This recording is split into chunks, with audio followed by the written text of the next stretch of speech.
Boop, buzz, buzz. And then I'm going to take your mics live.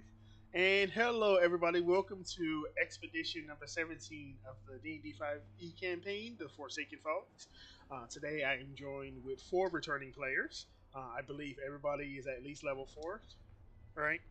Nope. Well, fuck. We'll see how that helps today. Speaking of which, I'm going to go ahead and introduce our players in the order that they are on stream.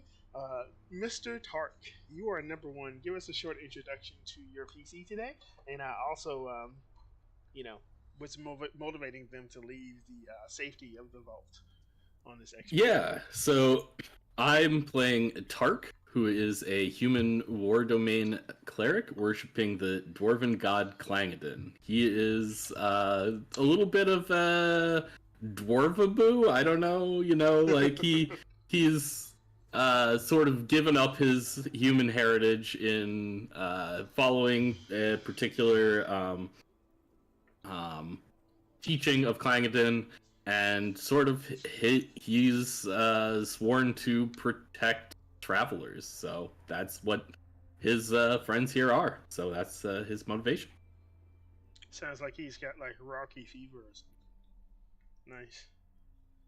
Well, thanks for playing with us, Tark. Hopefully today, your guy can go out there and establish some more dwarf lore. I'm not sure if there's too much dwarves out there to establish lore about, but if there are, you be the first one to find out. Next on the list is going to be our fighter wizard, Mr. Luvan. Give us a short introduction to your PC and then also their motivations for leaving out on this expedition today.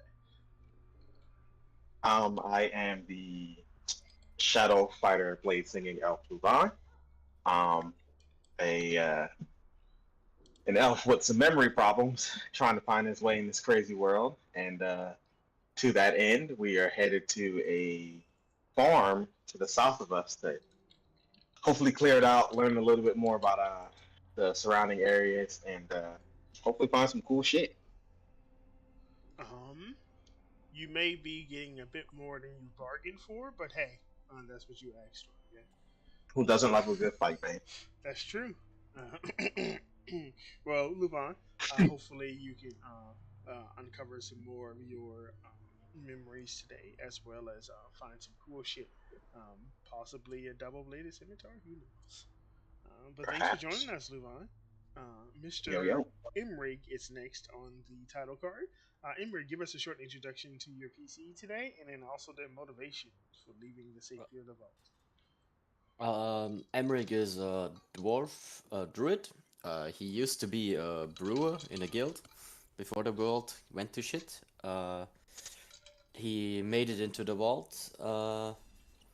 Realized there that everybody he ever cared for and the lives he built all is gone. So he was a bit depressed. Got into mushrooms. Saw a dragon in the Feywild. So he thought, hey, nature might be pretty cool. So he coped with that. So he's a druid now, and his goal is pretty much, from his point of view, the vault is the last chance for society before the fog to have a chance. So he tries to give them the best survival chances, and he aims to, prevent the breakdown of the vault or find an alternative where people can live. Yeah, bad news that more and more of the surviving population has been getting sick, and mm, people are starting to feel weird. Um, I think I think I rolled for it. I think somebody got like an extra eye or something like that, or extra finger. Yeah. Um, you're the Funakoshi is pointy. yeah. The Mhm. magics of the vault aren't keeping up.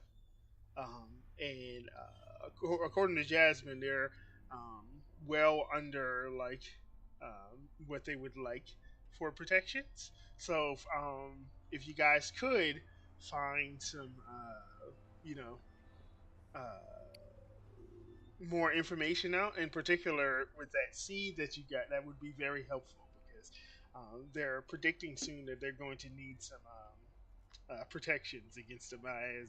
So, you know, good luck out there Yeah. today, Emmerich. Hopefully, you can find some things to help people not grow like six fingers and fourth eyes or something like that. Alrighty. Thank you, Emmerich. Last but not least is Mr. Boro.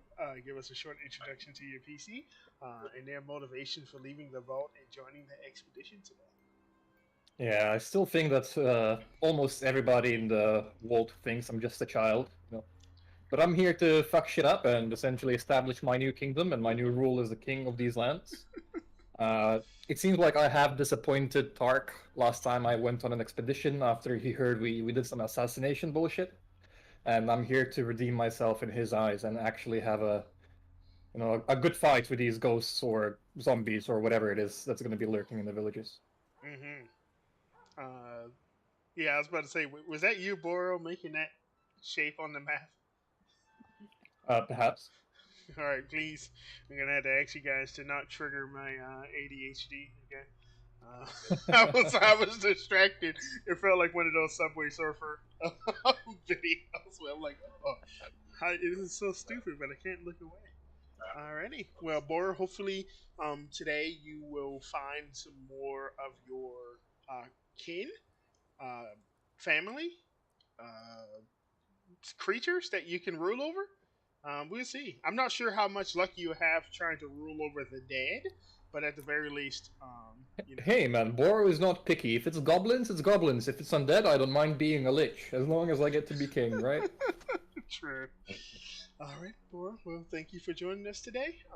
And after that, after we have the introduction from all our players, we will just zoom in on the scene as you guys are sitting around in the war room, lit by torches and candles. Jasmine and Maxwell are sitting at the head of the table as normal, looking haggard as normal. Jasmine, her once orange skin is now a pale reddish orange, looking pretty sickly. Maxwell's losing hair more and more every week as the time to leave the safety of the vault comes ever closer. They look up from the table from the notes that are outlining the previous expeditions, including the still missing team that had to Ladhalor. And they ask you guys if you have any last questions for them before you start heading out to the west.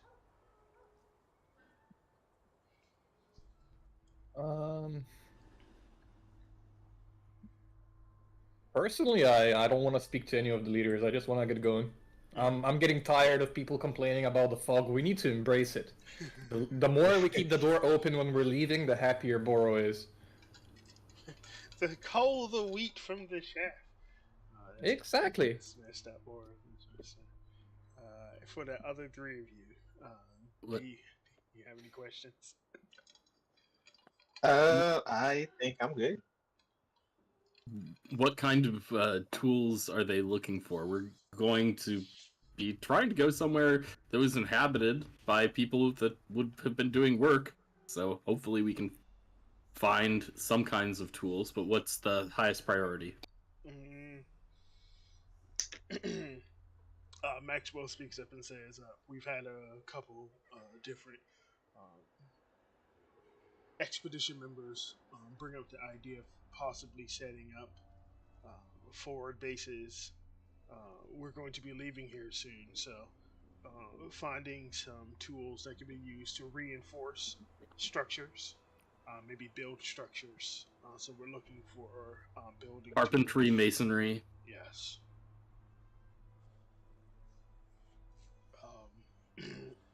It's also been discovered in a handful of places that there seems to be some sort of strange mutated vegetation out there. Our rations won't last forever.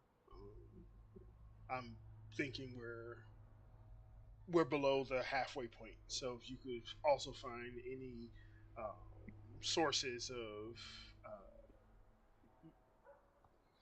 edible, quoting, he puts like quotes, plant growth, that would also be something of note.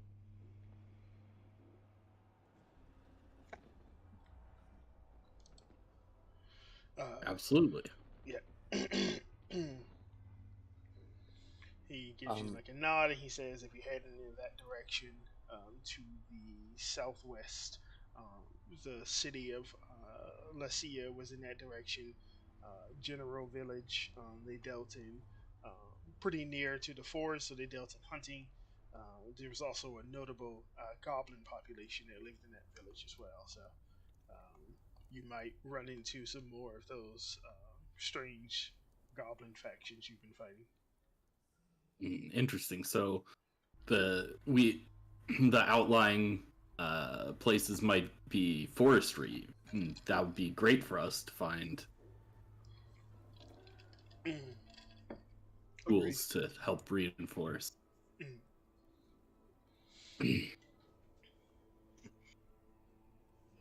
Luvon, Emery, you guys got any questions?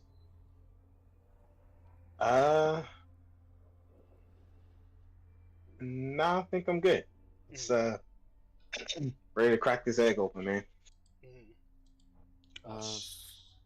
do we know for the seed we need blood and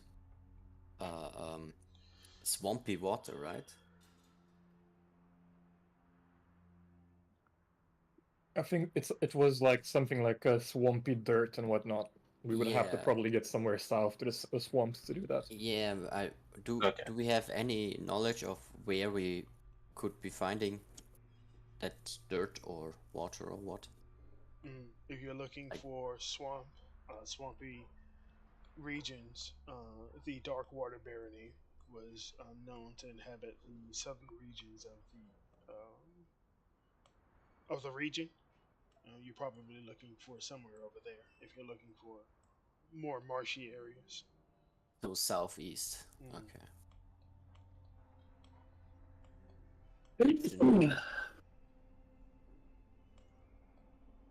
I think this How- might be a task for a different mission. Yeah, just curiosity. How is the vault doing? Like in terms of deterioration. I can speak words. Well, the vault itself is keeping up nice. It's made out of metal, so of course it's not going to have that much trouble. Unfortunately, the magics are still failing. I would say slowly but surely, but it's more accelerating than we expected. Jasmine would know more about that than I would, but as you can tell, over the past few weeks, we've switched from relying on the magical lights, and now we're just relying on torchlight, which is unfortunate because we don't have a unlimited amount of torches and candles to keep the place lit. I think probably sooner rather than later, we're going to need to find a place to move our population.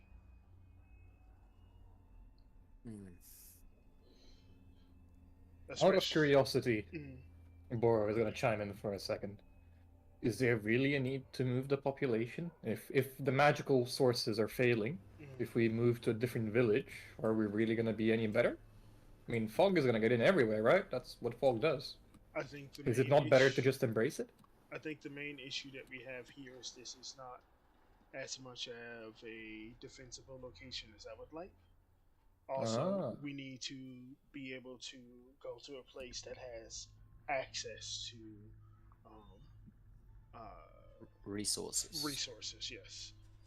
Water, food. Right here, we're basically in the tomb. So we need to find a place that has access to water, resources, in a defensible structure. This structure is defensible, but if any of those factions decided to, they could siege and essentially lock us in here to starve to death. If we were in a place like a town, if we were ever under siege, we could at least move out. Here, we're just stuck in a box in the back of a cave. Makes sense. So maybe something like Drollis, if we kill all the undead, we could move there. There's water. There's two sides of the city. All right. Yes. In particular, I've mentioned the idea of possibly clearing a path to the keep, which was on the west side of town, of the city. It is a stone keep. Of course, it was used during the war whenever the Necromancer King's forces pushed far east enough. It was used. It was under siege for weeks and managed to hold. So if it was able to handle that undead siege, I think it should be able to handle whatever else comes this way. In particular, it was an undead siege, and we're sort of being sieged by undead now as well. So I think it would be actually the perfect place to bring our population. But of course, Wait. Did you say the king resided in the keep and it held the siege of the undead? So you're saying there's a throne room for a king in there? No king, but sure, not a king. Say no more. Say no more. He shakes his head. He looks up at the other and say, "Yes, if we could start prioritizing finding a defensible location, fortified, that we could move the population once the magics here fail, a place with resources like near water and near farmland that isn't barren, that would be smart."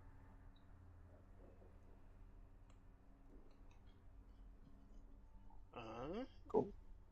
And he's asking, anybody else has any other questions before you guys head out today? No, don't think so. Cool beans. Yeah, I think we're all good. Bora's gonna try and shake their hand in hopes of them forgetting that he was slimy as fuck. Jasmine's been noticeably quiet during the meeting, and whenever I think it was Boro or was Imrik, somebody mentioned about inquiring about the status of like the magics in the vault.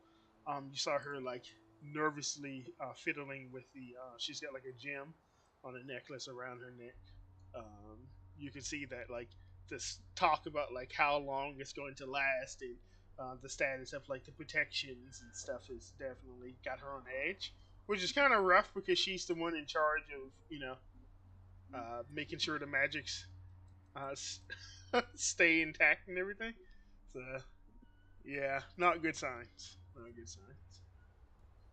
She won't shake your hand. She barely acknowledges your existence, Bora. But Maxwell is a friendly guy, and he shakes your hand.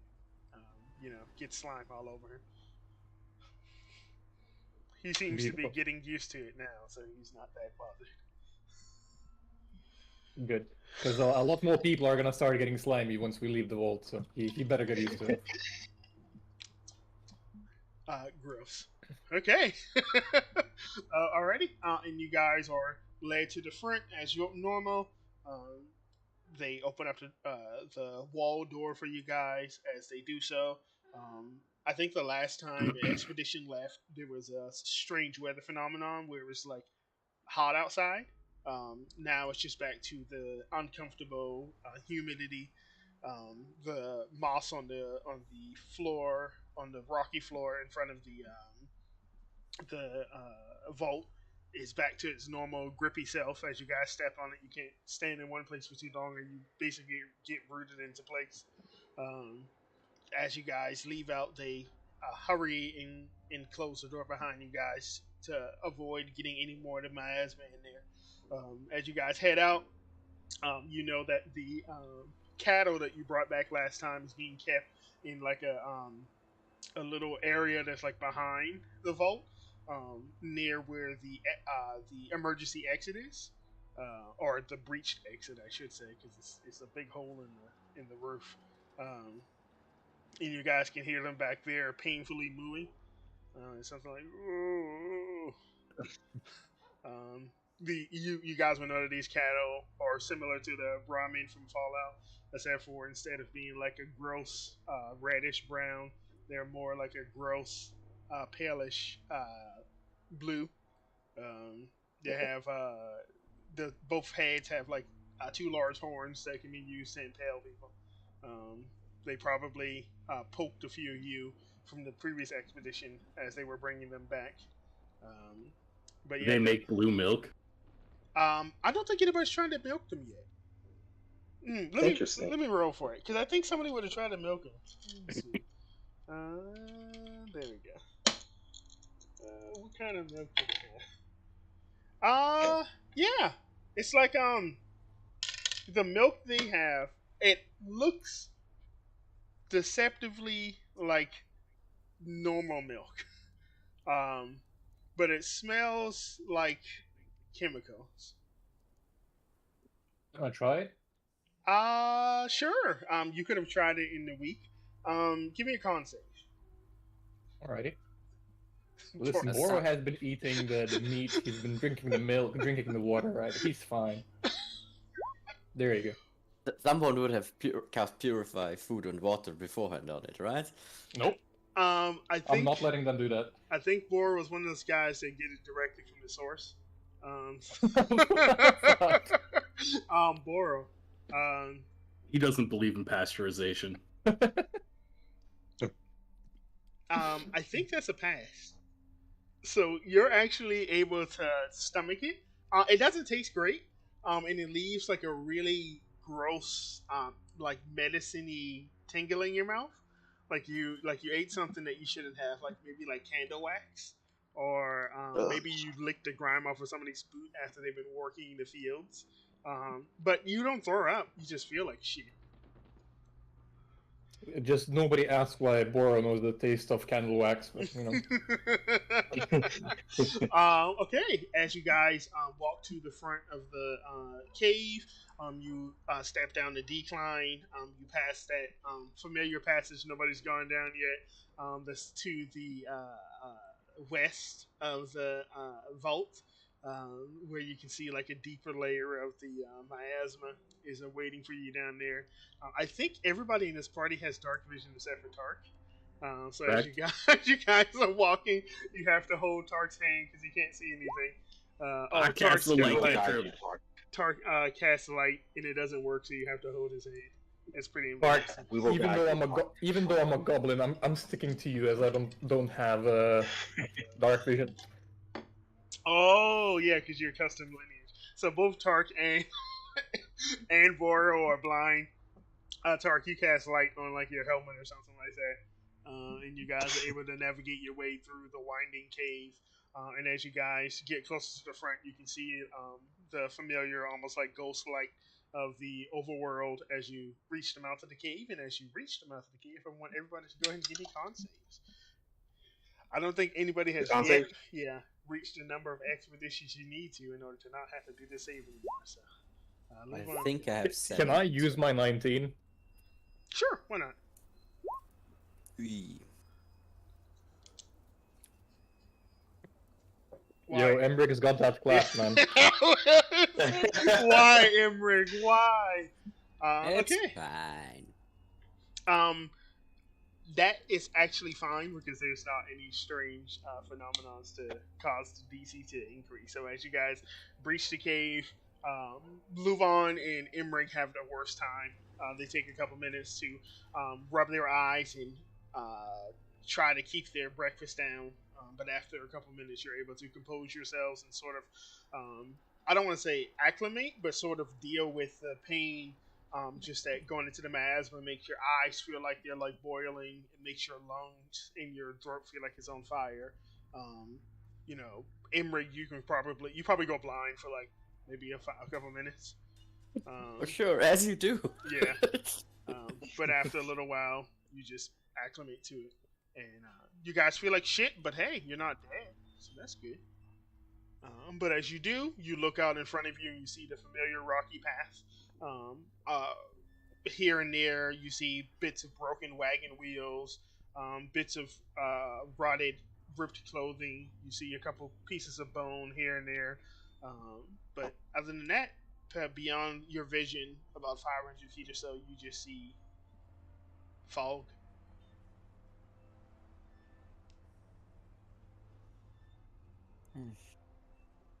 Always the worst part. Oh. Last one there is a rotten egg, and I just start bolting. Wait, where are we going? I don't know. I just start bolting. As our expedition gets started, I wanted to know who our navigator is going to be, and then our watchman as well. Luon, what do you have? A +7 or +6? +6 to. Okay. I don't think he has a Actually, bonus in no. I have a nature +4 to or- perception. Yeah. That's it. Yeah. I think okay. it's probably going to be Imrig as our navigator, and then Boral's going to be Yeah. giving him assistance. Yes. And I'd be better as a watchman. Yeah, Oh, same. okay. Alrighty, Mr. Imrig. There is no abnormal weather phenomenons. Oh my God, Imrig. I'm high rolling here. What pace did you guys want to move as well? Normal, I'm assuming. Mm-hmm. We're not in no Normal? rush, but we're not slouching, right? Yes. Yeah. So we'd Sounds be good. moving at 3 hexes per day. You could have had 4 if you rolled a high enough survival check, but Imrig dropped the bank. But what was I going to say? My watchman, go ahead and give me 3 sets of a set of 3 perception checks each, just for each day phase. God damn, dude. Nice. Damn, Lubon, you perceptive as hell. Yeah. Yeah. At least I'm Let's just hope consistent.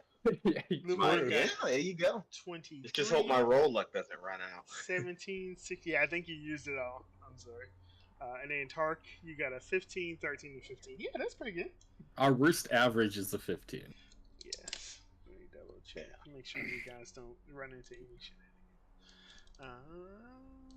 Out of curiosity, is it the average of all the perceptions we take, or is it the highest one? Average. Individual perception checks matter if the average doesn't beat like an enemy's average, and then they get like a surprise round. If you have Would like a 19, you get to act normally during the surprise round, but everybody else is fucked. So individual matters for that. Yeah. Would it technically not be better for Luvon to give advantage to Koron and just Koron to roll 1 perception at advantage? Mechanically speaking? Yeah, the Watchmen don't get to give advantage to each other though. They're doing like their okay. own thing. That's not how it works. Yeah. Let's go. Yeah, if it did, that would make sense though. So we. It's like, hey man, you should look that way, you know? Yeah, I got all this area here. You just focus right there. Alrighty, Mr. Imrig, since you are our navigator, being assisted by Bora, go ahead and move that first hex you would like to move for today. Okay. Alrighty. Wait a minute. Yes. Imrig, you're going the Oh, wrong way. Oh, sorry. Here's a question, just to double check. So we have some locations to the southwest, and we have some locations to the south. Where did you guys want to head today? Because there's 2 different, there's all sorts of different things in different directions. I just want to double check we know where we want to go before we start. I'm gonna DM you, I'm guessing. Is it this little circled little thingy next to Lucia we're going to? That was that's what we talked about in the thread. Yeah. Yeah, believe so. Yeah. So if you look at that, that's where we're going to Mega, to that little village there. Ooh, let me click on that post. Yep. Yeah, that's how I was like, he was going due south. I was like, if you want to run head first into the hobgoblins, sure, more power to you. But I was like, that's the wrong way. But I yeah, thought south and then you go west, but yeah. you can do both. Up the Okay. diagonal. As you Yeah, guys yeah. travel down the mountain path, careful to not step on any of the rotted wood and ripped clothing. You can just see signs of like the population of the barony who didn't get a chance to make it into the vault before the doors were closed. Their broken dreams and hopes scattered across the ground. Strangely enough, or maybe not strange, since you guys sort of know that a lot of the things became undead out here. You don't see any bodies. You might see some body parts, like occasionally you might see like a femur or like a skull cap, but you don't see any like whole bodies, which is like I said, a little disconcerting, I guess. Yeah, you've got to destroy the bodies. We've learned that. True. But during your first part of the day, during your morning travels, nothing comes to accost you. You probably hear like occasional screeches from like those. I think a couple of you have come across large dragon-like bird creatures. You occasionally hear some screeches from them, like far in the distance, but nothing comes to accost you. So with that morning move out of the way, as we travel into our afternoon, go ahead and give me that second hex move of the day, Mr. Emmerich. You guys will get 3 total. Okay. As you move into your second hex of the day, you travel into a rather large concentration of the sort of remnants of those people that didn't make it into the vault. Before you saw like scatterings, but now you're seeing like large carts overturned and rotted. Their wood turned green from just being exposed to the elements and everything. You come across a couple of, I think some players have come across like chests that used to hold like items in it, but as you look into them, you just see like rotted clothing scattered about, broken wood and broken logs. Nothing of note. One thing you do see as you're traveling is through your afternoon going into your evening time is you see a strange sight. I don't know if anybody in this party was part of that group. Emrig, you might have been. I think you actually might have been. Because I think you were there with Nyla and Saphir. Yes, There I was think so. a carriage that was sitting on top of a fuck ton of broken porcelain men, aka skeletons. Do you remember that? Are these think the so, ones yeah. that I lit up with my arrows and destroyed with like 2 crits in a row? Sort of. So what you guys come across is a collection of basically inert, from what you can see. Let me roll how far you are away when you see it. 6 inches. Yeah, about 70 feet out. So you guys see it way ahead of time before you come across it. You see what seems to be a rotted and broken carriage that's mildly intact, but just by looking at it, you imagine if you were to like punch it, it would probably fall apart. And it's sitting and leaning sideways on what looks like to be almost like a mound of like mannequins. But as you look at them, you can recognize that those aren't mannequins. Those are like the shattered and broken bodies of the unfortunate souls who were turned, whose skin was turned to bone during the apocalypse. You can see their horrified faces as they lay inert, sort of underneath this rotted carriage. What do you guys do? Do we wanna Last check time, it out, fellas? yeah, last time we found something like this. Mhm. It was just full of loot. So I think Boro was expecting it to be completely fine and dandy, so he's just gonna approach it and start picking through the chest.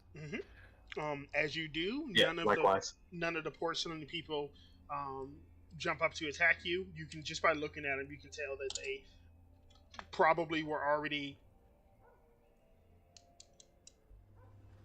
I mean, Does they're anybody- porcelain, right? They're dead. Yeah, I'm right? about to say, does anybody investigate them, or are you just going to give them a cursory glance? Yeah, 'Cause if I you- wanna take a look at him. Yeah, because give if, them a if you once-over. just give them a cursory glance, they are inert. Damn. But yeah, okay. So Luvon got 13. Sorry, Luvon. I believe you were in the party with me last time when this happened, right? I think we established that these are like petrified, and a spell of unpetrification or whatever it is might save them Yeah, and actually I- turn them back. I think I you're believe getting so, it yeah. mixed up, Boro. What you guys came across were With the glass. men made out of With the glass. stained glass. Yes. These Yeah, are, that's what we saw. But what's the difference? You, To Boro, it's the same. when I say porcelain, that's what they look like, but what's actually is the outside of the body has been calcified. So these are basically the skeletons that you fight. They're just reskinned. It's like people whose skin look porcelain and they're like cracked. And they Yeah. throw like bone spurs at you guys. That's what these creatures are, but you can tell they're inert, as if they've already been crushed and shattered and all of their meaty innards have been spilled out. But when you look Do at I, them, Luvine, Go ahead. you can't quite tell exactly what happened to these creatures. This cart is like leaning on some of them, so some of them are shattered and broken as if they've been like crushed, but other ones just seem like they've been almost like they're cracked, but not from weapon. Almost as like they're the calcification that makes up their bodies have been almost like I'm trying to find the best way to put it. The structure has been like compromised, so it's almost like if you took like a piece of like stone and you made it like really brittle rather than cracking. Yeah, I was gonna ask. Do some of them look more like thicker as far as the calcification? Yeah, in particular the ones that are shattered. It seems like something came by, attacked these creatures, and damaged them in a way that didn't include weapons, conventional weapons. Also, in particular, something that's also disturbing is these calcified creatures. The majority of them are like fused together in different parts of their body, so that's a little concerning. Luvon is going to swiftly turn away from that and not look at it ever again. Yeah. Who got 23? Was that you, Luvon? Yes. Yeah. Before you turn away, Luvon, when you look at the way their bodies are fused together, it makes you think of like a serpent. If you were to like look at the whole of, if you were to look at like the whole of them. Is like a what? Sorry. A serpent. A serpent. I don't think I understand. Serpent. A snake. Mm-hmm. Okay, a serpent. Oh, yeah, like a snake. Mm-hmm. Made out of like calcified bodies. I will make a little note of that and turn away again. In Boro, as you investigate the carriage that is like sort of like leaning on the bodies, you go inside expecting to find a lot of neat things, but actually it looks like there's not much in this one. You find rotted clothing. You open up like a chest and you see more like mundane valuables. So you find like maybe a pair of boots, a fancy dress. I'd put that on straight away. I add one fancy dress to your sheet, but other than that, you find nothing of note. You know, really we don't have a cobbler inside the. Like, we need those boots. Yeah, if you guys want to add one pair of noble boots, you can. Can they be high heels so I would be in a dress and high heels? You know what? Fancy boots. Let me roll a d20. Roll a d20 for shoe type. Highs or lows, Bora? You know what? Lows. For this one, low. It has to be lows. Yeah, it's high heels.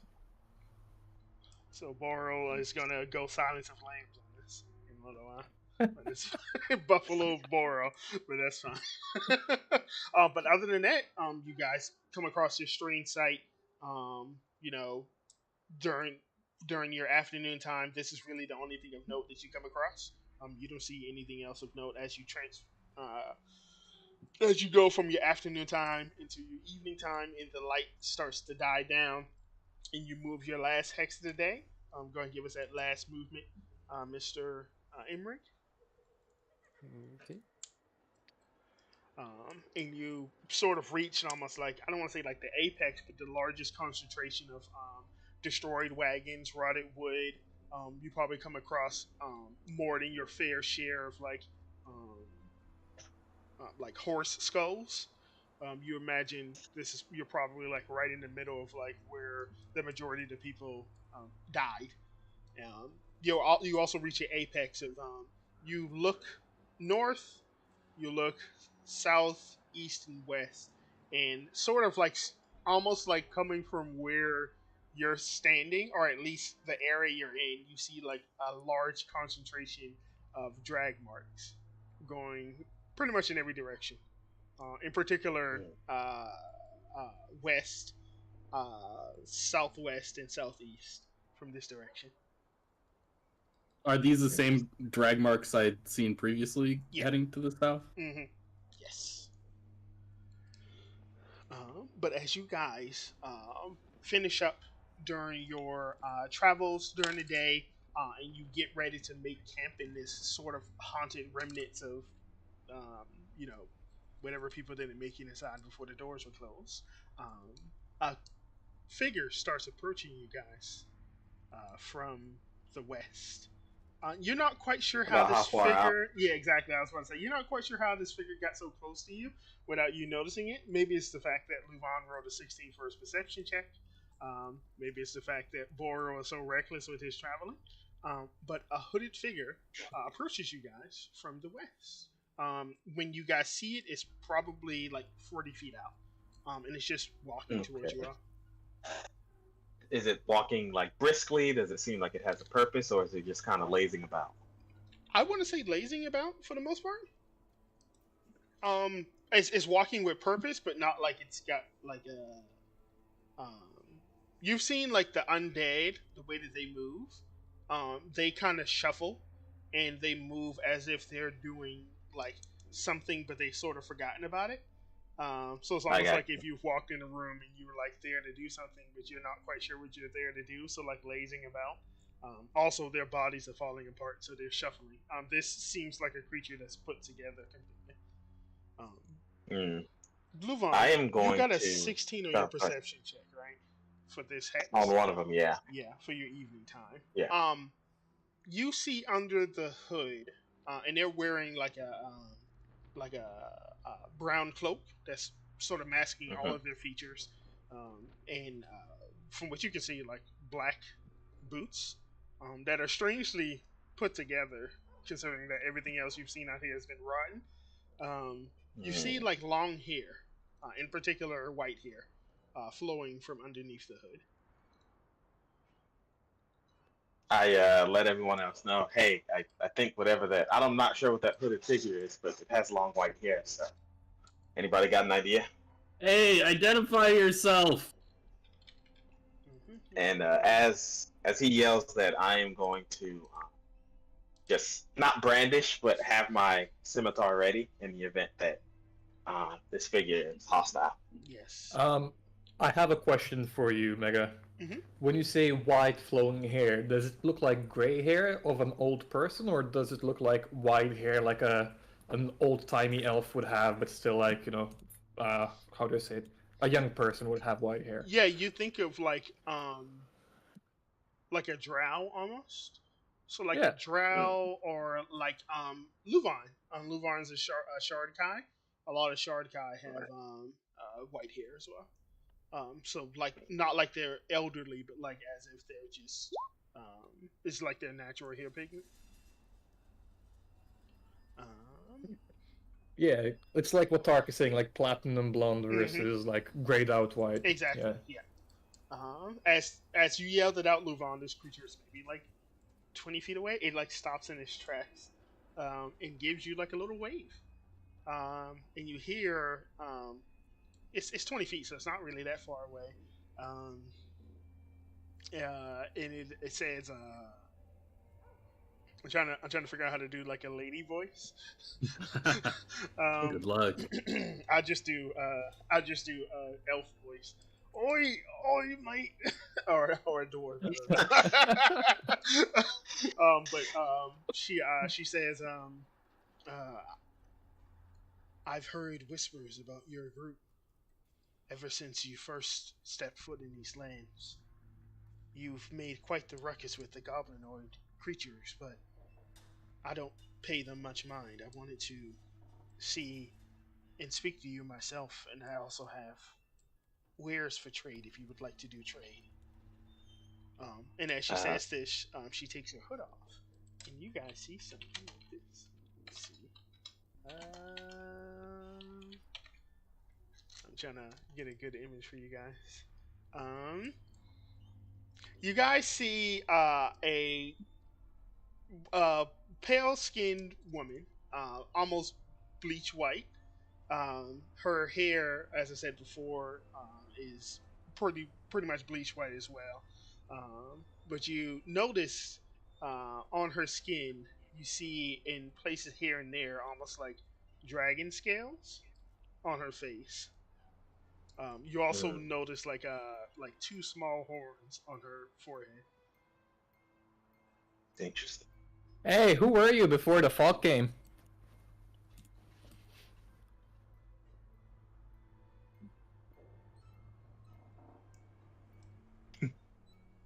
Ignored. Okay. Yeah, I think she's like a little weirded out by the question. What brings you out here? What I know you wanted to speak with us, but where did you come from? How are you surviving out here? I have my ways, but as I said before, I've heard whisper of you from the goblinoids that inhabit these lands and rule these territories, and I wanted to make introduction to myself. I am but a trader. You're a traitor? Mm. Who did you betray? No. She's gonna ignore and turn to the rest of you and say, if you would like to, I have where I would like to do business. If you would like to, and I would also like to speak to you all. What have you got? She has like a backpack on her back, and if you guys would, she would like to approach. So Still. you wander through the fog, try with wares to sell to us specifically? No, I sell to anyone who would like to do business. Who out here does business? So far, everything wants to murder us. In particular, the goblinoids know to not attack me. So whenever I come across them, we either trade or they run. Oh, they run from you. You must can handle yourself then. Nah, they probably think she's ugly. I mean, not everything is tried to kill us. There were those friendly kobolds, right? Right? I don't really Yeah. do much trade with them, considering how far north they are, but they are kind folk. Have you traveled that far north before? Yes, but not far north enough to interact with them. I don't even know where they stay, but when I've come across their scouts, they either run or they say hi. They don't seem to be much like the goblins. Whenever I interacted with them before, I had to put them in their place. They would do much like you said and attempt to attack, saying something about being superior. They've since learned that they are small fry. So. And you trade in coin? Mostly items. I take coin for items. What do you do with the coins? Usually trade it for more items. Is there a big place to trade, or do you just find random groups? Find random groups. I have to do something with my time out here. Show me your wares, lady. Yeah, still being cautious. I want to look through her wares and see what she has. Okay. Oh my god. I didn't realize I rolled it randomly and I rolled some really good shit. Hold on, guys. Give me a second. It's okay. All of We it is don't gonna- have any money because they never give us money. Yeah. That is funny. The equipment is gonna be like thousands of gold, and It is. at like 7 sessions. with 50 gold. Unironically, yes. Unironically, yes. And I will put this in the Discord for you guys. What she has. Unironically, it's like literally thousands. So murder is on the table, right? Give me a second. I mean, she kicks the goblin's ass by herself, right? Yeah. She's not gonna be a pushover. Right. Oh, I guess everybody can give me history or religion checks if you guys wanted to know what she was. Does it have to do with rocks? Could I argue nature instead of history? Yeah, nature works. Yeah, history, nature, or religion. Get screwed, Koron. I rolled higher. All those great intelligence things. Yeah. Yeah. I'm proficient and I have a Wow. +1. It's great. I Plus have one a with plus proficient? 6. I rolled a nat 1. Yeah. Plus one with proficient? That's- I think this is for you guys here. Can you guys see that? Yes. Yes. Yeah. So you see she has a magic spear. She has Boots of the Winterland, and she has several scrolls available for trade today. Blatant IP infringement. No, she is not B2. What are you? What's your price on that scroll of bless? That would be about 100 GP. And the spear? Oof. If you have a item of equal worth, we can trade. Otherwise, it'll be about 1,000 GP. I'll pull out my troglodyte spear covered in poop. She's gonna turn away from you. Oh, I can go ahead and give you that information now. All right, guys. Tark. You look at your party members, and you see that they're strangely more chummy with her than you would expect. And you're like, it reminds me of like one of those things.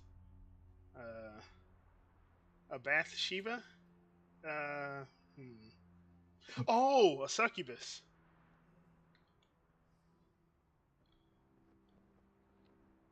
And then it clicks, and you're like, I think that's a succubus. All right. Do you share this with your party members, or are you just gonna like? Keep I don't know. I think it might be a little bit rude. We're doing business right now, you know. Yeah. I'll share if it becomes particularly relevant. Boro, you rolled a 22. I think you get to the same equation, but I think since you were part of like a goblinoid background, you're like, I don't know, how would a goblin even know what the fucking succubus is? Maybe your tribe would have maybe done pacts with fiends, or dealings with creatures of like other planes, and like in trade for like power. Her horns on her head make you think she's some sort of fiend, in particular like a relatively strong one. Emrig, you're getting fiendish vibes, but you can't put your finger on what kind.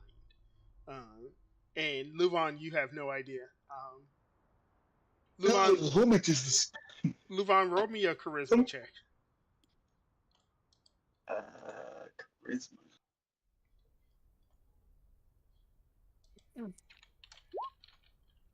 Nice. What'd you roll, Luvan? Yeah. 11. You think she's weird and pale, and she's got horns and white hair, but she's kind of hot. Okay. Yeah. How much for that scroll of absorb elements, lady?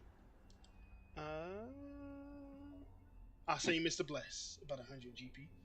But if you have something of equal value, I don't mind doing trade.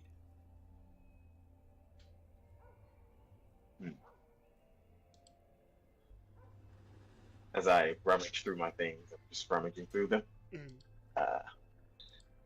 But more than trade, she wants to get information from you guys. As you're sitting here, she tells you guys her name is Diana. She does not remember much about her life before this blinding miasma came. She's fairly certain that whatever form she has now was not her original form. However, but ever since she's been able to remember, she's just been wandering, protecting herself from the hostile entities out here, and collecting items as she goes to pass the time, because it seems like everything else is fucked. You ain't hear me if I say something right now? Luvon, you trying to speak or?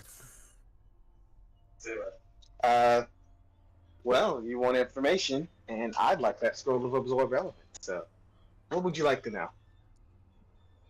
Are you suggesting that I hand over some of my loot for you to tell me about yourself?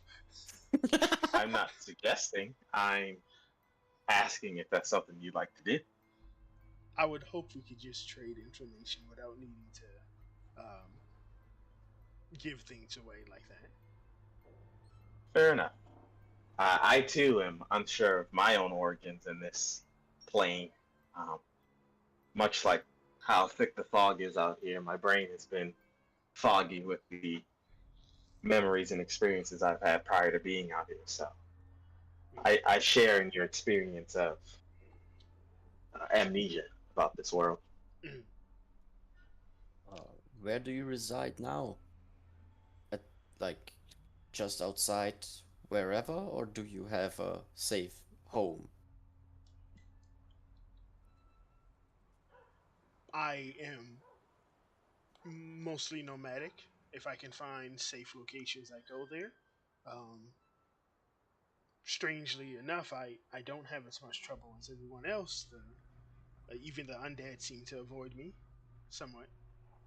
If there's enough of them, they will attack, but if it's just a couple, they leave me alone. So, for the most part, I'm able to wander about, unless I don't know if you all have come across those creatures who have large beaks and shaped in the form of weapons, almost like hammers. Natural or creatures like that are not undead. They still attack, and I put them in their place as well, but they don't seem to avoid me, much like the undead or the goblinoids. Hey, lady. Mhm. We're gonna go kill some undead in the village. There's gonna be loot there. You wanna join us? Thank you for the offer, but I think I pass. It's, I don't like you. would you be interested in staying with us? I find it safer to move alone. I think that's wise. You never know who you can trust out here. She looks up at the four armored men. Hey, listen, Boro is just in a dress and a loincloth, okay? The three armored men and the weird greasy kid with the crossbow. Yeah. Yeah, but she asks if you got what information will you divulge, where you came from. The goblinoids say that you come from a cave to the east. Is that true? And why were you there? And what's there? And how are you able to not be warped by the miasma? So she's asking these questions to you guys. You don't have to answer them, but she's asking. I mean, I don't think there's that much to hide here, right? Right. We can confirm the rumor, like that's no big deal. Yeah, we live in a cave to the east, right? Mm-hmm. Let's see. We have magics that keep out the fog, but they're failing. Mm-hmm. So there's not much safety to be sought there anymore. Mm-hmm. What else did she ask? Yeah, I think that was the main two. Like, where you came from, how are you able to not be warped by the miasma like these other creatures, considering that you all look, for lack of better words, normal, except for Boro. Poor Boro. And also, what did you do to upset the Legion as much as you have? I mean, we just began exploring and people started attacking me. That's my understanding. The reports that came back. You've got them quite in a tizzy. We're doing damage then. The Fog Eaters speak of you with not so much disdain, but they don't speak much of you at all, other than laughing at the fact that you've pissed off the Legion as much. But I'm afraid it seems like they're mobilizing much more than normal. Who's the Legion? The goblinoids that They seem the most militarized. They have in their ranks those goblinoids with the ill-proportioned bodies. They control an area to the southeast of this location. So those are the what we have marked off as "quote unquote" hobgoblin territory. Yeah. Gotcha. You traveled that far? No, I try to stay out of their territory because I can fight a troop. I can't fight an army. So, but I know what territory they rule. I've been traveling on these lanes for quite some time. Wait, how did you know where to find us? Or is this just a chance meeting? I literally saw you across the way. Oh, I usually interesting. travel in this location because this is where you can find the most trade, the most items for trade. Really? A lot of the former population of this area left a lot behind here. It's also where you can find the most valuables, but also the most danger. I've come across So quite some you freaky things. you just happen to be wandering through? Mm. Were you not headed anywhere? East.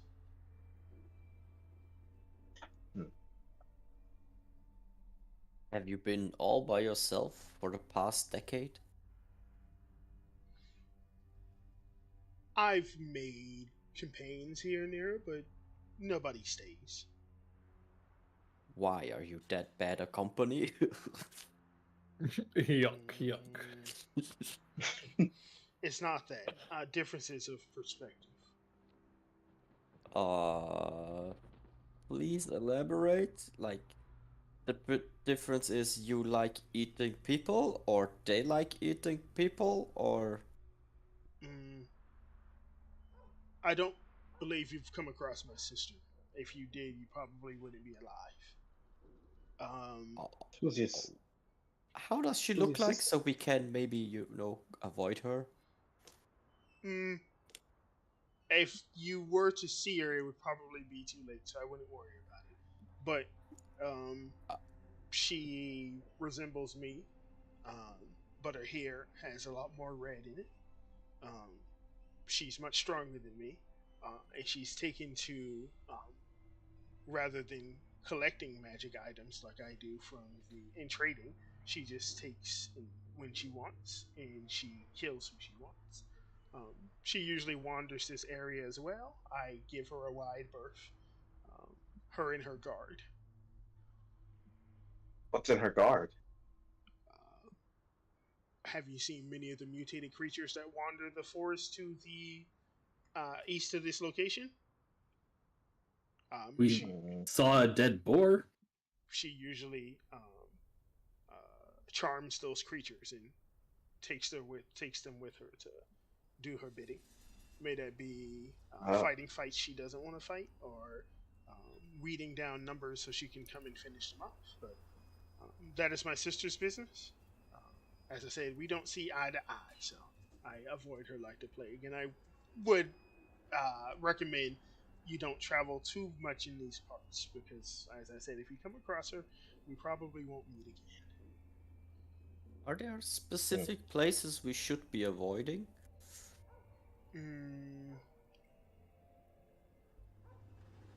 She points where at the ground. This entire area? Wherever you see the largest concentration of broken carts and possible remnants of the old world, I would avoid. This is kind of her hunting ground, for lack of a better word. And you're sure you don't want to come with us? Oh yeah, I'm fine. I thought you didn't like her. Why do you keep asking her to come with us? What? I don't dislike No, her. that you're thinking Bora. Oh, sorry. I got confused because What? European. Damn, Europeans. I don't like any of you. Boru's thing keeps lighting up. So I don't like keep I thinking don't it's like either one of you, but I'm with you. Well, I say to her, well, if it's so unsafe out here, would it not be in the best interest of both parties to travel together for a period of time. I'm fine. It's unsafe You for could you be- out here. You could be better, maybe. Yeah, we could help. You Maybe could there's be an area you've really been eyeing some loot over there that you. not just fine, but great. She like kind of chuckles. She says, "Trust me, you don't. Your population probably wouldn't be very kind to me, but it's fine." What makes you say that? He's calling us racist. Um, what's the best way to put this? I have habits and natures that don't make me quite adept at staying around people. There's a reason why the goblinoids fear me. I'm a goblin.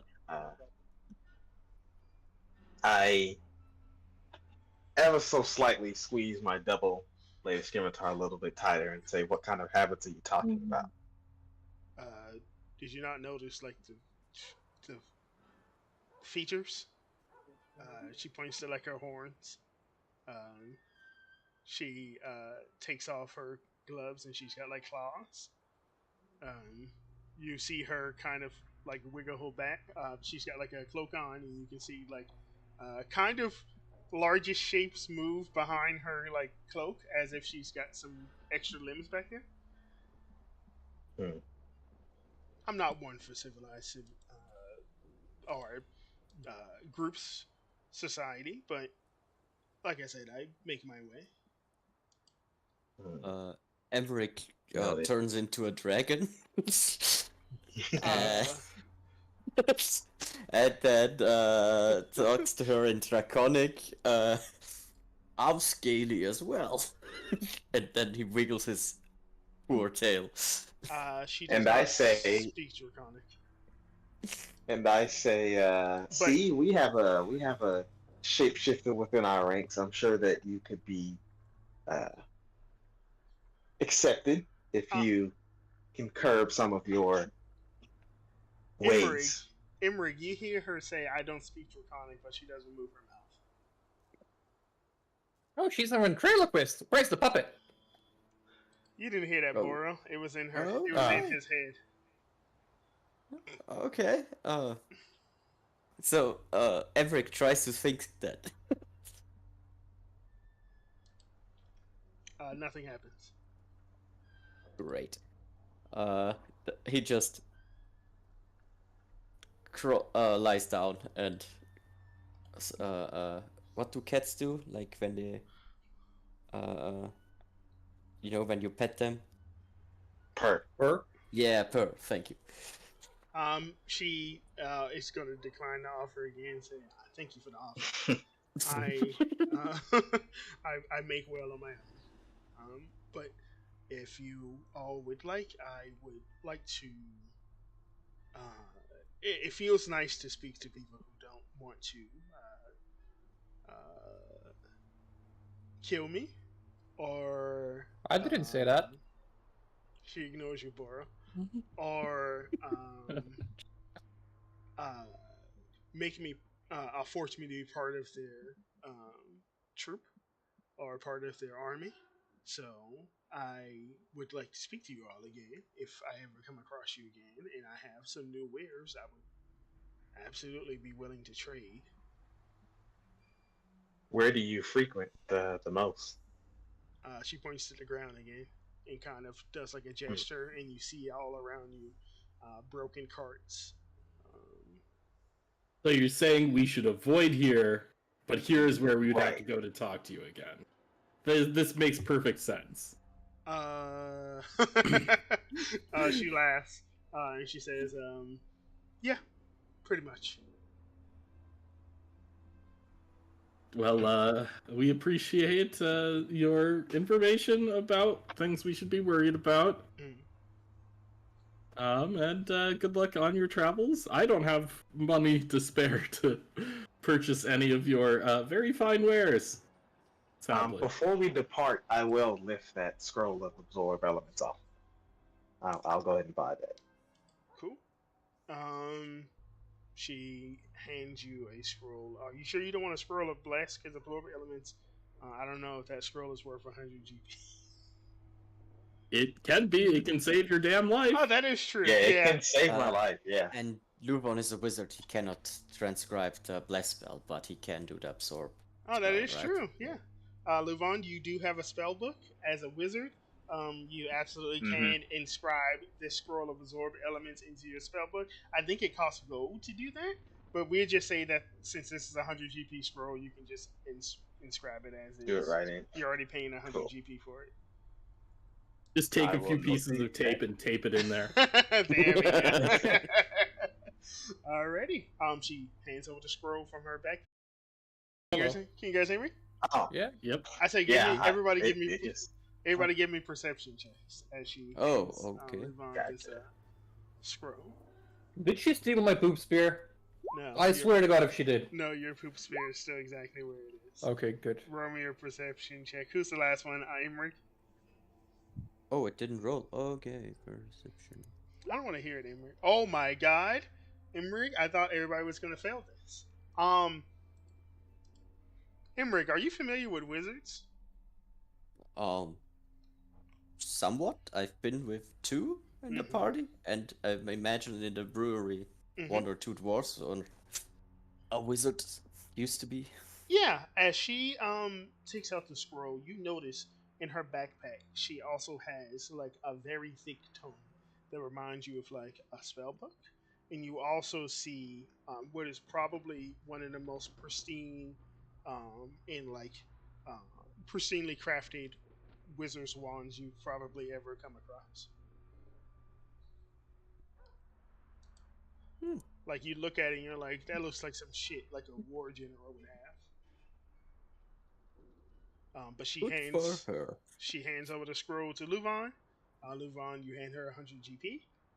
She gives you like a slight curtsy, saying thank you, and she looks up at the four of you and says, well, "Thank you for your time and for not attacking me, much like the goblinoids and the other creatures that frequent these lands do. Where are you heading next? Because I might be able to offer you some information." Next to Lysia, whatever it's called, the little village. Oh.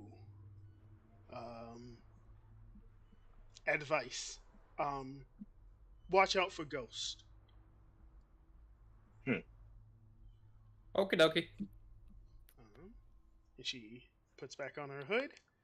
I ain't afraid of no ghosts. Looks at Tark's reference, and she bids you adieu, and she starts traveling to the east. And pretty much where you guys stopped at is where you pretty much ended your travels for the day. So after you speak to her, you break open your. Does anybody have a tent? Don't think we do. Nope. No, I don't think so. You guys. Boro would never have one, so and he's probably the only one who would carry one. Yep. You guys.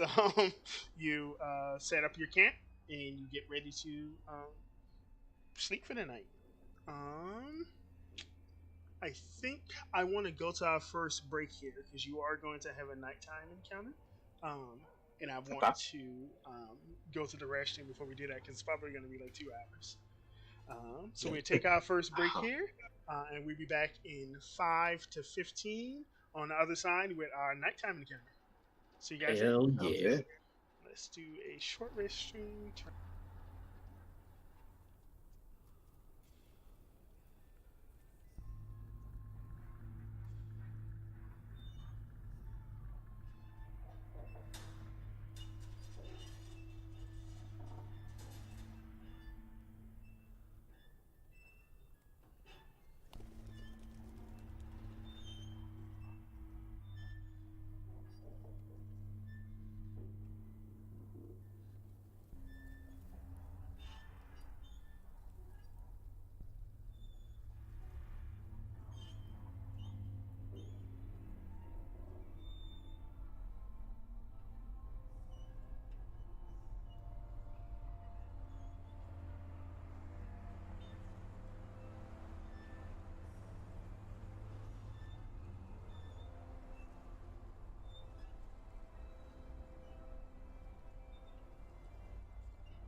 we would be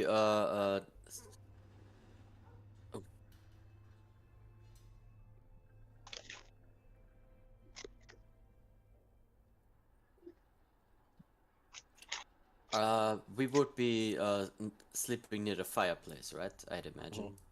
So, I have mold earth, so I could build some trenches. Like within 10 minutes, I could do, I think, like 100 by 100 easily, to have a row of trenches. That's 10 feet deep.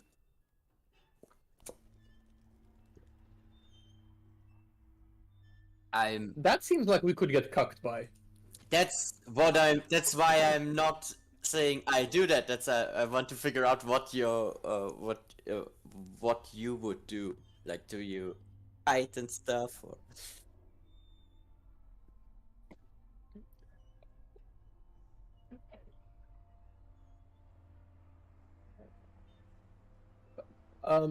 Just a heads up, Mega. I have 2 traps, I believe. Let me just double check if I do.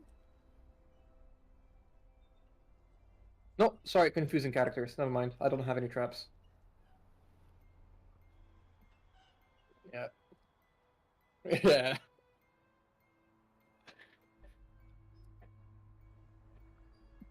I'll take first watch. In the night, we should have the people with dark vision, right? Yeah, I feel like Tark and myself should be the first and the last watch, personally, because we don't have any vision whatsoever. Yeah. Tark's taking last watch. Tark's a morning person. Okay. I'll go second then. Yeah, then I'll take third then. That way I can get through mine, and then be ready for yeah.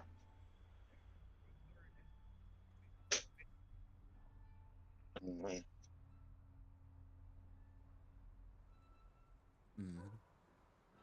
Yep.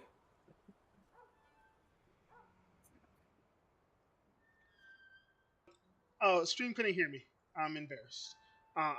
Welcome everybody back to the Forsaken Falls Expedition 17. We're back at our party getting ready to take their first long rest after meeting a succubus spellcaster who did not want to kill them. We just decided which watch order we were going to take for our party. First one is going to be Boro, our goblinoid archer, barbarian. Second one is going to be Imrig, our draconic druid. Third is going to be Luvan, the spell sword elf. And fourth is going to be Tark, the dwarf fanboy. Go ahead and move your characters where they would be if you guys were taking a long rest. Oh, we fine. We chilling. We're good. Yeah. I'm going to recommend that you move your characters because how they would be if you're sleeping. I don't think anybody wants to sleep next to the goblin. I got you. And also for our party members, you can sleep in light armor. You can sleep in medium armor, but you have to make a con save to do so. And you can sleep in heavy armor, but you have to make a con save at disadvantage. So for our armored folks, what will you be doing for your long rest? Tark, as long as Tark is fresh, he's always wearing his armor when he sleeps. So Got you. And that's he's heavy. fresh today, so. Mega, there's one very important question I have for you. Mm-hmm. Can I sleep in my dress? I mean, yeah. I mean, it'd be a funeral gown in a second, but yeah. So we have heavy armor. And I'm gonna go ahead and cast Mage Armor on myself prior to starting my trance. Sure. Just make sure to notate that spell slot. Will do. So we have Tark in heavy armor. We have Imrig in medium armor. Yep.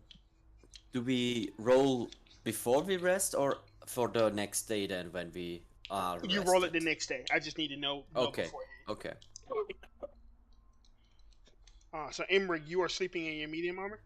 Yes. Medium. So you're going to have a normal con save. Boro does not wear anything except for a loincloth, so he's good. Okay. And then Luvan's doing mage armor. Luvan, you normally have studded leather on, correct? Yeah. So right. you're gonna take it off before you go to sleep, or are you just gonna keep it on? Yes. But you said you can I'll wear take it studded leather without any saves or anything. Yes. Yeah, that's why I was just wondering if you Oh. wanted to. Because if you're wearing mage armor and you're wearing studded leather, you kind of. Oh, it kind of negates each other. Okay. Well, it's not that it negates Yeah. each other. It's that you. I think. It doesn't make a Mage armor difference. literally doesn't work if you're Yeah. wearing armor. Yeah. So Yeah. you have yeah, to I take take it it out off. for mage armor. Yeah. to work. Thank you. Yeah. Because Yeah. I was about to say. Yeah. I think there's an interaction between the two, so I appreciate you for pointing it out, Tark. Okay. Yeah, I take it off. Let me finish getting some stuff together.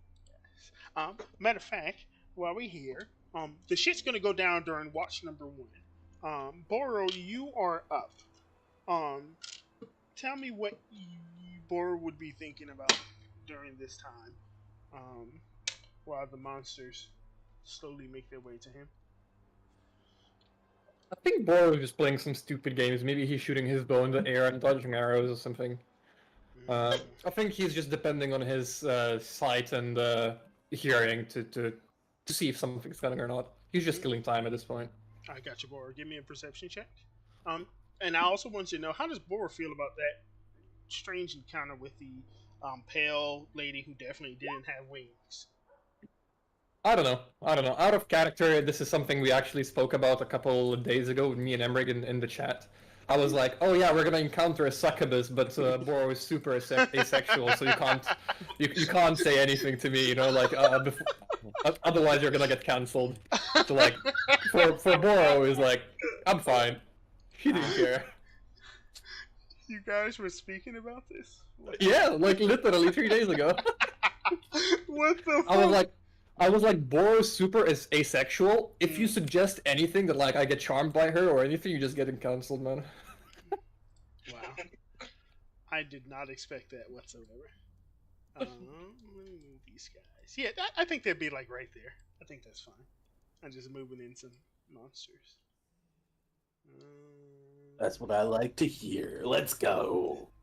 So that is 1, 2, 3, 4, 5,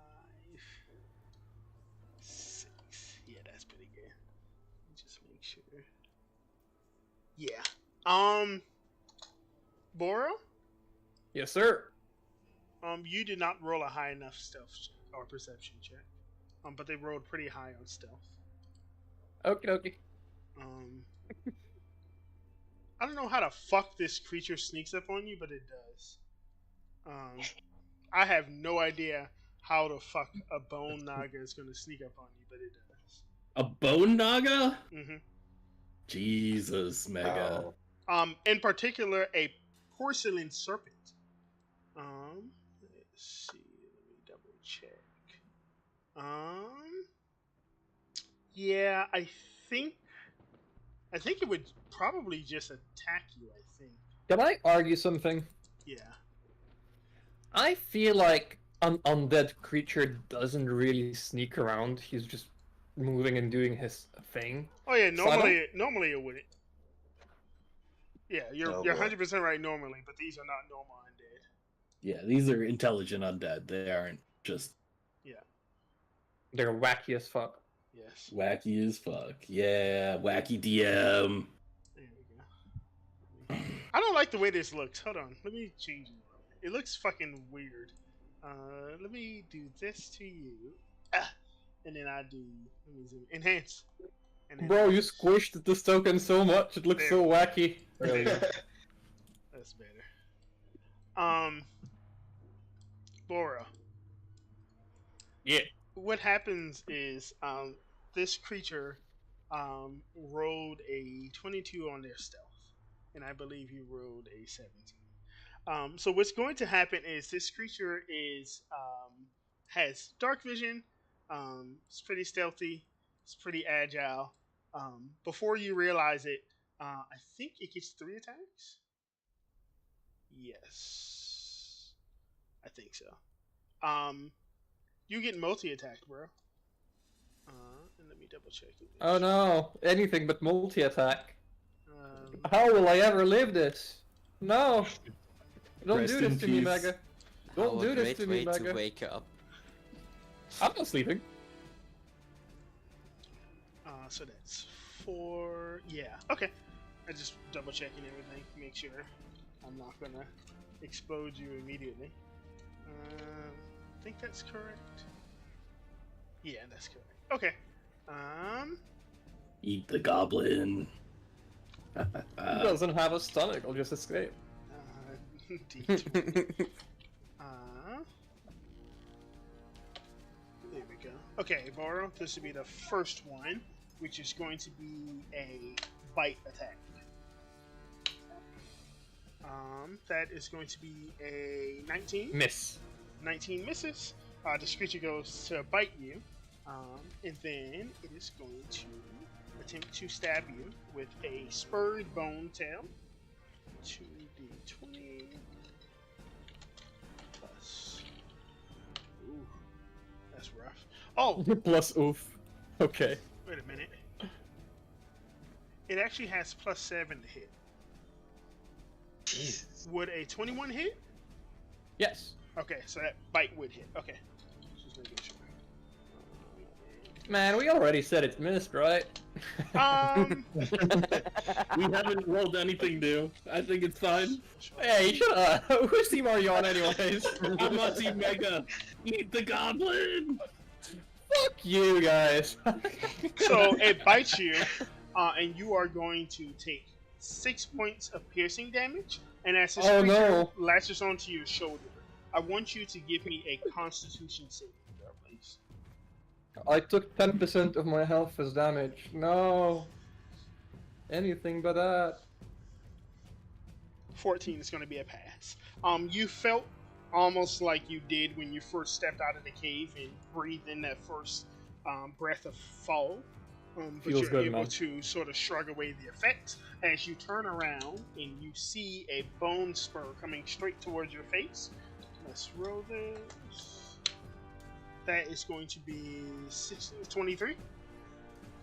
Which are 2d6 plus 3. For 10 points of damage as you are pierced. And then you're also going to take, this is necrotic, 1 point of necrotic damage as this creature spears you with its tail. How much total damage have I received so far? Should be 17. 17. Okay. And I think you can cast a spell as a third attack. Yeah.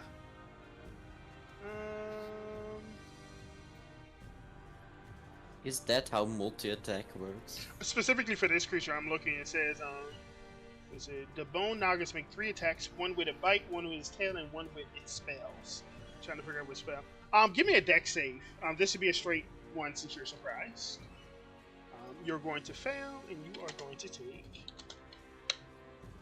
9 points of necrotic damage as some bizarro shadow flame takes over your body. And that's it for the bone naga. What's going to Oh, happen no. next? I just took less than 50% of my health in 3 successful attacks. Shut up. I think these guys are just gonna pop up. I don't think they're gonna get a chance to attack. So let's do this. Bursting from the ground, literally crawling out from the ground, you see several undead. Boop. Boop. Boop. And as they do, and Boro, you finish taking those attacks, I want you to go ahead and roll me into initiative. Me alone? Magnus. I think your scream is enough to wake everybody up. So yeah, everybody I else don't can scream. roll. You hear the Naga scream. I don't think the Naga. Wait. Oh yeah. Okay. Thematically, I see what you mean. Boro so hard he doesn't scream. Alright. Yeah. Yeah. Everybody, click your tokens and roll me into initiative. Please. And I'll roll for these guys. You give a loud battle growl.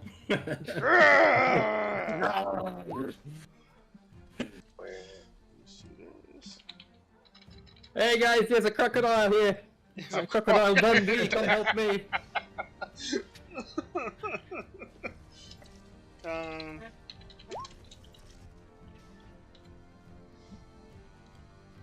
Nice. Holy shit, Luvan. Nice. So these guys go at 5. That guy's gonna go at 12. Okay. Everybody roll into initiative? Let's Yes, do indeed. descending. Luvan, your eyes shoot open and you see there are undead surrounding you, and one undead that looks like it's made from the fused bodies of maybe like 10 of those porcelain creatures like mashed together in different parts. You see it looming over Boro, who is currently bloody. Luvan, you are also I am currently... not bloodied. Oh, not bloody. He has blood on him. Luvan, you are also currently prone. What would you like to do? It's gonna cost my action to stand up, right? Yes. No, have your movement. No. Have my movement? Okay. So I'm gonna stand, and this guy is south of me. What is that? The one you were describing? No, the one that's made out of the porcelain people is next to Boro. That guy is just like a zombie. Is the big boy snake. But it's got like large claws, like maybe something you expect a mole to have. You should just clear your side. I'm fine being surrounded by you. Yeah. Yeah. So I'm gonna use half my movement to stand up, then I'm gonna go over to him and swing my scimitar around and bring it down on him. Mm-hmm.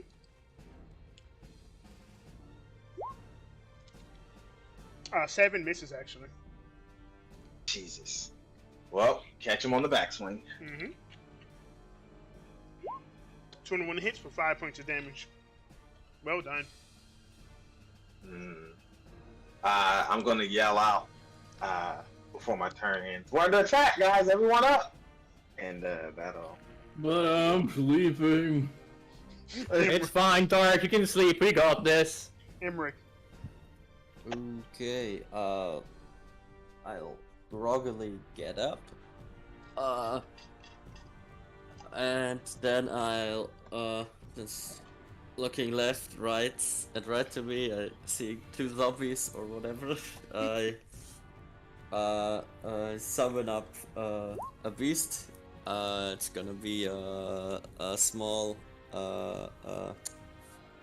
let's go with a cat. Okay, let me grab you a cat. Yep. This is a medium-sized creature, right?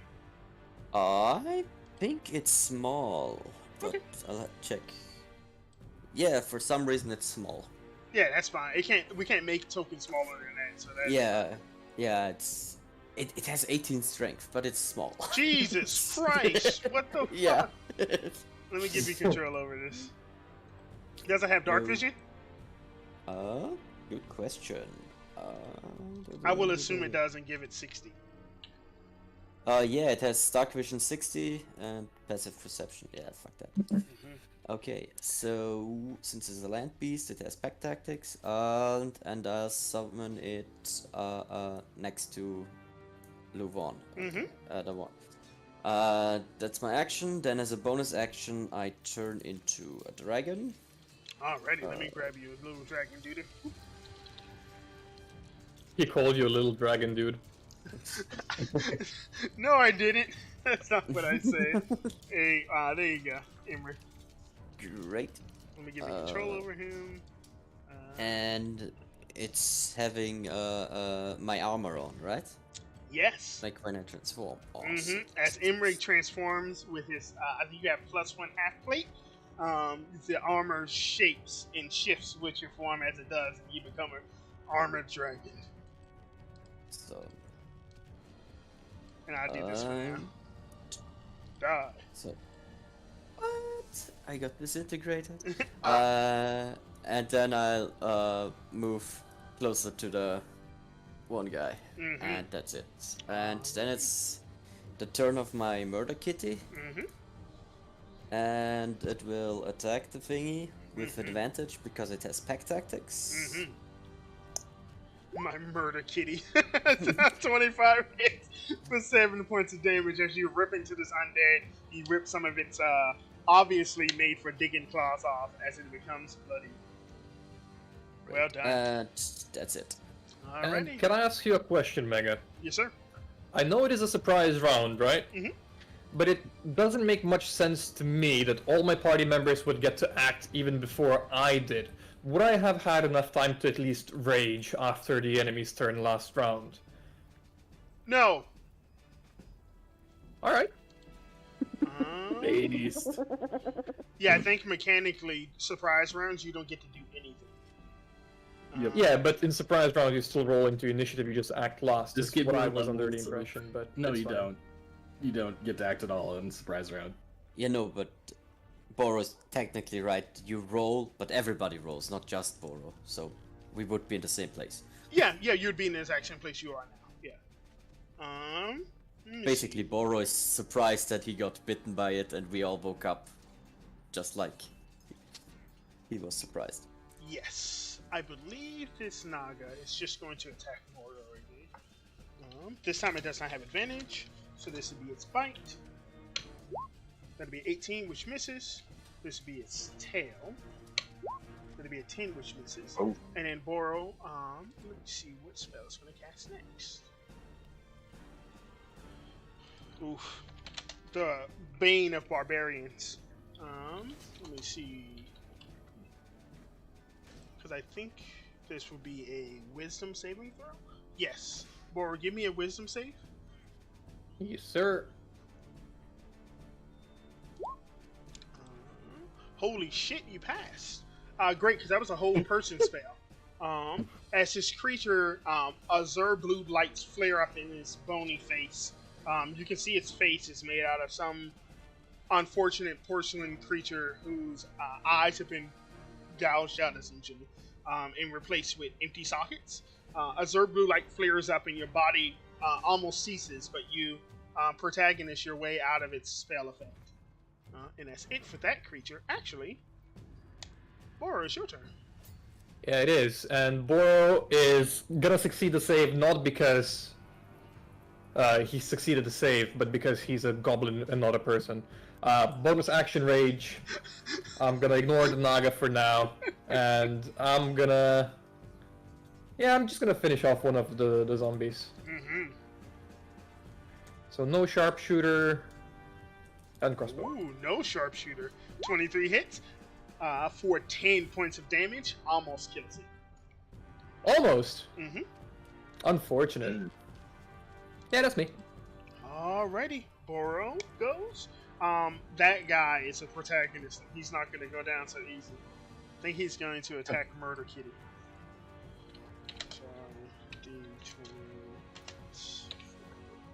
Murder Kitty, take this. What's his AC, Emmer? 12. Sorry, 13, but that hits. 14 hits. For 10 points of slamming damage. As it punches that's your a lot cat of in the damage. face.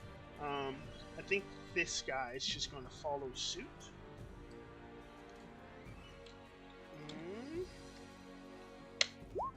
15 hits Yep. for 6 points of slamming damage. Boro. I think this creature. I think you would notice this, Boro. This creature's eyes flash up again, and these two creatures step towards you. I want you to give me a athletics or acrobatics check. Your DC will be... Oh, and you have advantage, so you crit. And they will go...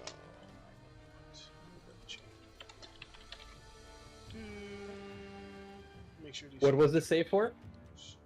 They're trying to grapple you. So you Okay. have advantage, yeah.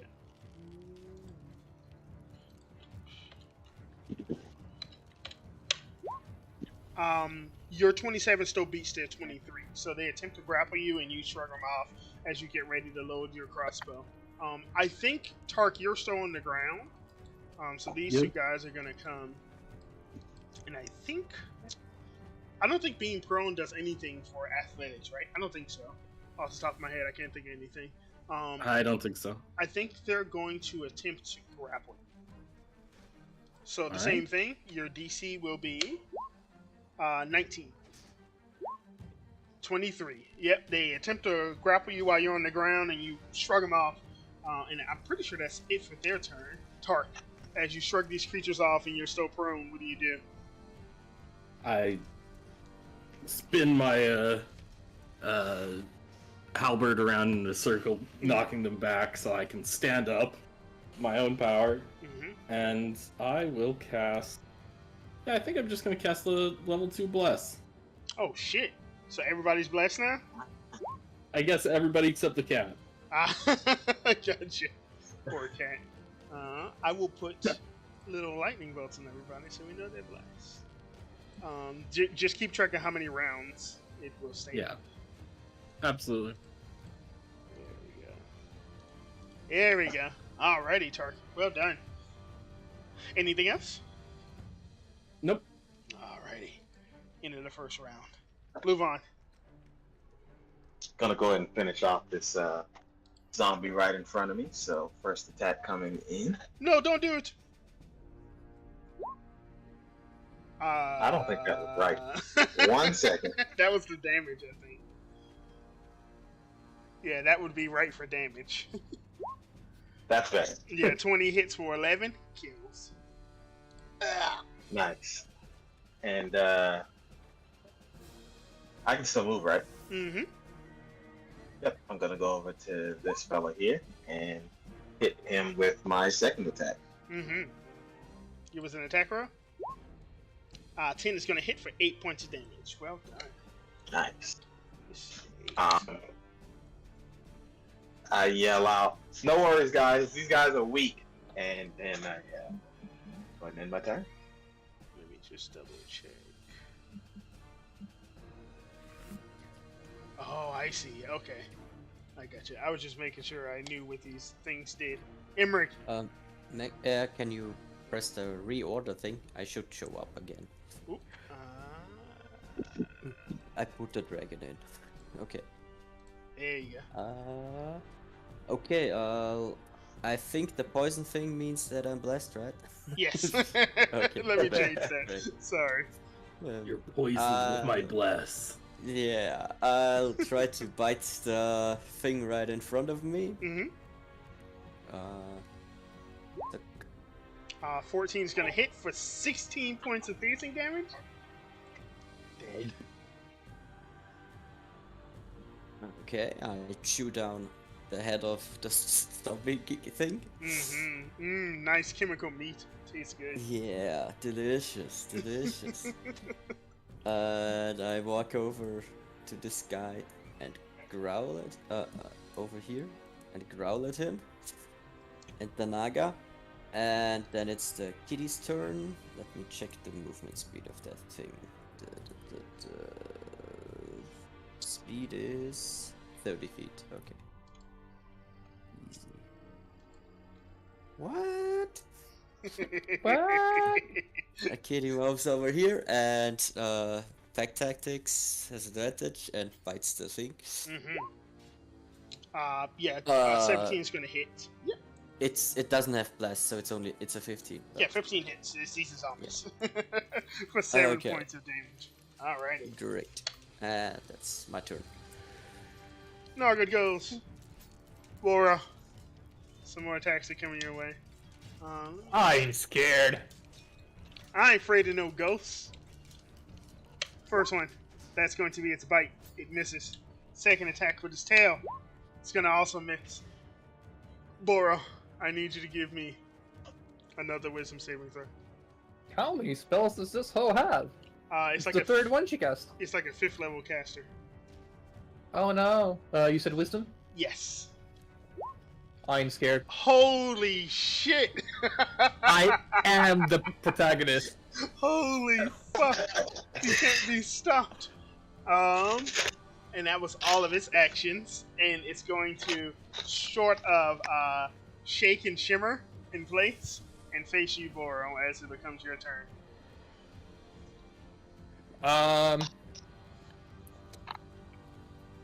This Bone Naga doesn't seem scary whatsoever. Boro's like, 2 zombies, fuck them. Bone Naga, fuck them. Gotta help Tark. He's on the floor. My friend Tanner is going down. Sharpshooter, the zombie next to Tanner in the face. For a 9 missing. Oh, sorry, D4. Maybe that's gonna help. I'm about to say 9 hits. It's 10. a zombie. 9 hits anyway, yeah. Or 23 damage. Yes, it is at 1 HP. Which one? Ping it for me. Either one is fine. Yeah, Doesn't matter. I did this guy here. I drop him to 1 HP, you said? Mm-hmm. I shoot him without sharpshooter then. Here. I was gonna say if you rolled in that one. Doesn't matter. I'm the main protagonist. It's fine. Go. He's dead. Yeah. Alrighty, Bora. Anything else? I don't think I can do anything else. I don't think so either. Alrighty. They thought they were in good hands. I think the one that just got attacked by the cat is just gonna attack the cat, I think. Really? He's gonna ignore Boro, the coolest guy in the world. Yes, and miss. The one above you, Boro, is going to...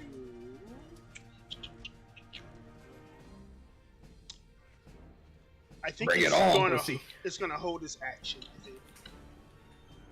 I'll put a little thingy on it.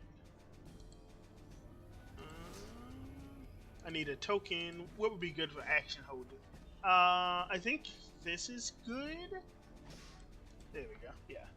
Alrighty. And then the one right next to you, Tark, is going to attempt to attack. I think it's going to try to grapple you again. 220 All right. plus 8. Yeah. You shrug it off. No problem. Alrighty. Tark. All right. As I hold the thing off with the back end of my halberd, I bring it around at it using Great Weapon Master.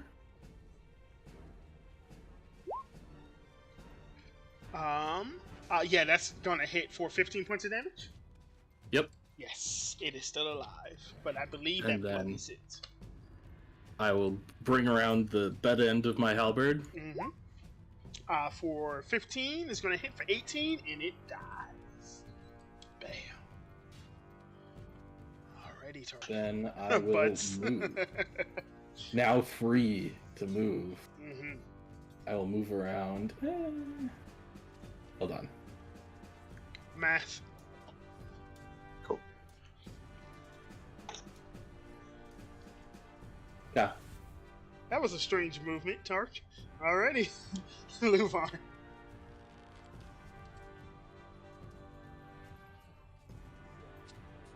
You can go here, Luvar. That's not a problem. Yeah. I was just I'm just mapping out a route. Oh, you're trying to get to the Naga? I was trying to, but yeah, I'll just Just we go can through tag the team that, zombie. yes. Mm-hmm. I don't know. That So Naga looks yeah. like a little bit of a wuss. I'm gonna go ahead and attack the zombie here in that hex. Which one? Oh, this guy. Gotcha. Give it to the tech roll. Yeah. 16 hits for 11. It is now on death's door. And I'm gonna catch it on the backswing. Mm-hmm. 22 hits. Yeah, It had no problem, fellas. 6 HP. Dead. No problem here, fellas. We got this. And that's gonna conclude for me. Mm-hmm. Emmerich. Okay, I walk up to the Naga and try to bite it. It's all bone, right? Yes. I guess I just start gnawing on the bone. Alright. Ooh, that's going to be a Why? 20. 20 hits for 13 points of piercing damage. Oof. Neat. You get a mouthful of rotten meat. Mm-hmm. Then my kitty runs up and claws at it. Mm-hmm. Where's the beast thing? Holy No. moly, 25 Wow. for 11 points of damage. Heavily damaging this creature. You see more and more of the bone falling off of it. As you can tell, it's almost at half health. Okay. Good job, kitty. That's all I got. Give me 1 second. I'm trying to turn it towards you so you can see how pissed off it is. It's at the kitty, right? Obviously. No. Let me see. It has a couple of things it can do. I think it is going to first... Oh, it's got a third hold person. Boro, give me that whiz save. Fuck you! I'm sorry. So this And time, D4? You. Oh yeah. Oh, can he do it? Yep. Let me check. I am no longer the protagonist. DC 12. You pass. DC 12, I passed. DC 12. Wow. You pass. As this creature looks at you before it turns to Emmerich and its light eyes flash an azure blue, you feel yourself paralyzed for a second. Then you hear Tark say, "Don't die!" And you break out like the true protag you are. Now, Emmerich, The power of friendship saved another another day. your murder kitty is done for. Sayonara, murder kitty. Fuck! Murder Kitty's fine. Is it 13? AC 13, yes. Oh, my boss monster! Fuck you, Emmerich! Oh no. This Boro. Naga is looking really limp. You know, Boro is getting fed up by this, whatever this little shithead is. It's quite flaccid. He's gonna give him the 1-2. Run away! Run away. What's the AC on this shit? 15. So your first one is going to miss, and your second And the second one is gonna miss. Yes. Okay. Alrighty, Boro. I think that's all you can do, right? Yep.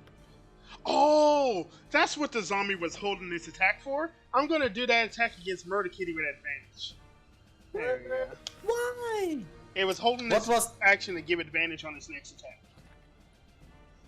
Let me double check. Because I think it was going to give advantage to attack Boro, and your Murder Kitty became its attack target. So I think the help action doesn't take effect.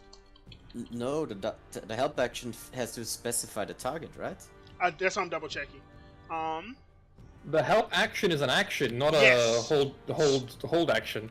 I think you can hold your action to provide the help action. I That's what mean, I'm you saying. certainly can. You can hold any action you want. Yeah, it says alternatively you can aid a friendly creature in attacking a creature within 5 feet of you. So you have to choose it beforehand. Yeah.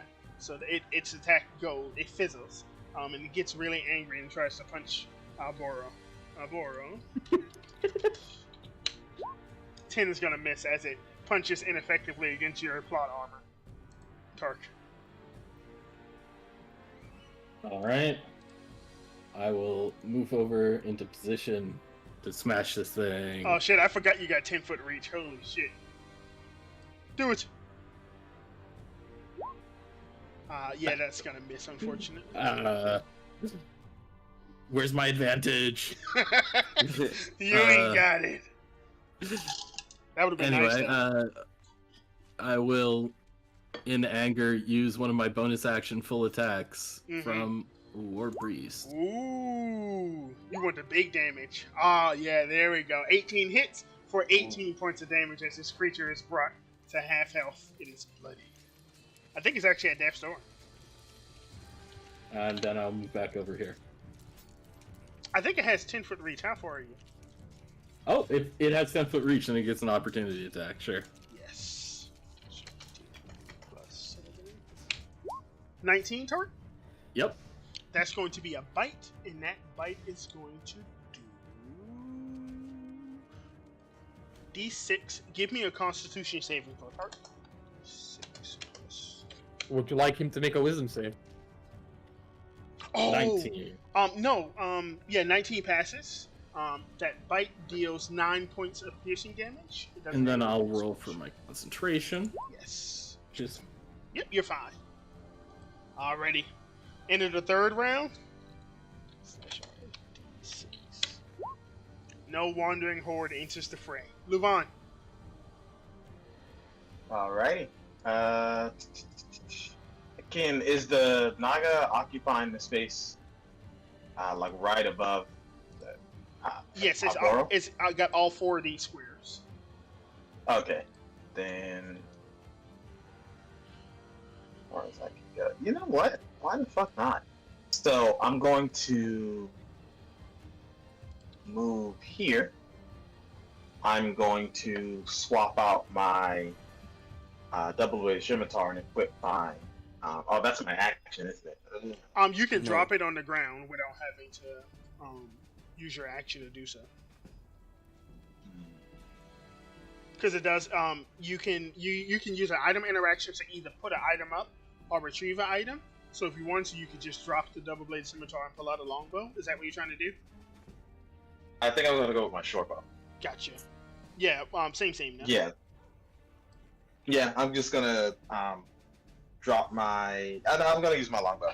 I'm gonna drop the double-edged scimitar and pull out my longbow. Mm-hmm. Make an attack at this. Do it. And you are blessed, so this will also have a D4 on it. Holy shit! Did you just crit? I think For so. 10 points of damage. Is it resistant? It is not resistant. That is 10 points of damage to this creature. It is still alive, but it is falling apart. And I don't get a bonus action on the bow shot, do I? I know you do not. Okay. Well, I think I'm gonna call it in. I think that's good. Emmerich, it's time to kill Steel. Do it. You'll steal? I did a lot. Yes. I'm gonna try to, get the meat out of the zombie out of my teeth with its bones. Neat. At the last moment. Excuse me, guys. What are these rolls? Yeah, I know, right? Holy shit! You shatter Saphir out of anger. Good. He dies. And as you do, Emmerich, Rabbit. you see falling right next to this creature, off of one of those porcelain creatures that made up its form, a backpack.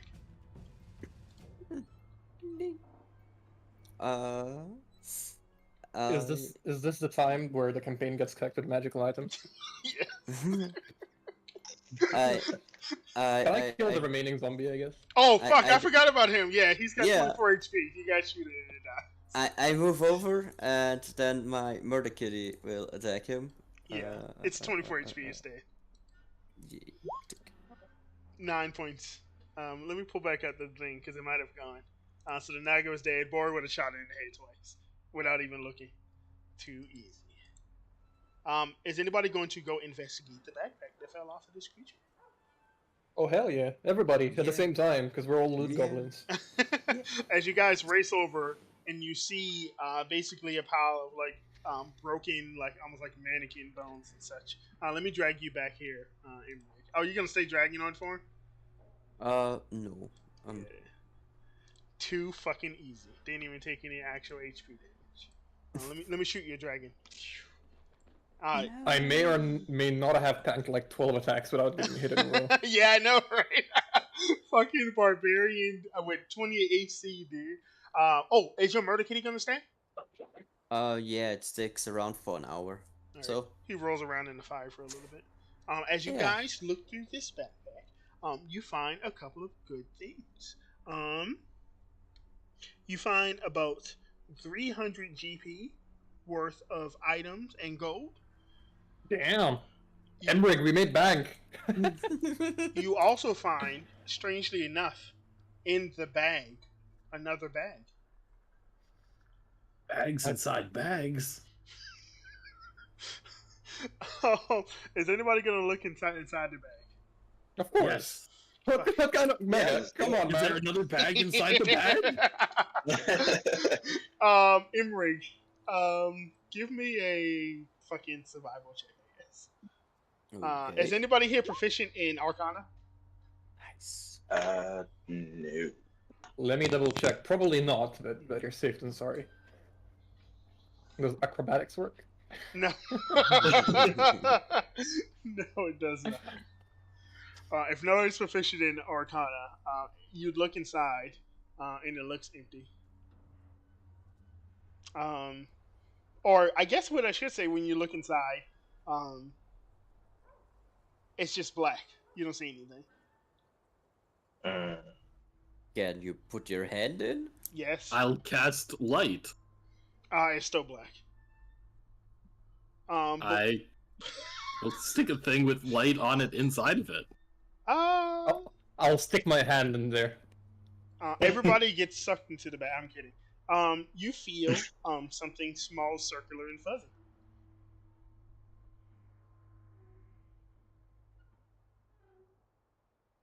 What do you do? I pull it out if I can. Grab the balls. As you do, I want you to roll me a d8.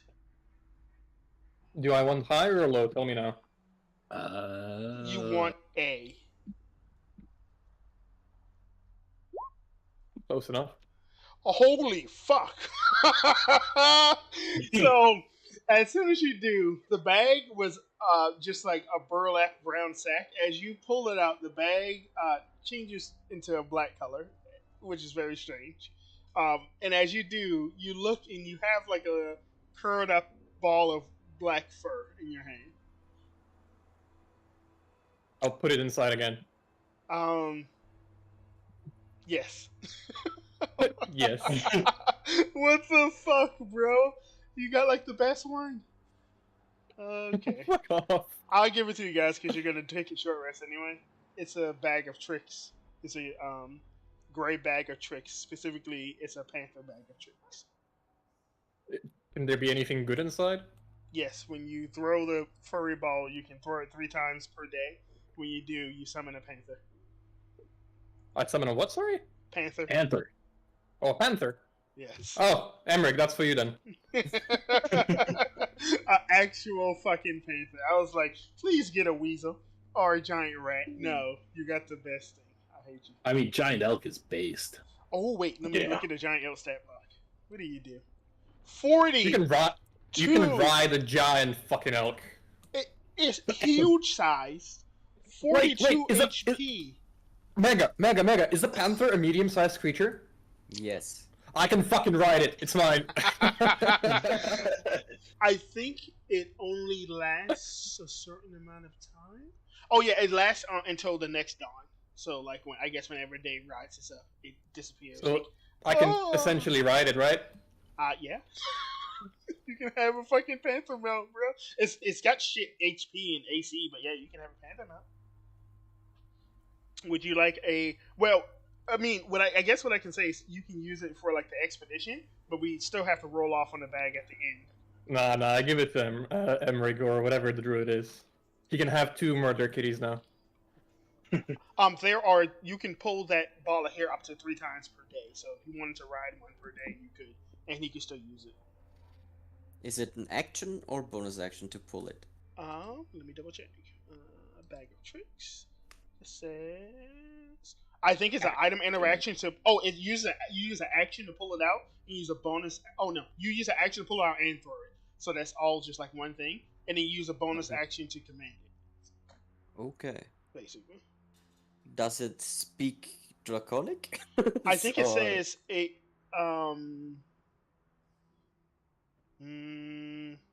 It doesn't say it speaks your language, but I would say that it probably would understand what you're saying. Okay. I believe Any you of- have to attune to the bag too. No, you don't. Okay. You don't have to attune to it. It is what it is. Any of you doesn't have a regular use for their bonus action? Like I I think use it for second attack. I think so Luvon is the only one. no, I No, think he also everybody does. uses their bonus action. Yeah, I Or- think Yeah, I see mine. But you can give it general commands and it will continue to follow those commands. Yeah. Right? So Yes. it's Oh, not like okay, you have to so use it every you- turn. Oh, so you don't have to do every turn Mm. bonus attack, Yeah. bonus action attack. Yeah. Okay. And it'll just go on your turn for like the sake of simplicity. Yeah. Okay. Alright. So I guess Emmerich add a gray bag of tricks and put like in parentheses panther, on your character sheet, and then I grab this for you so you can see what it does. Boop. And then I'll put this in the Discord so you can have it, so you know how to use it. Okie dokie. What is in the Discord? Why is there a character sheet there? What's going on here? We were talking about spells prepared, and I didn't want to name 9 or 12 spells, so Well, now I'm upset. But hey, you guys got. Oh, and then also Boro. Fuck you, Boro. There's a hand crossbow in the back. I feel like the party doesn't even notice it, but Boro has a magical crossbow now. Boro, give me a sleight of hand. I want to see how funny this is. I think I have everybody a has passive higher perception 15. Yeah. Yeah, I think you guys see Boro put a second hand crossbow on his side. This one is very ornate. It's got like some very like I don't know costume jewelry gems attached to it, but it looks pretty pristine. Boro, what color do you want this hand crossbow to be? I'll let you pick. It's pink. No, I'm just joking. It's probably gonna be charcoal black. It's just like a very generic, like assassin style crossbow. Yeah, and we can name it something like sleep, since it puts people to sleep. Or maybe nightmare, since it causes a lot of damage. Whatever the case. I'll think of a good name. You guys see Boro pulling an ornate hand crossbow out of that backpack. Does anybody attack him? What the hell, man? I attack him with healing word. Here you go. I don't for really need it. 7. Appreciate it. Though. Deal with it. Hand it over. Thank Hand you. it over, motherfucker. And then I'll cast one on myself. Cause Oh yeah, because you're about to finish your long rest, so it doesn't matter. And as I mentioned before, all of these zombies, they look very weird. They look like normal people, but like you made their hands 2 times the size than they normally are, and they have like almost like webbed hands. You imagine you see around them several different holes as if they dug themselves out of the ground. It's very strange. Emrig, your cat burns up. We also burning the undead, right? Very important. Yeah, you see this bone naga like twitching occasionally. What do you guys? Does anybody have a need for a regular hand crossbow while we're at it? No, I don't think so. No. Oh, also, I'm gonna pick up my scimitar and all this hubbub as well. Is anybody gonna put down the undead that's still wiggling on the yes, we are. Yeah, we are. Please. Yeah, yeah. Jesus Let's Bro, just go why? He's just vibing, man. it's just fine. What? Why is my fucking snake? I can't touch him anymore. What's going on here, buddy? Oh, he went to the map layer for some reason. There we go. He's part of the map now. Yeah, I'm guessing you guys are gonna shatter this bone naga porcelain snake, and then you're going to cut up the rest of the undead and throw their meat on the fire. Can I ask you a Yeah. question? This naga is made completely out of porcelain, right? And porcelain is pretty expensive, or at least used to be before the fog came, right? It's not Could a actual spellcast- porcelain. It's bone. It just looks like porcelain. Ah, So that's it's not like cool then. imagine you had someone and you calcified them. They would look like a Yeah. mannequin, like porcelain, but it's just bone. So if there's an item that requires like a gemstone to cast or something along those lines, you couldn't use the bone for that purpose. No, but you probably could use it for bone-related activities. So you could probably, if you needed a femur, you could probably because these things don't have meat bones on the inside. There's nothing you can do with these creatures. On the inside, they're all flesh. It's just meat. It's gross. It's just meat. It's just meat. Alrighty. After you guys cut these creatures up, no other undead come throughout the night to accost you all, and you have your magical items. I believe your hand crossbow is going to be attunement, Boro, so just keep that in mind. I think of Oh, it is attunement. I Does think it have so. a secondary effect?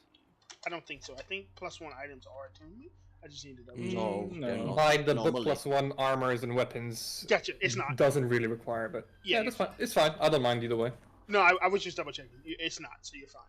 I should have given you like Okay. a +1 pistol or something. That would have been cool. But you guys are able to finish your long rest, no problem. So everybody, just a reminder: after a long rest, if you want to like heal, essentially you can use all of your character's hit dice to heal, since we don't auto heal all your health at the end of a long rest. So if anybody's missing any health, you can roll your hit dice, and you will regain half of your hit dice rounded up at the end of a long rest. Those would be- Anyways, I rolled a 15 for my hit. oh yeah, and then Tark failed his con save. So that's an yes. exhaustion level. Do I Yes. still get the effects of a long rest? No, you don't. So you don't. Oh, I really- don't get the effects of a long rest? Mhm. Bless is gone. Right. Yeah, if you fail your So- long rest con save, you do not get the benefits of a long rest. But you can, if you wanted Understood. to, you could have taken a short rest. So you can use the short rest mechanics, which is you can roll half of your hit dice rounded up to recover hit points. If you're missing any, I don't think you are though, so you should be fine. I was missing a couple. so- Okay, yeah. If wha- you want to roll hit dice, you can. What was that, Imran? What's the DC for that armor check? I think 10. Okay. Yeah, so you're fine. Okay. Yeah, Tark failed by yeah. 1. Unfortunate. Yeah. Rough. Actually, I think it's more than that. I think it's explained in Xanathar's. I think it might be like 15 or something like that. I'll double check, but Tark definitely failed it, regardless. Yeah, for sure. Let me move. It's not DC 5. I wish. If only. Let me clear the turn order. I think I should be able to do that. This clear. Except that. Let me shoot you guys off of this map. Everybody's dying. Oh man. Just because I failed my con save, we're all dead. TPK. I think Xanatar's doesn't say that you get exhausted. I think Xanatar's just says you cannot heal if you not heal, but you don't regain any exhaustion levels if you long rest in heavy armor. It's some rule either one of the books where if you sleep in heavy armor, you have to make a con save at the end, and if you fail, you don't get the benefits of a long rest. It's kind of like I'm the not first too worried match. about it. Mega's the DM, Yeah. and so it's whatever rule he says. That's true. Let's keep moving. And let No, me I'm just wondering what the DC is, because if it's high, it's better to strip, right? Yeah. Yeah. I think it's 15. Let's go with that until I Okay. get that rule. Because if it's not 15, I might do some modifications to it afterwards. But let's go with that for right now. And then you guys, go ahead, my navigator for my second day. Go ahead and give me that nav check. You have advantage from Boro. And then Luvan and Tark, go ahead and give me those sets of perception checks, please. So we got Boro a was 19. so helpful. Yeah. 19 is a pass. I got a 6, a 7, and a 14. 6, 7, Boom. 14, Boom. 15, 7, Boom. and 19. Yeah. The second part of the day we averaged a Jesus. 7. That's Wow. pretty good. Oh my god, I hope nothing happens in the middle of the day. Well, Wow. Mr.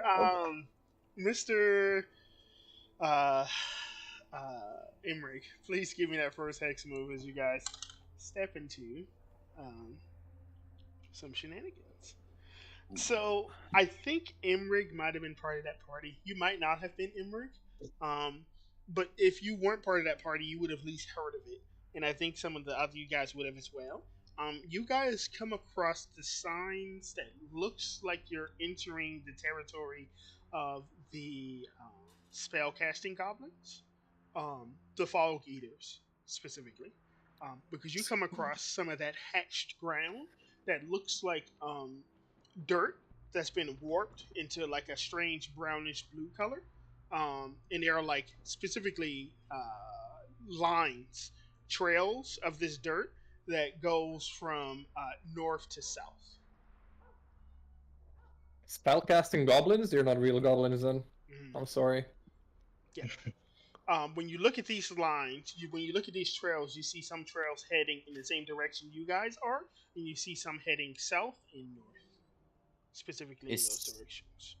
Is there heavier tracks in one direction or the other, or are they South. all pretty similar? South. South are the heaviest. hmm Okay. Okay. Okay.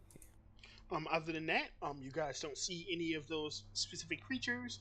I think somebody might have named them already. They're gibbering mouthers that they keep as like pets. But yeah, those creatures leave behind these weird, like warped grounds that feels awkward to stand on. It feels both like slippery and like rocky at the same time. Sort of reminds you of like the mountainside whenever you guys are traveling and it's raining. But of course, there's no rain here. It seems like these creatures just create hazardous terrain wherever they go. But other than that, your morning travel, as you travel from morning time into the afternoon, nothing accosts you guys. And as Imrig moves us into the next hex, and you guys can see what seems to be the outline of a farm to your southwest, I wanted to actually check in with player number 3. Emric, go ahead and move us that hex. And then I want to check in with Okay. you, Emric, and see how you're feeling about all of this. As your party crests the grasslands, and you finally stop seeing as much of the broken wagons and like the remnants of all the people that died in that area, you're starting to reach the end of that area. I wanted to check in and see how you're feeling, because that combat last night wasn't the hardest thing in the world, but that was a new creature you guys haven't come across before. How's Emmerich feeling about the whole thing, and how are you feeling about your weird bag of panthers you've got there? The undead are really annoying. Mm. And not really great. The bag seems neat. So some good things are out here in this horrible place. Mm-hmm. And that Diana lady seemed pretty nice. So Yes. hey, at least some things are not horrible. I will bring you guys to a map. As your afternoon goes by and you start traveling into evening time, and it doesn't get dark, but the light starts to leave the sky as you guys cross into the hex where that farm is. We'll bring you guys to the map. And I believe you guys cannot see anything yet, correct? Yes. Yeah. No. Yeah, right. Sorry. Yes. No. Yes. A quick question in regard to the bag, Mega. Mhm. It says that you can pull 3 out of at dawn. And you can pull at- 3 out every day, and it recharges on at dawn, basically. Okay, so it gets fully recharged at dawn. The things stay around until dawn, Yes. and I can Unless just killed, pull you can out. have it every day. Yes, but I can pull out 3 of them, right? That's pretty insane. Yes, so at the if same you time. wanted to, you could literally pull out 3 panthers at the beginning of the day, and they will literally die as soon as the bag recharges. That's how it goes. Okay, so in the morning they die, but until then they all stick around. Yes. And can I command all of them at the same time? I don't see any reason why not. I can't think of any reason why you couldn't. No. So It I should got be an just an, army. like, attack or something action, right? Yeah, so we got an army of panthers with us, right? Because I'm pulling those 3 panthers out and they come with us. Fuck, now I wish you guys had pulled a giant elk out. It's Yeah. so fucking busted, dude. God Yeah, we could. Oh, that's insane. Yeah, let me bring you guys over to the map. I guess I should let you guys know before I bring you over to the map is that as you cross into the farm, you see 2 like smallish but still rather large, maybe 100 feet or so, plots of what looks like barren farmland.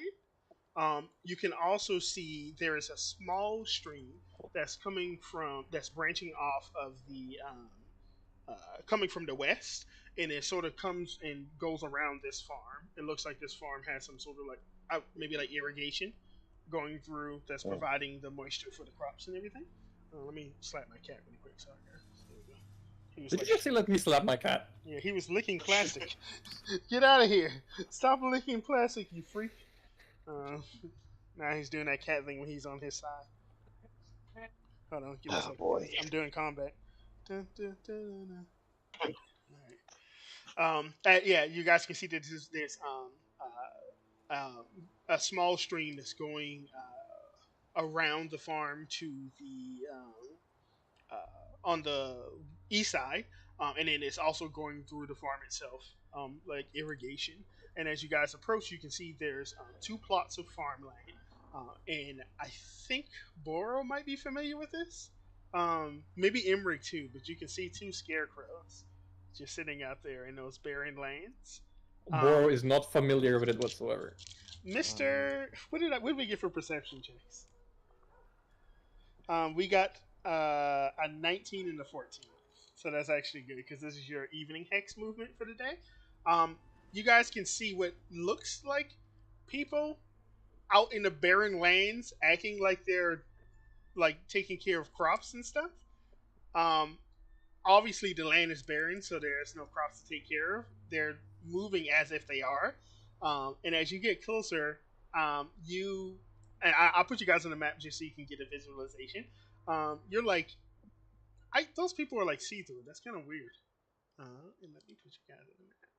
I have no vision. Yeah, I'm putting you on the map. Give me a second. It's like you see through people, but like, well, it sees black. I'm sick of this shit. All right, give me a second. This whole campaign has essentially been the "I see dead people" meme. Yes, pretty much, yeah. Where is Emmerich? Your token always eludes me. It's always at the bottom. And then Tark, yours is pretty close up top. Ew. Okay.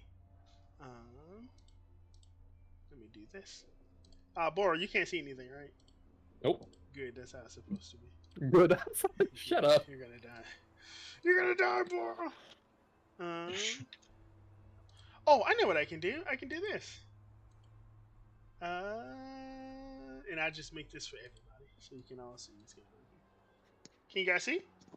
You're. Yep. Yes. That's a big boy farm.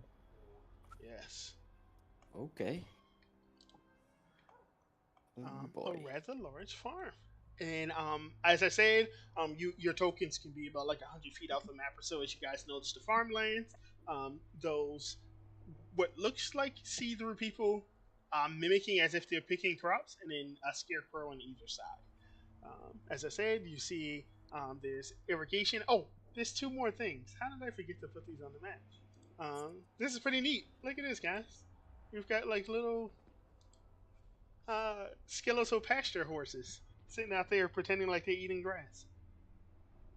Wow. Oh, it's so cute. They all think they're still alive. Mm-hmm. You can just make out some ground beef to the far. Just say ground west. beef. Yes, there are zombie cows that do not have legs. I don't think you'd be able to see them from your angle, but you could have sworn you saw two figures standing next to the ground beef. As a party, you are able to see the farmland ahead of you. How do you wish to approach? Could we just stand 400 feet away and I just start blasting with my longbow? Would you like to stand 400 feet away and start shooting the ghosts? Unless the party suggests otherwise, probably? I mean, if we have to clear out the ghost, I don't see a problem with that. I mean, will your non-magical longbow work on the ghosts? Have I ever fought ghosts? Do I know? If you do this, you're going to find out. I don't think they're immune. I think they might be resistant, but some damage is better than no damage, right? Like speaking out of character. Like with 400 feet range, I could probably take out one or two by the time they get to us. Okay. Right, and if they don't see us, would those attacks be with advantage? Your first volley would be The first but, one, yes. Yeah, when they okay, come through, they will. Yeah. Yeah. So I mean, an advantage attack, even if they're resistant, it's still something. You're right. Emmerich can do some either spike growth or entangle. Probably spike growth being better to hold them off, maybe. You think you can entangle a ghost? Well, That's funny. The same way I can spike growth a ghost, I would imagine. But yeah, Neither of them might work. We'll see. yeah, possible. But other than that, the furthest thing is 60 feet that Emmerich can do. I feel like I have a longbow, just give me a couple of rounds and jump on them. You guys prepare your concentration spells or whatever you need, like Bless or a Moonbeam or anything else you might have that might be useful. Right. And then we just go. Unless you want to try and sneak in and assassinate the ghosts, which I'm pretty sure Koron is against. I mean, these aren't real people anyway. I don't think any of us is an assassin, right? Mm-mm. If you guys would like, what I can do is anybody who wants to attack from long range, we can have. I'm trying to figure out how to best do it because it's going to be some shenanigans in order to get that to work. Because we have 4 shadows and 2 scarecrows. If you go from 400 feet away and start attacking, I think the only one who will not have disadvantage to attacking is going to be Bora.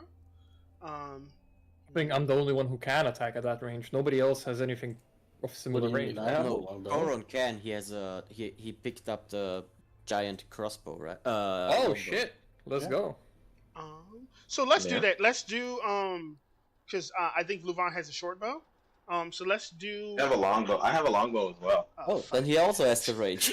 Yeah, God we damn fucked it. them up, bro. We fucked them up. I think Yeah, we between could. the 3 of you, I think what would happen first is Boro. What would you attack first? Because we have 2 scarecrows and 2 shadows, and 4 shadows total. I really don't think I would be attacking. What do you call it? What's his name? Scarecrows, because I wouldn't be too familiar with what that is. Gotcha. So you would shoot like the shadows, basically. Yes. I think what I would want would be, and let me double check their AC and everything. They have pretty high AC, but you guys have pretty good attack roll. So let's do 4 rounds of attacks. And I want Boro, you roll normally. Luvan and Tark, you guys roll with disadvantage, and let's see what you can do. The first round, you said I would have advantage, right? Yes. You get 1 shot since you're using your longbow. One I shot. wish I was a berserker now. I would still get One 2, opportunity. 3 actually.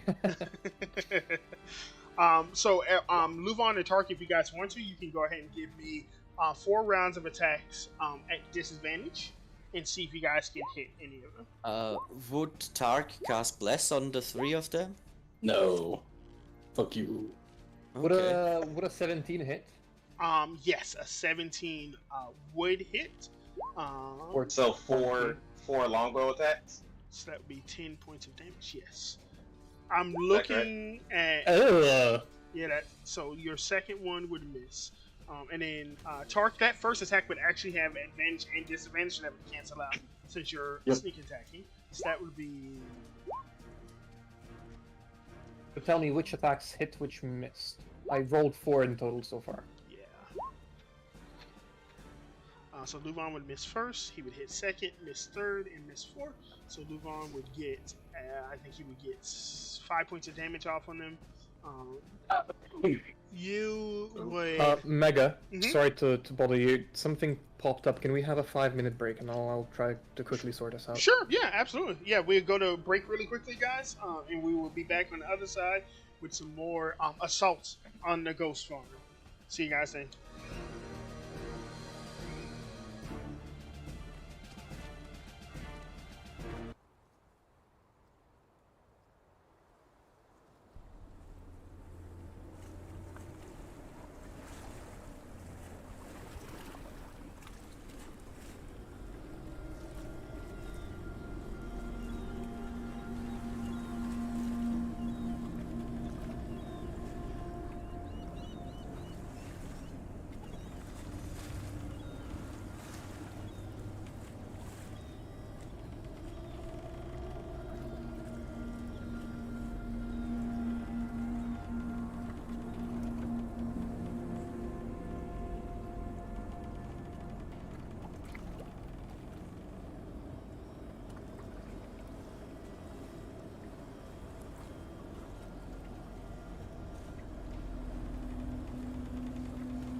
My mic is live, and welcome everybody back to Expedition number 17 of the Forsaken Folks.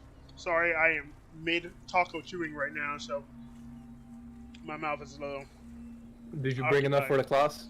No, fuck the class. We basically ended with our party launching an assault on the farmstead. And as they did, they managed to slay, evaporate, kill all of the ghostly creatures, except for one. I think your damage would be 19-8, and then another 8 is 16, and that would be enough to kill one of them, Boro. Your first shot, I think that first shot was for damage. Do you have that damage? Yeah, it was 20. So that would have been 10, and that would have took one to half health. And then for the other ones, Tark hit with the first one for 13, so that would have been cut down to 6. So that would have helped kill that first one.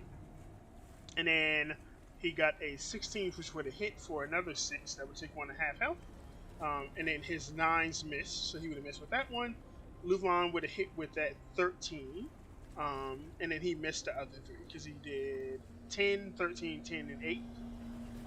So like I said, only one. I think, okay, by looking at that, it looks like 2 of them would have been able to make it inside by the time your volley finished. So you guys can see everything on the map, right? Yeah. I believe so, yes.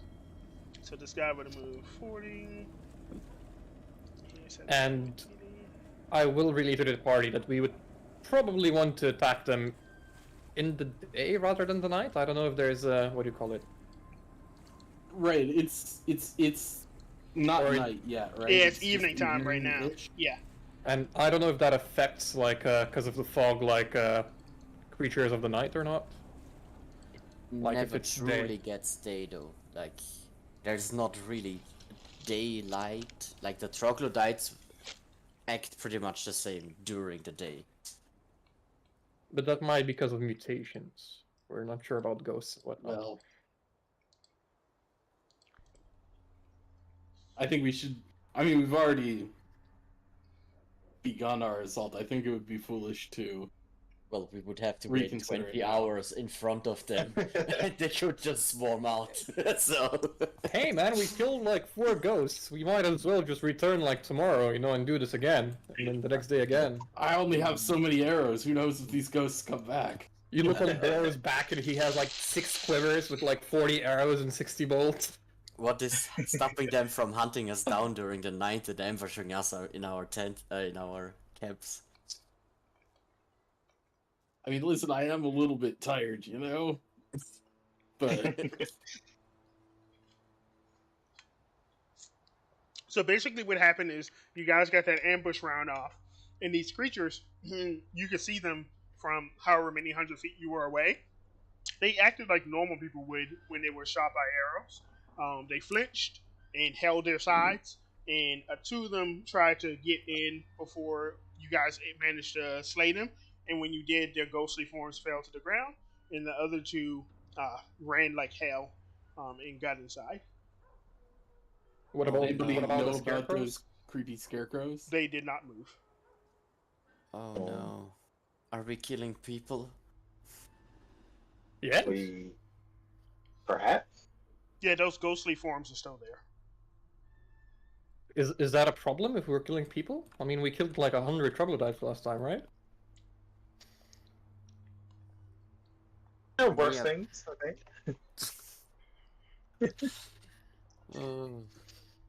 What do you guys do as you are standing approximately 300 or 400 feet away from where your tokens are now?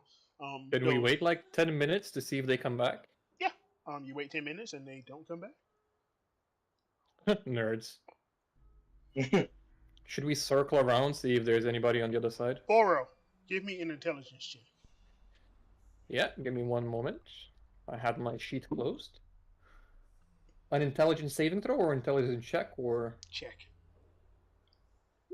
I'll give you a save, but same really. Yeah, 15. you would know that it takes longer than 10 minutes for the undead to come back if they do.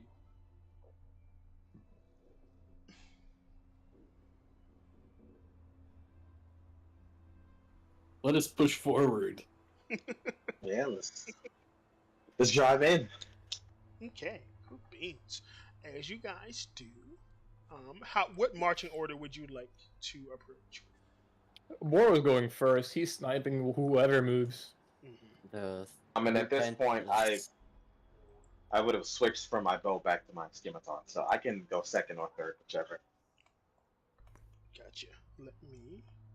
I think we're kind of like just coming in as like a bunch more than like a line, right? Nobody would not- really wants to be super far in the back, I don't think. No. It's Right, probably no. 2 by 2. Like we probably have Boro and maybe Emmerich up front, and then Luvan and Tark behind them. That works for me. 3 Panthers and a Murder Kitty will be in front of Emmerich. So a whole zoo. So we need Panthers. Let's do Panthers. I get think the- one of the Panthers failed their save, and the Murder Kitty failed the save, I think, as well. You already rolled a d6 for them? Or D4, Oh, it's a sorry. D6 now? It's a Nope. d4, sorry. That's for Kitty. We can use the same one for both. Just to cut Oh, the ones okay. out. Sure. 1, 2, 3. And then Murder Kitty. Let me get a cat. I'll use this one because it's funny. It's a What a strange cat. beautiful kitten. Panthers have 12 HP, right? I believe. Yeah, it says 13 HP. Gotcha. Unless we roll for it, obviously. Yeah. Sure. And I believe they have And 12 they're AC. So fast. I'll let you keep in mind their stats and stuff. Yeah. As you guys cross here, like I said, you see those 2 ghostly forms laying down in the pasture, and you see some worried-looking, well, about as worried as skeletal horses can look. Oh, I'm shooting those motherfuckers the moment I see them. Yeah. You would have seen them from far away. You just gonna shoot them? Oh, the skeleton horses, of course. The last time they were carrying like some sort of undead knights. I ain't risking this shit. Yeah, these ones are just in the pasture, just hanging out. Go ahead and give me some attack rolls against them. I think what I'll say is I think you can just shatter them, because what they're going to do is they are going to like hop the fence whenever you start shooting at them and come after you. But their horses, they're not going to last long. And skeletons are not resistant to piercing, so you're just going to burst them down and they're going to die. So we're not even going to roll for it. I would just consider these 2 wiped.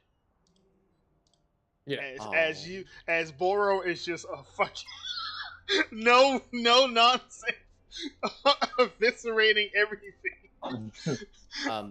Boro, after you're done shooting poor horses, could you perhaps shoot the scarecrows? The last scarecrow I seen came running at me trying to kill us. So, can you check? Hey, you don't have to ask me twice to shoot something. So I think what we're going to have is, for the first part of this, rather than walking into the obvious ambush I had set up, Boro, with his long range and his magical crossbow, is going to destroy everything at the top of the farm. So now there are 2, because what happened, exactly what you said was going to happen, Emmerich. As soon as he shoots one, they start racing up. But you guys have enough range that you're able to pepper them down before they get close. So there are pinpricked scarecrows. There's 2 ghostly forms laying in the fields with arrows sticking out of their incorporeal forms. There's some pincushion and shattered skeleton remains over here. This used to be a beautiful farm, and you've ruined it. You guys can't see what's going on over here. I'm sorry. I don't. That should not be on the GM layer. My bad, guys. Hold on, because there's more stuff to see. So let me grab these dudes so you can see them, just so you have more education on how you want to act. There it XP is. generator goes brrr. Yeah, just giving you guys more information. Can you guys see what's over there? Yep. The undead, right? Yeah, there's Over undead there. working the farms. Oh yeah, I'm killing everything. if I can. Yes. Oh man. So What- what I will say is you could get the front of the farm from off the map, Boro, but if you want to Yeah. get these other creatures, you're going to have to be on the map to do so. And if Sure. you want to attack them from where you are, you will have to roll into initiative, I think. I don't think you would be able to get surprised on these creatures after you shot the guys at the front. I think we should maybe wait unless you guys want to cross the stream here across there and, We and don't go have after to cross them. the stream, right? If I'm standing here on the map at the very Well, whatever entrance, I can shoot literally everything and kill them in one. hit, yeah, probably. I just think if we're not there to destroy them, they're just gonna come back. It just doesn't seem worth the ammo. Yeah, but the coming back takes time. It's not like a 1 hour thing. It's like a 1 day thing, right? It's like a 1 hour thing. Do we just want to assault farming people? These are not people, my friend. Are they? They behave quite like This them. feels like in Skyrim when you go to a new town and you just start attacking the chickens, and it's like the whole town Yes. did not like that.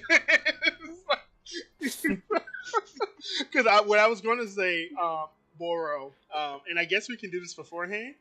As you guys are walking up and you're like, "Hey, look at those zombies! I want to shoot them." A ghostly figure will appear here. This might inform Where? your decision. Sorry, I don't see it. A ghostly figure will appear there. It is a very jagged, what do you call it? Ethereal form, as if the ghost is pissed off.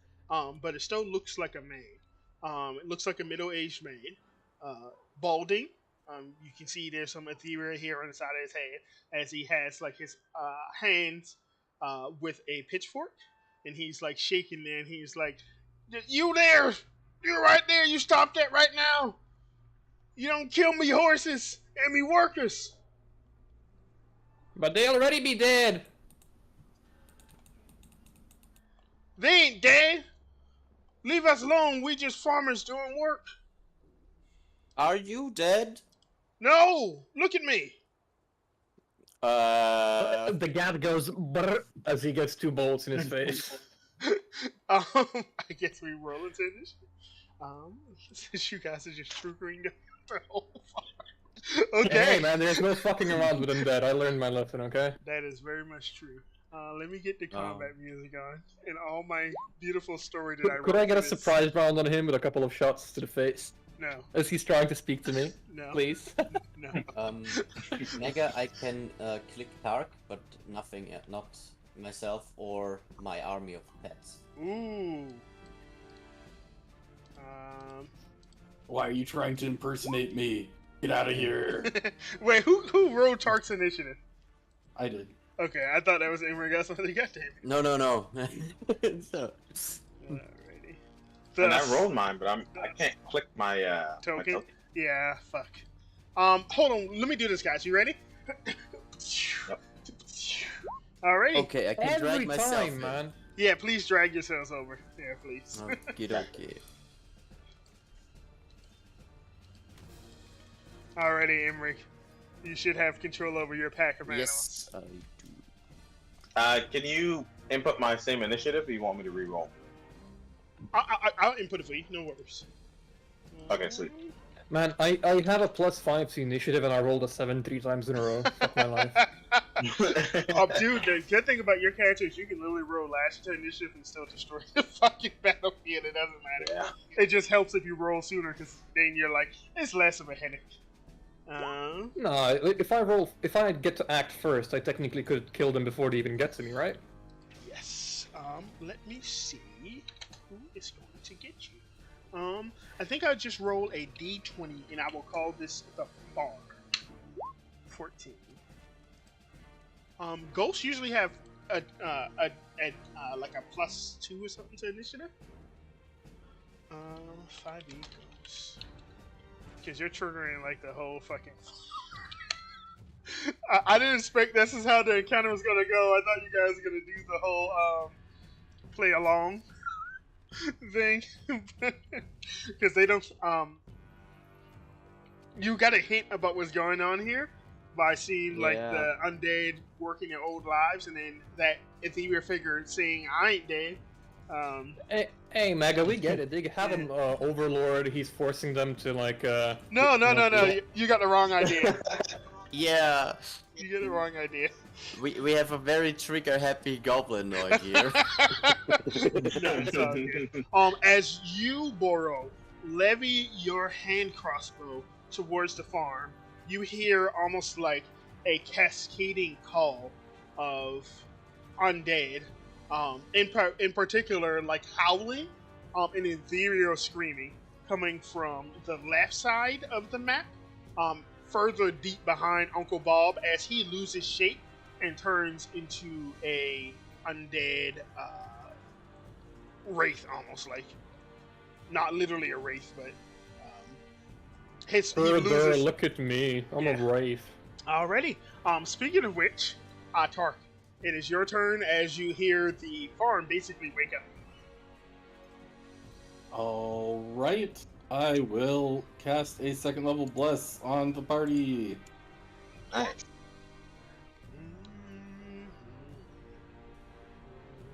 Alrighty, let me give everybody's tokens that little lightning bolt again, so you guys are ready for this ghost gangbang that's about to happen. Hey, Targ, just keep using your bow, man. You don't need to go up front and lose that concentration. You guys wanted to pay for college? Fine, bro. You're gonna pay for college, man. Alrighty, Tark, anything else? I'm going to not listen to my friends and move towards the front. Badass. Dun, dun, dun, dun, dun. The farm. Based. Goes. Uncle Bob is not happy. Let me check out ghost stats. So we have It's an actual ghost. We're so fucked. 40-foot fly speed. Oh yeah, there's a bunch of ghosts here. Oh, nice. Ooh, so spooky. Uncle Bob is going to approach Tark. And as you And do, I'm gonna, as a reaction, smack him with my halberd. Uncle Bob, no! You do that when it's 10 feet away from you, right? Right. Like right here. Okay, do it. Ooh, Uncle Bob has 11 AC, so that actually hits. And Uncle Bob is going to take a total of 24 cut in half because it is not magical, 12 points of damage off of his 45 HP. Do you have Sentinel or not? Nope. Oh, okay. There we are. Uncle Bob finishes his move there. And he uses action to dash, so he cannot attack. The undead are going to start lumbering your way. The water's going to be difficult terrain for them, so they're going to go 10, and then we're going to go 20, and 30, 40, and then 45, 50, 60. There we go. Fuck, I don't want to do this for each one of them. Just move them like, fuck. This is gonna take forever.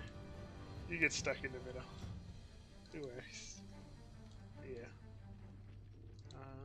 And you guys can see some of these guys are pretty familiar to you. They're like all porcelain and shit. Pretty neat, right? Who's over there? Tark. You have undead Bob, Uncle Bob in front of you. He's got like an ethereal pitchfork he's getting ready to put through your chest. You see those undead coming from the east side of the map. Can you roll me a quick perception check? You already rolled. You got a 14. Disadvantage. Hell. You got a 14 for the hex of the day. I'll just take that for your perception check. You don't see anything of note. Cool. These guys. I just moved everybody here. Alrighty. And then on the inside, these two guys, I'm gonna go 40-foot movement speed. 80. There we go. They just wanted to speak to you guys. These guys are gonna go 20 more. Oh, I forgot about my undead poochies. Come on over, buddy. Come on over. Come chew 'em. Come get 'em, buckos. Yeah, I got some undead poochies here too. How do you feel about undead dogs, Boro? Will you shoot them as well? Bro, I'm not John Wick. I'm not a dog lover. They're getting the gat. And then, if to make matters worse, one of those there's an undead horse that breaks through a fencing and comes racing up here as well. And I think these two guys will just appear back on the map. These are those two workers that you guys failed to kill before. They're just coming back. They're rolling into it. They're just gonna appear on the map for right now. And then last but not least, those cows can't do shit. Those guys are stuck in the barn. Over on the left side of the map, those dudes are gonna come over here. Sorry, so these dudes by the river, are they gonna jump in the river or? Oh yeah. Okay. You can see there's a couple that have already gotten across. And then we got 80. Ah, I thought the river is because they're undead. They don't have any muscles. I thought the river is just gonna, take them away. Jesus, those guys move fast. Yeah, there Yeah, goes. man. Oh man. They're rocking and rolling. In particular, this one here is a female ghost, and this one here is a pretty burly-looking male ghost. As they race across from the side of the map, wailing as they come within everybody. And let me just make sure I'm not missing anybody else. Oh, there's so much. I didn't expect you to trigger everybody at once, but goddamn. Boro's bloodthirsty. I should have known Man, goblins. these creatures seem to be like some sort of sentiently linked creatures, right? The moment this ghost started attacking us, all the zombies moved in the same turn, like in the same 2 seconds. Yeah. Luvan. And to the left of us, that's a fence, right? Yes. It's like a crumbling stone fence, yes. If it's not high, so if you wanted to just like vault over it, it wouldn't take anything. Okay. Luvan, So I'm going out of the corner of your Yeah. eye, you see some undead calves slowly turning your direction and gnash their teeth. I'm going to ignore those bastards. I'm gonna move. I think I can get. Whoop. I'm gonna attack the burly-looking male zombie here, but before that, I'm going to use green. Actually, Just to be specific, those are ghosts. yeah. So I'm gonna go ahead and use green flame blade before I attack it. Let me do this so everybody can see. There we go. And then I'm gonna go ahead and roll damage, or do attack roll. Alrighty, so you're doing green flame blade, so this will be your attack action. Yep. I believe ghosts have DC 11, so that's going to hit. So it's going to be 8 points of slashing damage, cut it in half. And then go ahead and roll me that. I don't. It is magical damage. Yeah, it's because it's a magical. It's magical damage. No, it's not. The green flame blade. It's not. It's a spell though, isn't it? So what happens with green flame blade is you can do fire damage, but it does not make your attack roll magic. It's like if you cast magic weapon, it specifically makes your magic weapon. It makes your weapon magical, but green flame blade just gives your weapon like a secondary. Interesting. Yeah. So he took what? You said 4 points of damage. Mm-hmm. Okay, and I think that's all I can do, right? Yes. I use my action. Yeah. You what have a bonus? bonus action. You can attempt Then to. yeah, I'll just slash the ghost. Good. Yeah, I'll make another attack on it. 'Cause why the Mm-hmm. fuck not? 25 hits for 7, cut in half to 2. He's going away. Oh boy. Okay. That's gonna be curtains for me. Emery. First I use my bonus action to tell my pets to hunt those things down. Mm-hmm. So apparently they act on my turn, right? Yes. Mm-hmm. So let's call this one, I don't know, Sparky. Uh, so Sparky runs toward this guy. Mhm. He ran more than 20 feet straight, so it's gonna be pounce. So Yes. first, the panther bites. He doesn't have blast, so Yes. I 18 have does to- hit though. Mm-hmm. Yes. It has to make a DC 12 strength save. For your guy before he attacks, give me a Constitution saving throw, please.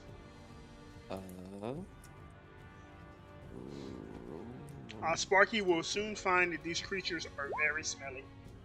Oh no. 14 passes, so he's fine. Okay. So Sparky bites, and he's going to deal 5 points of damage, and they need to make a strength saving throw or go prone. So These strong ghosts. Gross. D20 plus. Well, these are our ghast. No. So he's going to fail and go prone. So I'll put him in. Okay, and that allows Sparky to have a bonus action attack to bite it. So I'll do that one. Okay, it should be advantage, right? It's prone in front of him. Mm-hmm. Yep. Okay. Okay, 11. 11 is going to miss. Okay, that was Sparky. Mhm. Okay. So he's How going to much deal is that? 7 total. I'm just notating that for this match HP. Boop, got it. Alrighty. That's not 20 feet, so poor boy cannot run far enough. So just a attack from this one. Mm-hmm. Bite. 23 to hit. Armor class is 10. That hits. Is this also a smelly guy? No. Oh wait. Oh. This dog right here. No, it's not smelly. Okay, good. And then the third doggo goes for the lady. And he deals 5 points of damage. Yes. Okay, because these guys are the dogs do not have a lot of health, so that's gonna be him. Oh, okay. And there's so. And then the third one attacks the lady. 9 is gonna Great, miss. that should be miss. Okay, and then it's Emmerich. Fuck. I'll use my action to throw fire at the lady. Ooh. Produce flame 17. I believe that. Let me double check this. I gotta check specters. Does that hit specter? Armor class 12. So yes, that hits. And use my quarterstaff of flame Mhm. to make So an extra. she's gonna take 4 points of damage total because they are resistant to Yep. fire. Of course they are. That's Emmerich's turn, and then it's Murder Kitty. Mm-hmm. Jesus Christ. Am I the DM now? Because I have also some. Yes. Yes. My Man, if you encounter. I just imagine you respecking at this point into the shepherd druid and having like 16 flying snakes as well, or something stupid like that. Shut Like up, somebody Laura. I know. Shut up. Like somebody I know. Yeah, like somebody I know. Okay, Murder Kitty's gonna try to bite the Spectre lady. Murder Kitty has advantage, right? Yes. Mm-hmm. For 14 points of piercing damage. Cut in half Yeah. to 7. Okay. That's all I have now. Neato. Jesus. Good I have job, a zoo. Emery. At the very least, the lady is at half health. And bloodied. Bora. Oh, Burrow's like, I hate ladies. What the fuck? No, I'm just joking. I'm just gonna shoot her in the face, Ooh. missing abysmally, Yes. and shoot her again, hitting abysmally for 22 points of damage. And this is your +1 I- crossbow? Yes. Okay, so 22, and this is a magical. So Oh, that should sorry, be... this is not a +1, so this was regular, but I would be using +1, Yeah, so that's that's what I'm +1 extra damage, so that's gonna be 23 damage. 23, yeah. Which evaporates. Let's go. And I forgot to rage, so I'm just gonna bolt 30 feet back. Okay, So so 5, 10, 15, 20, and then 10 feet off the screen. I will notate on your character sheet. Howard. 10 feet off. Boop, boop, Can everybody see that? On Nope. your nameplate, it should say Boro 10 feet off. Yes. Other people might not be able to see, but Boro, you can see it, right? As long as I can, yeah. Yeah, I got you. Why Yeah. is that 0 there? What's going on here? What's going on here, Bucko? Who added a 0? It's a random. I have no idea. I just get rid of it because we have Luvine, Boro, Tark. Yeah, we got everybody, so that's not good. Alrighty, at the top of the round, Tark. All right, it's time to try to smash an incorporeal object. Mhm. It'll go well, I'm sure. I got he- really big. He's big, bro. That's going to be 13. Yep. Let me double check. I believe ghosts have 13. They have 11, so that hits. And that's going to be Or 21. Yeah, so 10. Yeah. I And mean, then you're doing it. Something's happening. yeah, and then I will use another one of my work priest bonus action full attack Mhm. to smack again. Yep, that's going to hit for 24, so 12. Man, non-magical is doing work because this thing is bloodied and on death's door. All right, that's what I got for you, bud. Unfortunate. Ghost can go in your body, right? It, He can possession, possess yeah. you, yes. Yeah, for sure. Tark, Oh boy. give me a DC 13 charisma saving throw. Good Tark, question. Boro, you're using the magical crossbow +1, right? Yes. Mm-hmm. You have not added it in the Yes, stats, I we think. already discussed that. Mhm. Oh, sorry. how do I do this? I'm trying to figure out. I'll do We this. murdered them. We murdered them all. They surrender. Nope. Oh, okay. Uncle Bob has new flesh now. He's like, I look great. Luvine, I think you're just Oh, shit. going to get new. Yeah, you're possessed now, Tark. Hell yeah. s-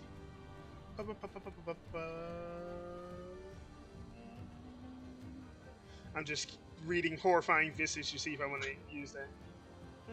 He already possessed. Yeah, he's possessed. Yeah, Luvon, why not? Dad's gonna punch you. And this would be Gonna have to plus make it 6. count. So, 2 plus 6. 11's gonna miss, right? Yes, indeed. Yeah, he says in like a ghostly wail, "You killed my daughter!" And then Grandma and Grandpa are gonna do work on this panther here. Let's see, where is my gas torpedo? Plus 6. Search out D20 plus 6.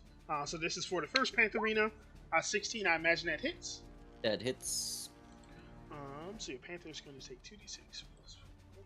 Search out 2d6 plus 4. That's going to be 16 points of damage to your Panther. Which panther do you disintegrate? Would you like to roll for HP? I think you could technically roll higher than that.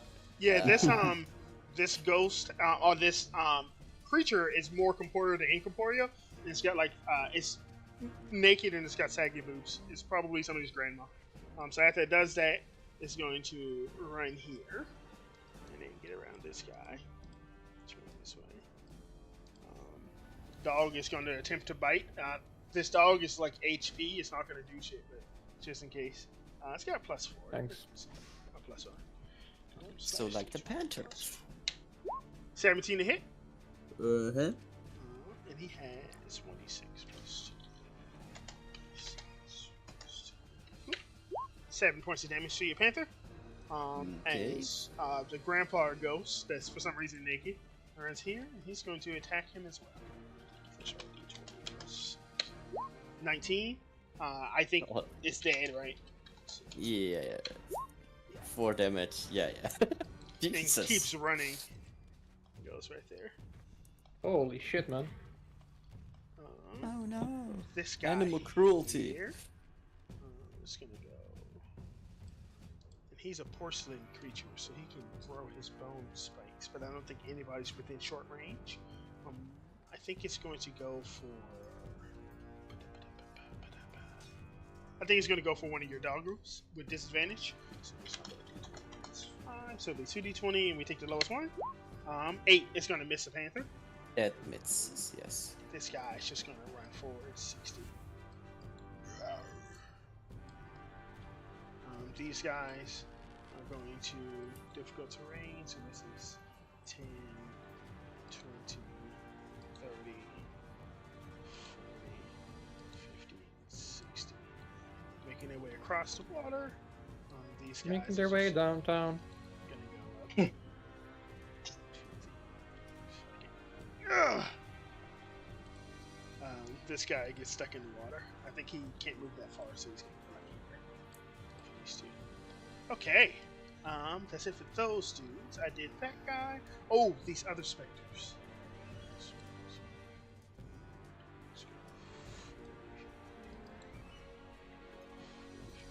I don't think specters have any ranged options, so they're just going to have to float up. Boo hoo, poor ghosts. Yeah. Shame. And then this fucking warhorse. It's a warhorse, guys. It's like the most tomfoolery shit I have ever fucking seen. Oh, they have 50 foot fly speed. So I think this one can at least get like here. This one can at least get here. But they can't attack, so they're just gonna float and surround you guys. I think shadows have 50 as well. So.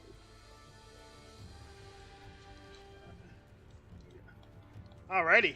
Boop, boop, boop. Making sure I'm not missing anything else. I attacked everybody they can attack. Yep. Alrighty, Luvon. There's a bunch of incorporeal creatures around you. What are you gonna do? Give them the thunderclap. Are they resistant to? I wouldn't know that. Yeah, let's do that. This was a 15-foot cube, so let's see how that looks. Mm-hmm. I can draw it for you, and then you can move it wherever you want. That would be lovely. Mm-hmm. There. Can you see that? Yes. Mm-hmm. And you should be able to click it and move it, I think. If not, just let me know where you want it, and I can put it there for you. I am not able to move. You could do something like that and nuke Imbrig's creatures. I don't think I want to. I don't think I want to do that. Sure. I Why don't- not? Yeah, I don't think They're there's a not way really- you can nuke them without nuking any of his creatures. They're kind of like in the mix. Because that's one of his right there too. Yeah. What if I move it? Yeah, it's gonna Yeah, hit them they're regardless. not really tanky. Like, you've seen how easily the Panthers go down, right? That's Yeah. if you can do more damage, feel free to do so.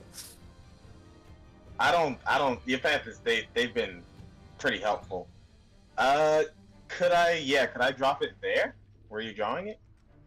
Right here? Yeah. I think it has to be facing you. It has to be facing you on one side, I think, for Thunderwave. Like, you can't Thunderwave. Yeah, it's sweet.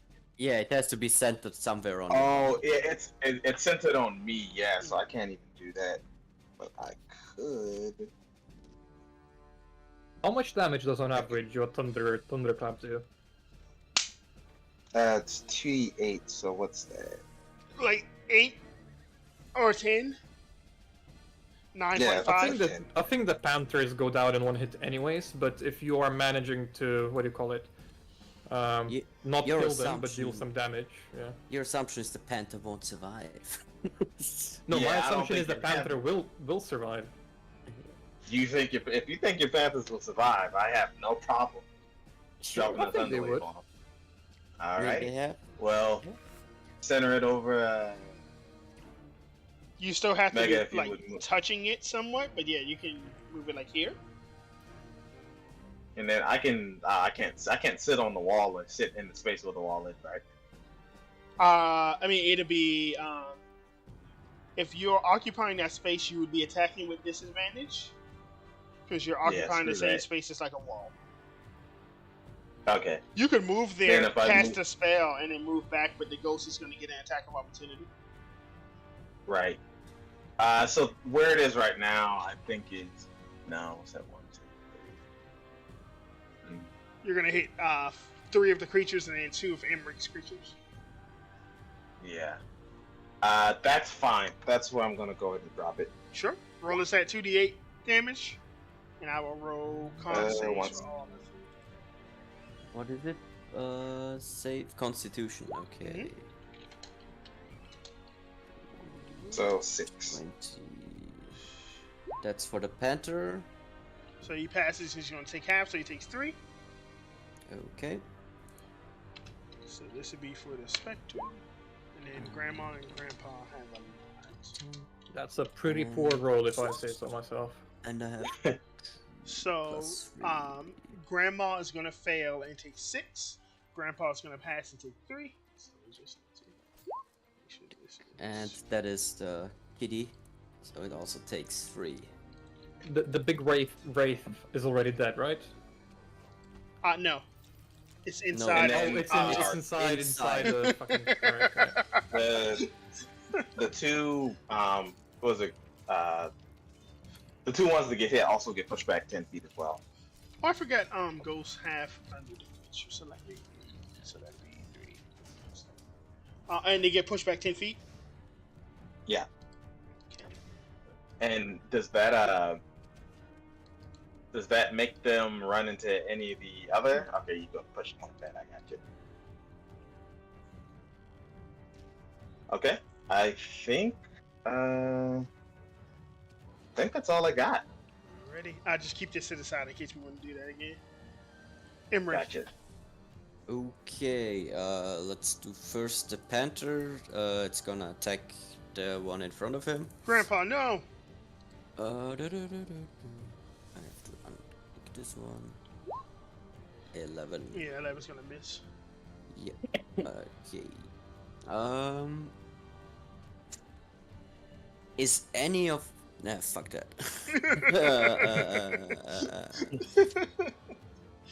Yeah, fuck it. Let's Murder Kitty is still alive and kicking, so let's use her. Emmerich gonna use his bonus action to transform into a dragon, and then he runs to the ghost that's threatening Luvan. Nice. Oh, let me grab the dragon token for you, so I'll keep yours.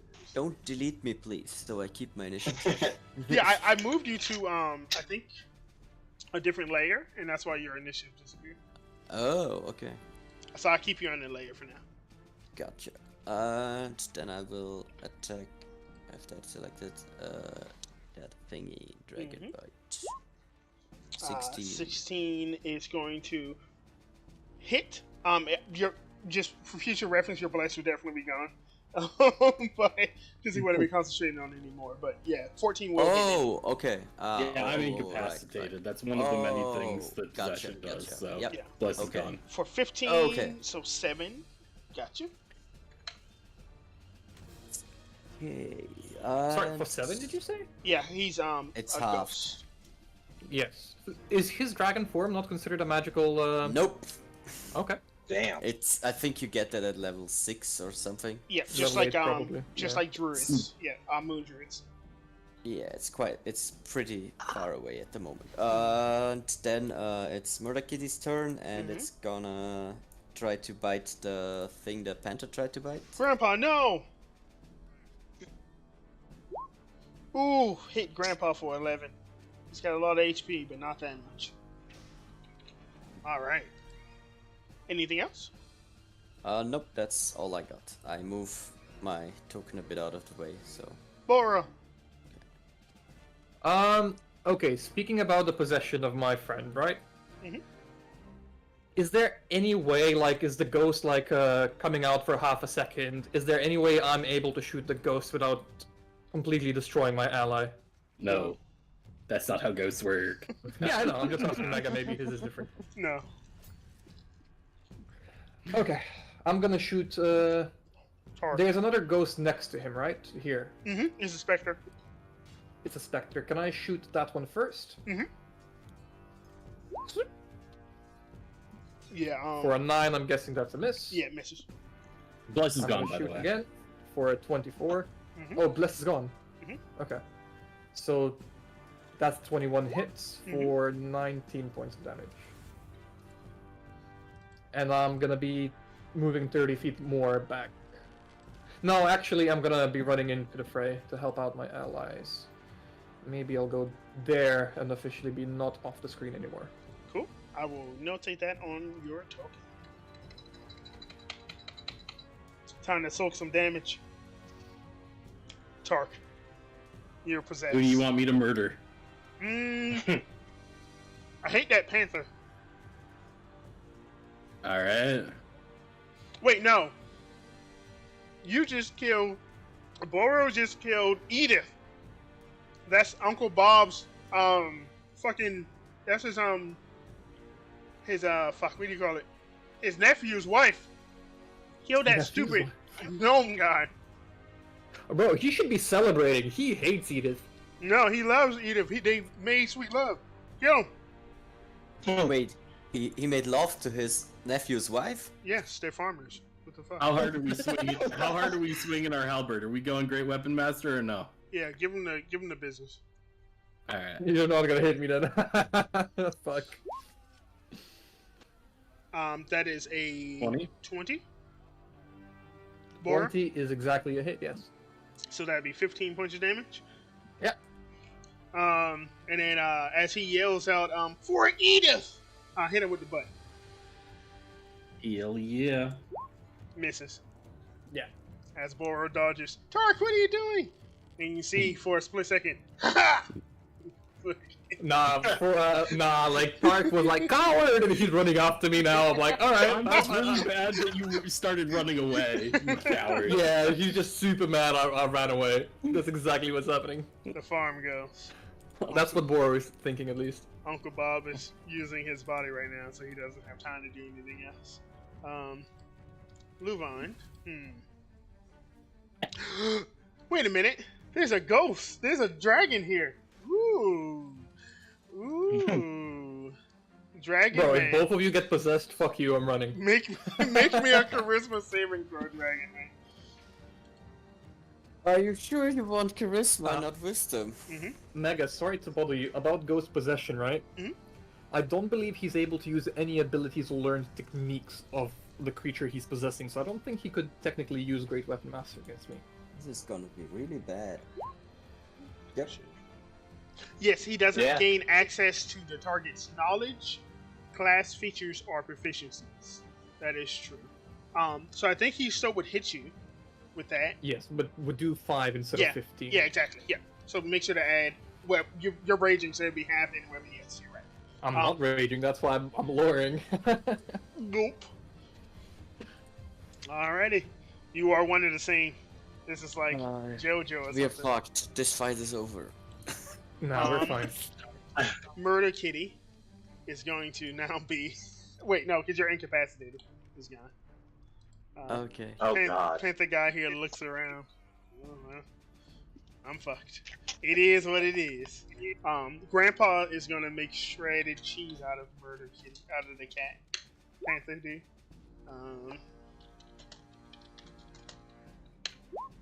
6, so he survives actually. But I think Yep. he has to make a con save. So make me a con save for him. Otherwise, he is Oh, going to be paralyzed.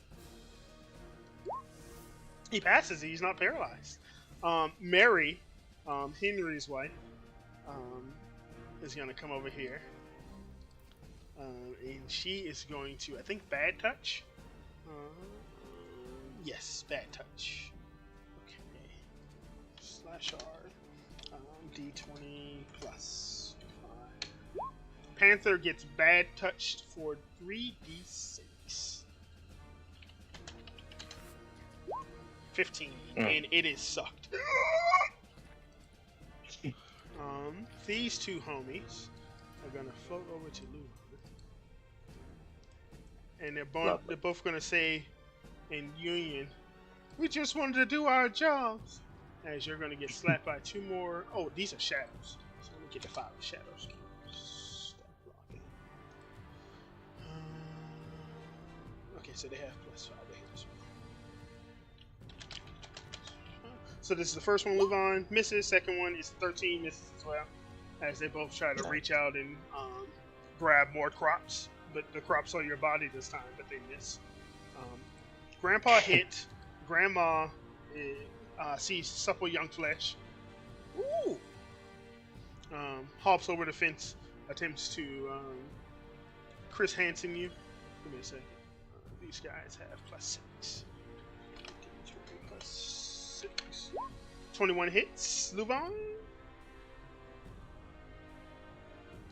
Yes. Okay. Nothing you want to do as a reaction? Shield? Anything like that? I'm gonna save it. Okay. I don't know if you wanted to save it because you might not get a chance. 11. It makes me a con save.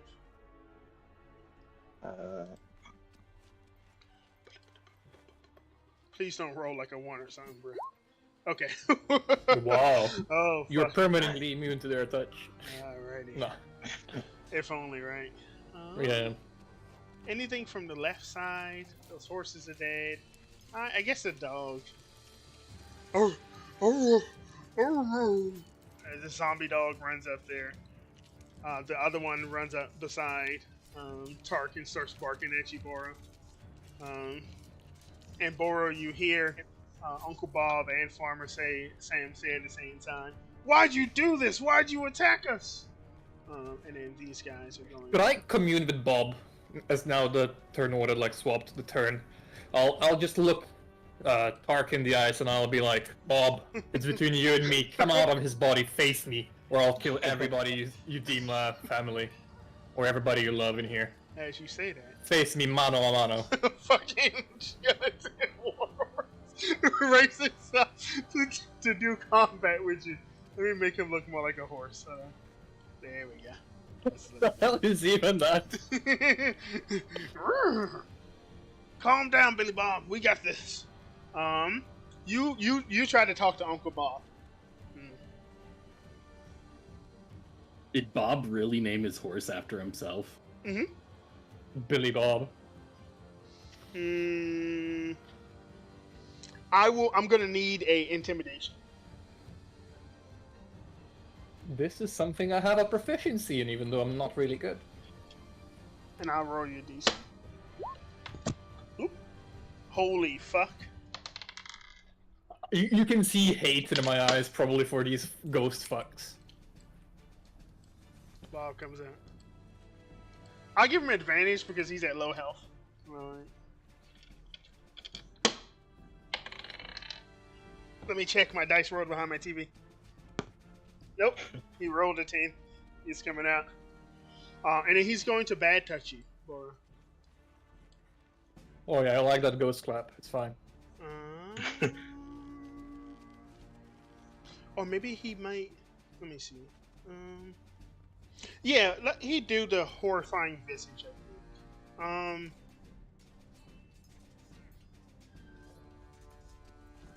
Yeah, he'd do horrifying visage. Give me a wisdom saving throw. Do I have inspiration from anywhere? No. Ooh. Oh. That is going to be... A failure by 8, I believe. Yes. By age 5 years. 1d4 times 10.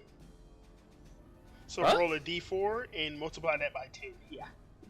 Is it? Mm-hmm. That's probably not the book ghosts then. So it's 30. Oh no, it is. It's from this is from Roll20, the compendium. It says horrifying visage. Each non-undead creature within 60 feet of the ghost that can see it must succeed. Oh, so I guess that's Tark as well. Tark, give me that wisdom saving throw.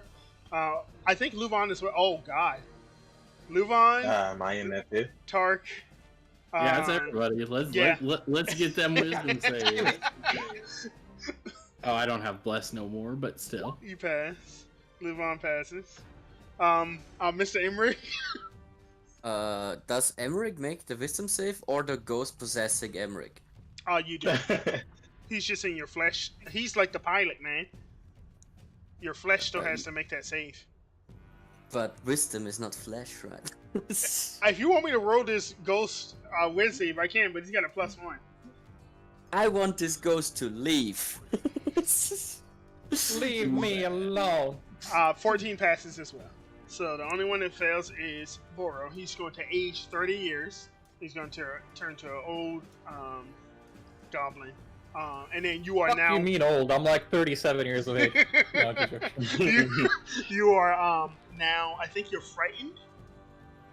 Yeah, you're frightened for a minute, and you can repeat the saving throw at the end of each of your turn. I don't think you have to run away or anything. So yeah, you're fine. Okay.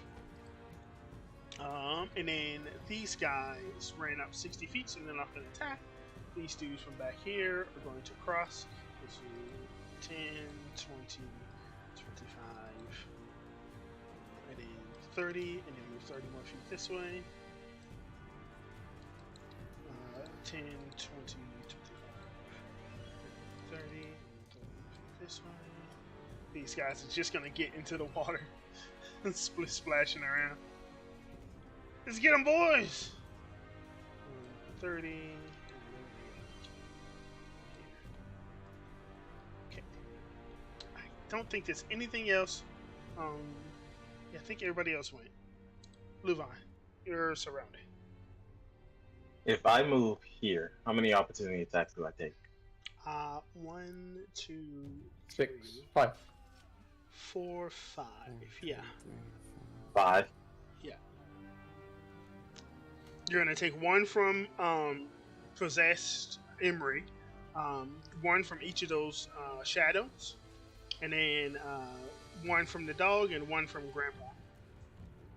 Or Grandma, sorry. I am going to. I'm gonna go ahead and do that, Oof. and upon attack, I'm gonna react with shield. Let me see if this Spectre can hit you. Oh, that's the shadow. The first one's gonna miss.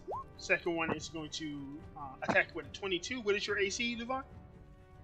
It's 17, so with shield it'll be what, 22? Yeah, so it would hit regardless. Embrag Dragon Bite misses. Let me see what shadows do with their bat touch. So you're going to take 2d6 plus 3, and then your strength score is reduced by 1d4. And your strength is reduced by 4. Oof. Okay. I believe that... you should now be... You have 8 strength, right? 10.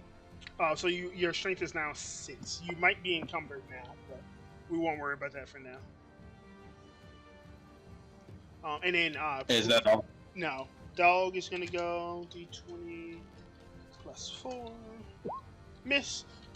Grandma's going to go d20 plus 6. Oh, Grandma crit you. jeez. 23 damage. And I'm down. Oh, fuck. So you get slapped twice and you go unconscious. Jesus. Alrighty. First one down. Well, I guess technically Emrig is the first one down since he's still possessed. Oh, give me a Constitution saving throw anyways to see if you get paralyzed. Nah, you're fine. I mean, you're not fine, but you're fine. Okay. That's it for Luvan. He moved away. Emmerich, you are possessed. I want you to go grab Luvan and drag him back. Okay. So you're gonna go 5, 10, and you both are the same size. You have 20 more feet, and when you have a creature of the same size as you, have to move at half speed. So move back 10 feet. I'll do it. Don't worry about it. 5, 10. Alrighty. Bora. Uncle Bob. So I am scared, right? What can I do? You're frightened. That means you attack with disadvantage as long as the source of your frightened is in front of you, or at least within vision. Can I just step here, not look at the ghost, and start shooting everyone else? No, it's as long as you can't see. So if it was like around a wall, it wouldn't count. But as long as it's within sight. Okay. Yeah. I'm just gonna shoot him without sharpshooter twice, then with a disadvantage. Ooh, Uncle Bob? Yeah. Oh, shit. All right. Without sharpshooter. So that's first Miss. one's going to miss. And Ooh, is that 11? 13. That's a 13. Oh, 13. I got you. Ghosts have 11. You hit him? For 12 points of damage. You're not raging, right? Sorry? You're not raging, right?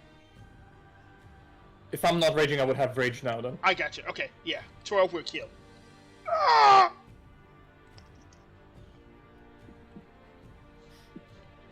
Alright, Bor. You finished the first ghost, but you got like 12 more. Yeah, that's my turn, I guess. I need to tank for... Fuck. Tark, you're gonna get Luvon, right? Yep. Tark. Okay. I'm gonna step in front of Tark. I don't want him to take any more damage. I'll step here, so they come to me and he can use his reach. Tark has like full health, doesn't he? Yep. Yeah, so do I. Oh wait, I thought I hit you, Bor.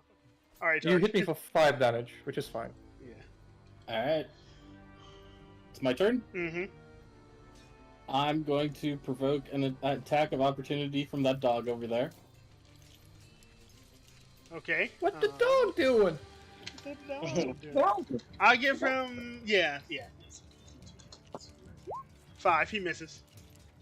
Alright, and yeah, from here, I'm gonna use Turn Undead. Ooh, for the first time in this campaign, you're using Turn Undead? Yep. Alrighty, who's that hit? Within 30 feet, so that's gonna be like these guys out to these guys. Ooh, let's draw a circle. Yeah. It's gonna be close on.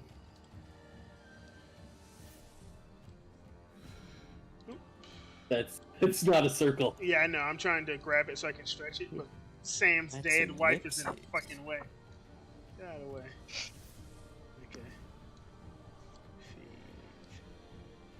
I think that's an ellipsis as well. That's close enough. That's fine. Yeah, this should hit everybody there. So, fuck. Yeah. I don't want to roll this much wisdom saving throw. Just roll that many d20s. We'll figure it out. But I have advantage, so that's going to be a problem. They have advantage. Mm-hmm. What's that bullshit? Yeah. I'm sorry. Let me get a notepad out. Yeah, this is the first time anybody's cast any Turn Undead in this campaign. So unfortunately, you're finding out about this at the wrong time. So we have. You're nerfing my abilities? Fuck you, Mega. Mhm. You asshole. I think I mentioned this last time. Not you played, but either the last expedition or the expedition before.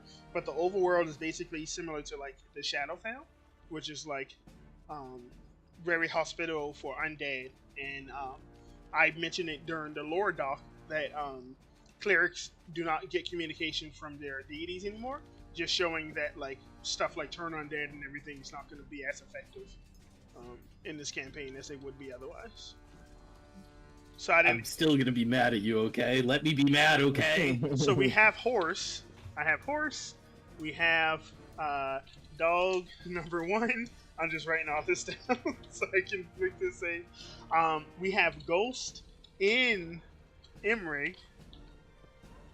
We have Grammy and Grampy. We have, who is this? Henry's wife, Mary. We got Mary. Jane, the daughter, is dead. Good job. Who killed Jane? I did. You're a bastard. We have Two doggos. Yeah, the 2 dogs. We have skeleton up top. We have, and then 2 zombies. 1 and 2, and scarecrow's not undead. Okie dokie. Alrighty, let me go ahead and roll the first pair of d20s. I think if I remember, a Warhorse Skeleton has negative wisdom. So let me do that. Warhorse Skeleton. Whatever his wisdom is, I just use it for the rest of it. Yeah, he has -1, so I just do 2d20 -1 for all of them. So this would be full horse. He passes. Dog 1. No, he does not pass. Oh shit! I'm sorry. Yeah, 10. Yeah, fails. So, Dog 1 passes. yeah, I was adding them together. I'm not supposed to do that. So horse fail. Dog 1 pass. Dog 2 pass. Ghost and Emrig. This matters. Pass. Very pass. Fuck. Grampy. Pass. Grampy. Grandma. Pass. Mary. Pass. Skeleton on the top. Pass. Zombies. you, 1 Mega. and 2. This is bullshit. Fail. Yeah, that's. This is absolute bullshit. Fuck you, Omega. Sorry. So this guy fails. And this guy fails. Okay. After all of that, you have a scared horse and 2 scared zombies. As your very sword radiant light heals out, all the ghosts turn at each other and they look at you angrily. I'm trying to turn. How do you know they're angry? Do they have facial features or something? Yes. They're ghosts. Yeah, of course. I will go ahead and use Healing Word to bring back up Luvan. My healing word is stay down! Stay down! Luvan, you are back conscious with 5 HP. You are currently being grappled by a angry emperor. So you couldn't get up even if you wanted to, because you're grappled. Alrighty, Torque. Well done, question mark? Farm's Fuck gonna you, go. Omega. Warhorse Skeleton is gonna kick you. No, it's not. It's scared. Oh wait, It's gotta run. Oh shit, that is true. It moves its movement, right? It's gotta run the fuck away. That's how it works. Yeah. Let's do. And then you get an attack of That's opportunity. fine. I mean, I won't take it because if I damage it, it'll break the turn undead. Get the fuck out of here, man. Alrighty, those guys run. Oh, he was gonna kick you. This guy's within your melee range. He's gonna try to point blank you. So it'd be with disadvantage. Oh, that hits anyway, right? I need to scroll. Yeah, that's for sure gonna hit. So you take 6 points of piercing damage as this porcelain creature Mhm. stabs you with a bone spike. Done. This guy, yeah, I think he's gonna attack you too. This will be without disadvantage, so just +5. 11's going to miss. The one above him is going to attack you as well. When 11 miss. These dudes are going to just reset. 60. 60. This guy. So this guy's going to come within melee range of you? I'm gonna smack him as he does. Do it. I will. Hold on. Let me did check you my wanna- Great Weapon Master. Did you want to attack him or the Scarecrow? Because the Scarecrow's going to come within melee range as well. I figured just gonna hit the first one. I can't count on Gotcha. what's gonna happen after that. So Ooh, 22 yeah, damage to that guy. 22 damage. He was not hurt, so he's at 2 HP. Okie dokie. 2. I mean, he's going to attack you. So 16. That hits. 5 points of damage. Scarecrow is going to attack as well, and I think the Scarecrow's getting multi-attack. That's not good. You should not do the multi-attack. That would be better. They already have it. Just erase it. It's not there. Yeah. Ripperino.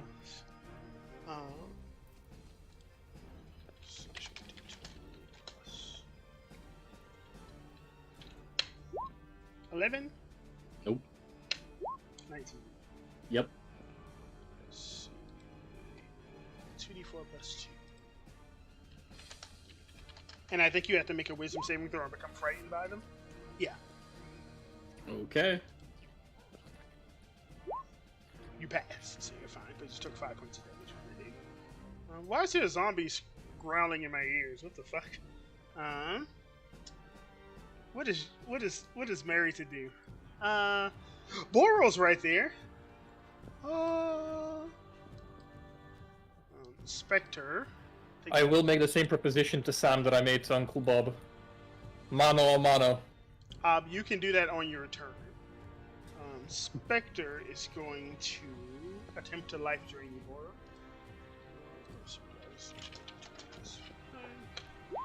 20. That's a hit. That's going to be 3d6 necrotic damage, if that matters. Yeah. 9 points of necrotic damage, and I think that drains your strength. Oh, it reduces your maximum HP if you don't pass a con save. What's the con? It's a con save, right? Yes. Yeah, you have to roll really bad to fail this. Yeah, you're fine. But you take 9 points of necrotic damage. I imagine you're a bear bard, right? So that's half. Yeah, that's 4 damage. Luvon, you're awake, but Grammy doesn't know that as she turns and attacks Boro. So she'll do 20 plus 6. 8 misses Boro. Dog's gonna bite you. You're like in a mosh pit right now. I don't care. 14 misses. This Luvon, is like the perfect opportunity for a thunderclap, Luvon. you can make an attack of opportunity with disadvantage as the dog runs by you because he doesn't know you're awake. If you attack, they will know you're awake. You said what? I'm sorry. So a dog, one of the zombie dogs just ran beside you. If you want to pretend like you're still asleep, you won't be able to take that opportunity attack. But if you take it, they're going to know you're awake and they're going to gank you. What do you want to do? That'll be my last. Level 1 spell slot. Well, I'm asking if you want to take that attack of opportunity or not. Is it just one? Yeah. I can't take one attack. What the fuck am I talking about? No, I am not. Okay. Bora. 10 misses. Yeah. Spectre. Other Spectre.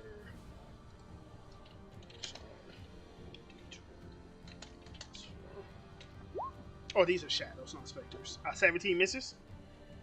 Yep. God damn your AC. That's gonna crit.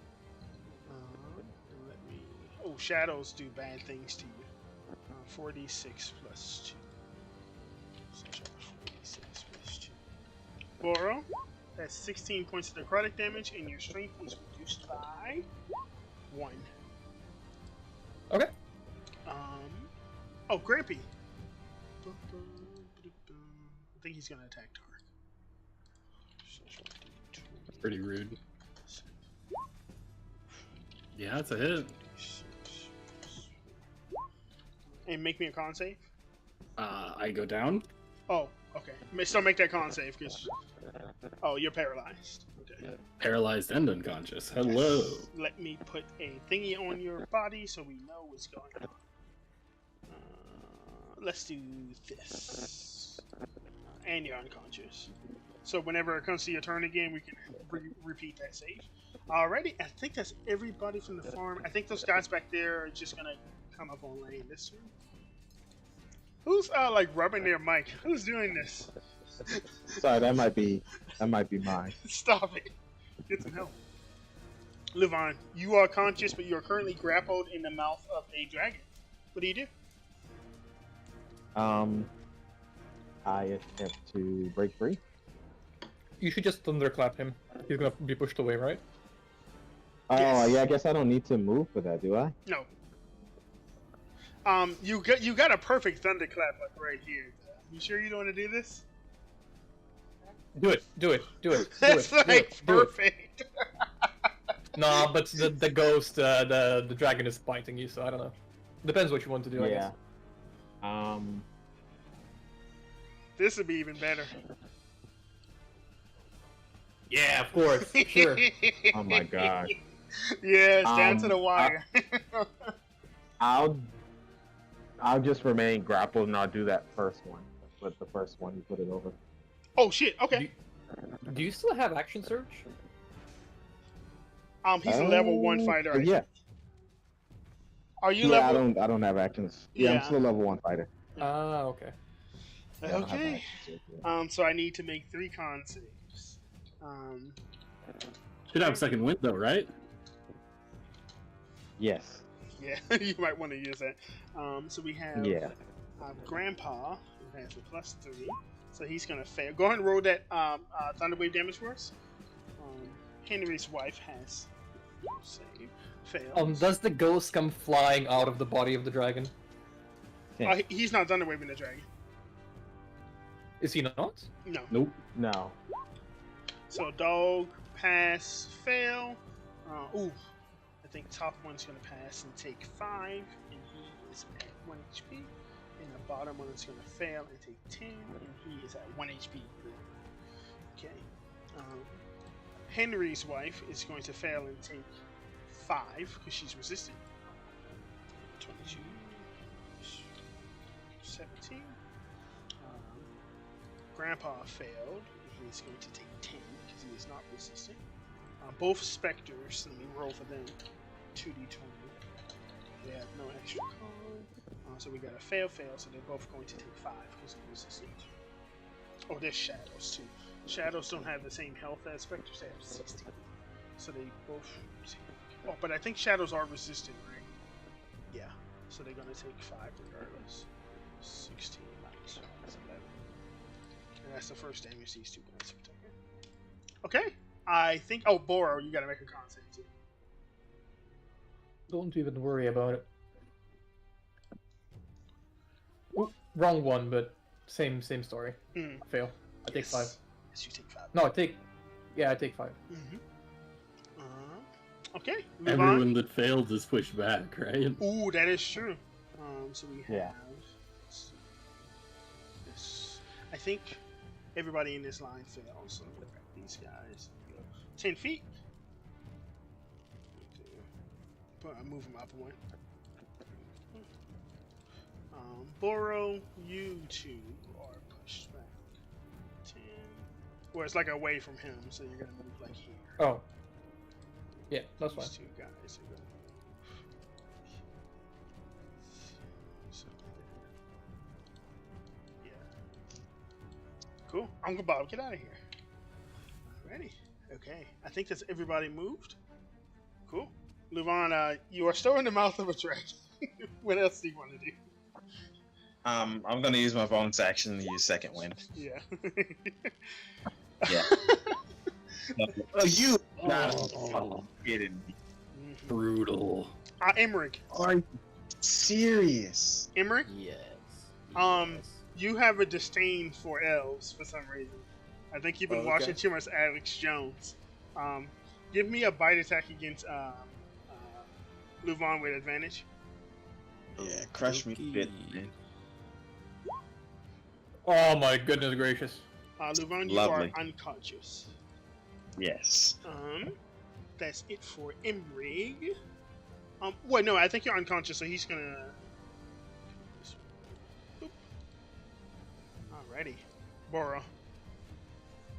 So all of my party members are cuffed, right? Yeah. You have Tough to tell. Luvan bleeding out. Let me move the ghost over there. You have Luvan bleeding out. You have Tark bleeding out and paralyzed, so he's like bleeding out while staring at the sky, making like a pose. Emrig is currently possessed. Yeah.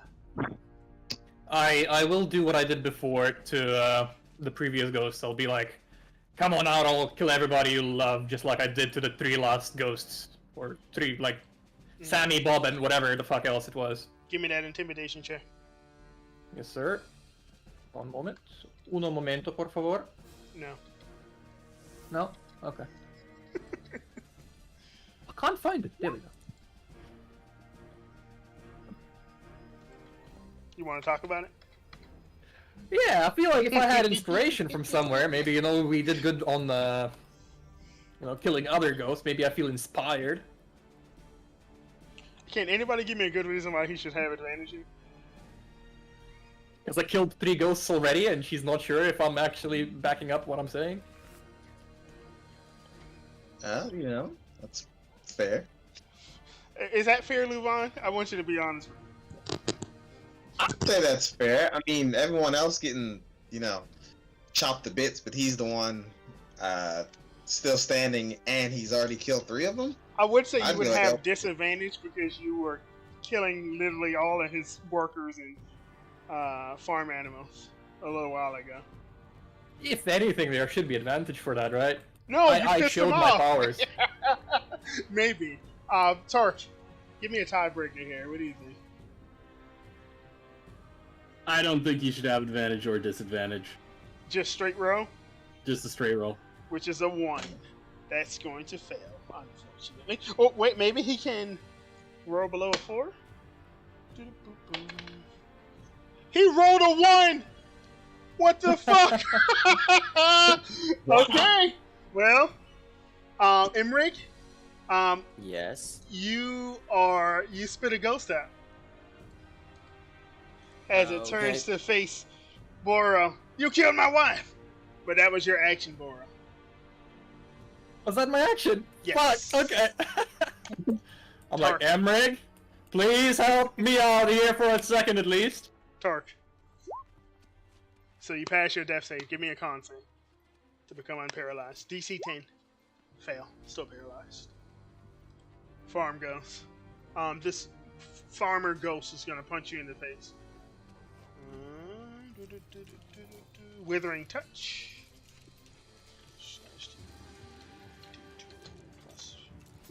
Missing. You killed my wife. Specters are going to notice that Emrig seems to be back to his former self. This one, Emrig.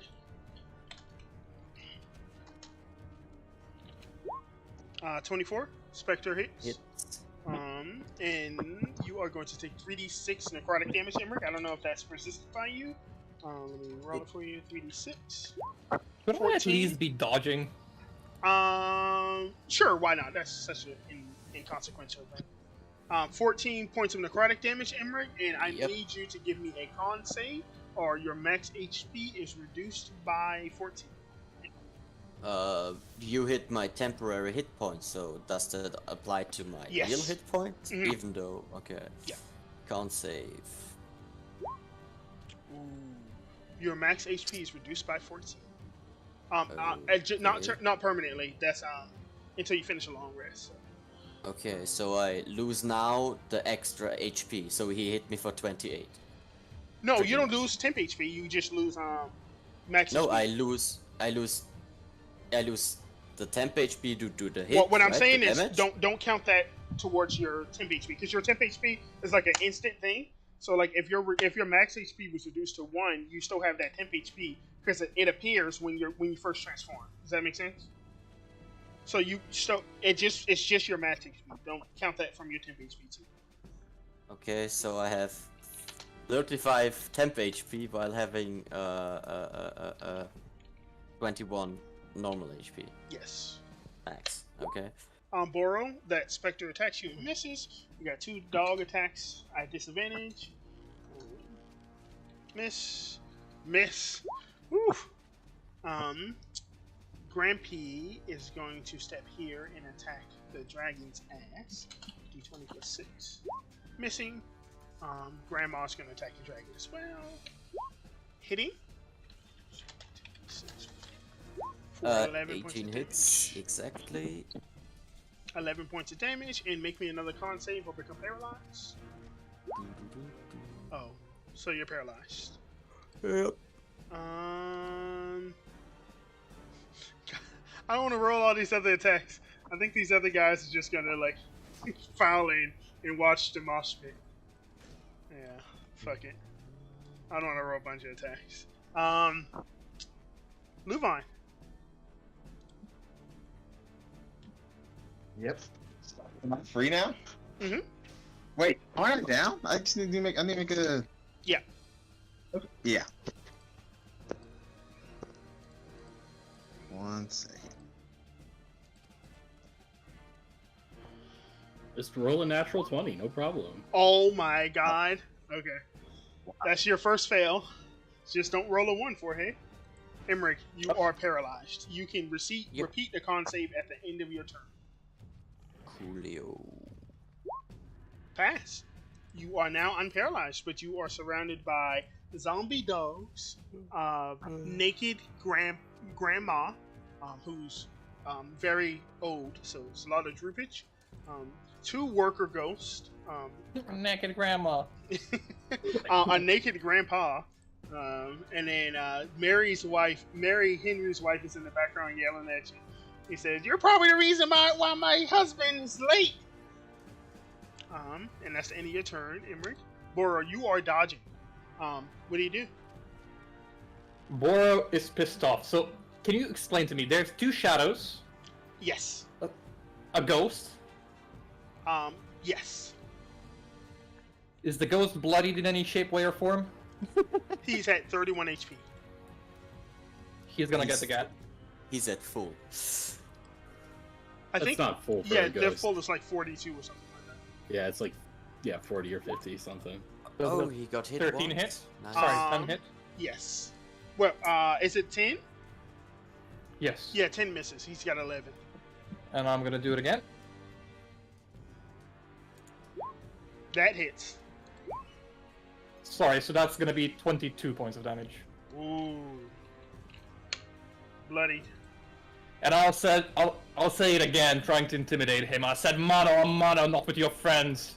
I'll kill all of them if you continue doing this bullshit. I'm gonna see if I can recharge and possess you. Tark. Roll me a death saving throw. Is that 2 fails? Nope, that's the first.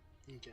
1 pass, 1 fail. Roll me a con to stop looking like a mannequin frozen in time. Fail. Farm goes.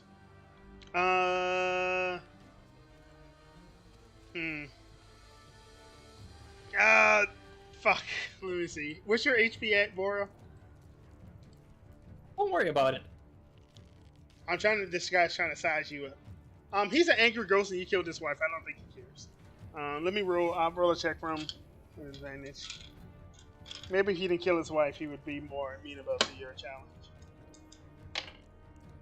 Is he really about to be a pussy? Yes. He rolled a 16. Mr. Burrow.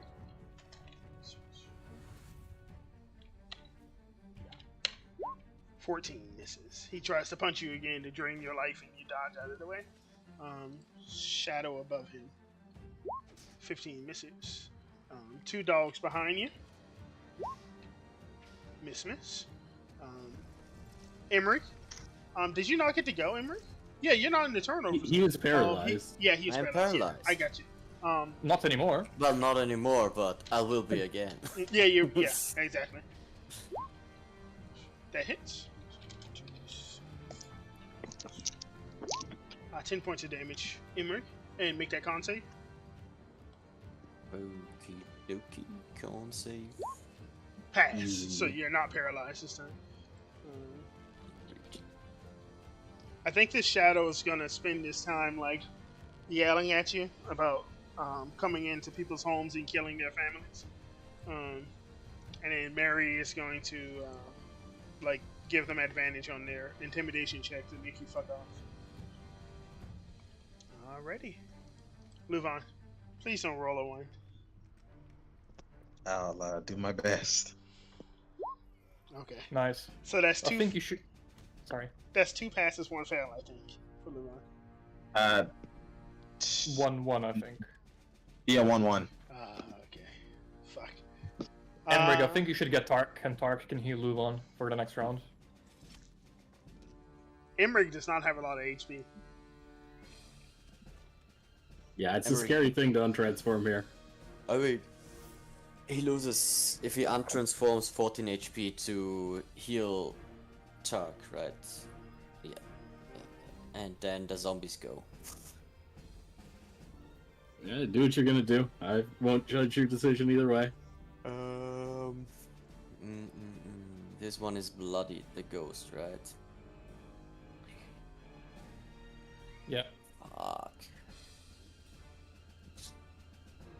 He's at like 15 HP, something like that. I don't think you can do 30 of non-magical damage, can you? Yeah, no, I can't. But I can try. What's a 15-foot cone, right? I can spit fire at them.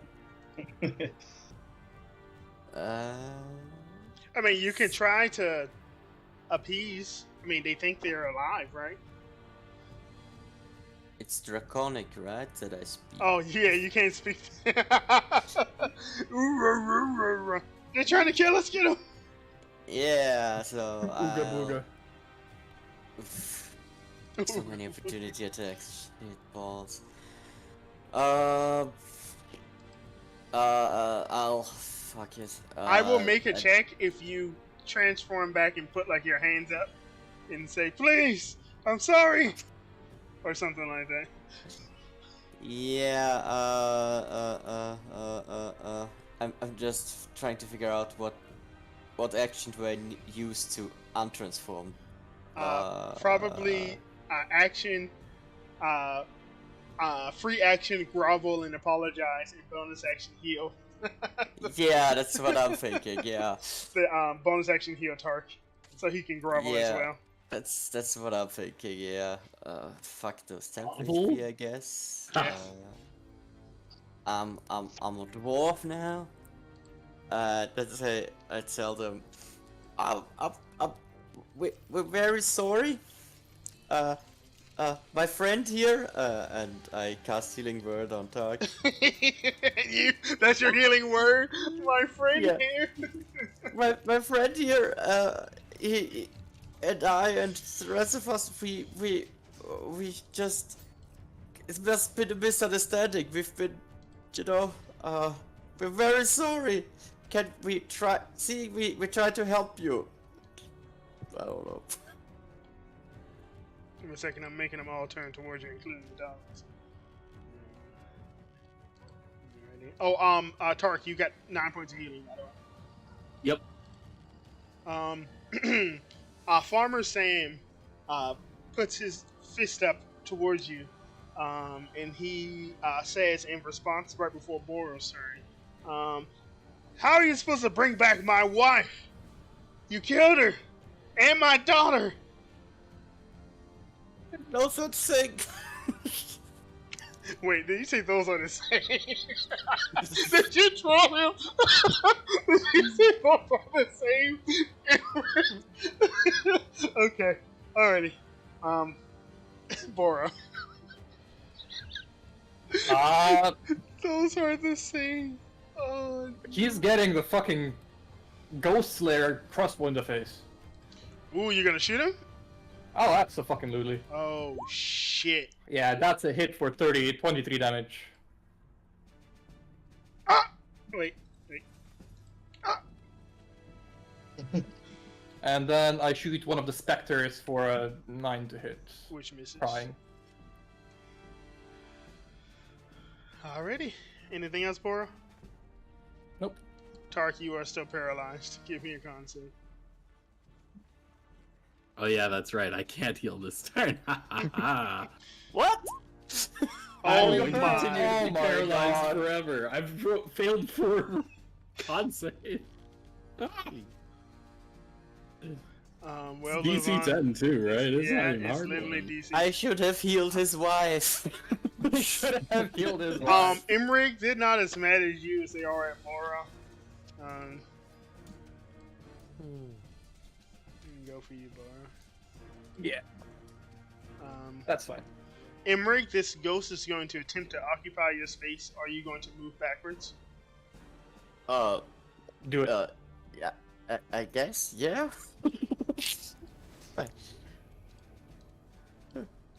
I ain't no bitch. Famous last words. Alright, are you proud of me yet? He's like just stay like frozen. Miss, dogs. You might actually just dodge all of these, to be honest. Oh, one dog hits. For 3 points of damage, so that's 1. Specters. Iboro might just eat all this himself. Boro is not even fucking bloodied, man. So, 3d6. I think Spectre, although Shadows do 2d6 plus 2. 2d6 plus 3 d8, guys. That'd be 12 points of necrotic damage, and give me a con save. Oh, no, did I get no hit con by save. a- Yeah, shadow. So that's reduced by your strength is reduced by. This might be what kills you, to be honest. 1. So that's No, I'm still at 14 strength after getting hit 3 times or twice by them. yeah. That's the second strength drain. So this would be Yeah. the second shadow stacking. 19. Miss. Ooh, holy shit! If only they did dex drain, right? So second Or con, shadow. con, whatever. Yeah. Oh, Tark, you're back awake. But you're just I'm paralyzed. paralyzed. Yeah. I'm just staring up at my son, I think my protege. I think this What is it? I think this worker zombie's gonna drag you away. I'm trying to grab both of you. Get out of here. Yeah, I just heard it.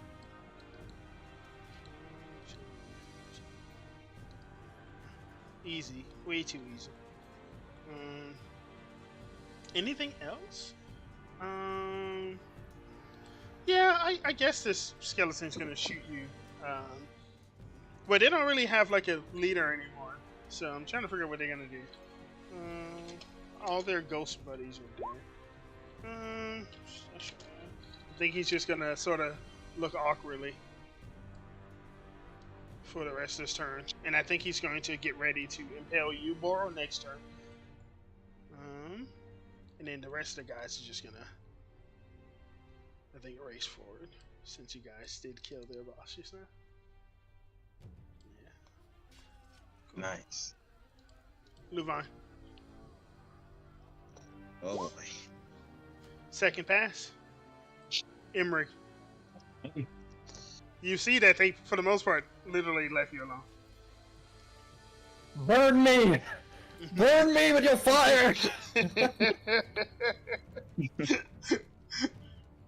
Emmerich, this guy just came up and slapped your archer barbarian.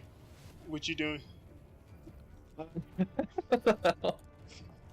How the so Tark is paralyzed. Yes. Surrounded Okay. by porcelain men and scarecrows and zombies. How is Luvan doing? Louvain is, his mouth is open, his tongue is sticking out, and he's foaming at the eyes. Me in What? the eyes. Mhm. These are 2 saves, 1 failure. You for can death see, saves. you can see miasma going in his mouth as he's dying.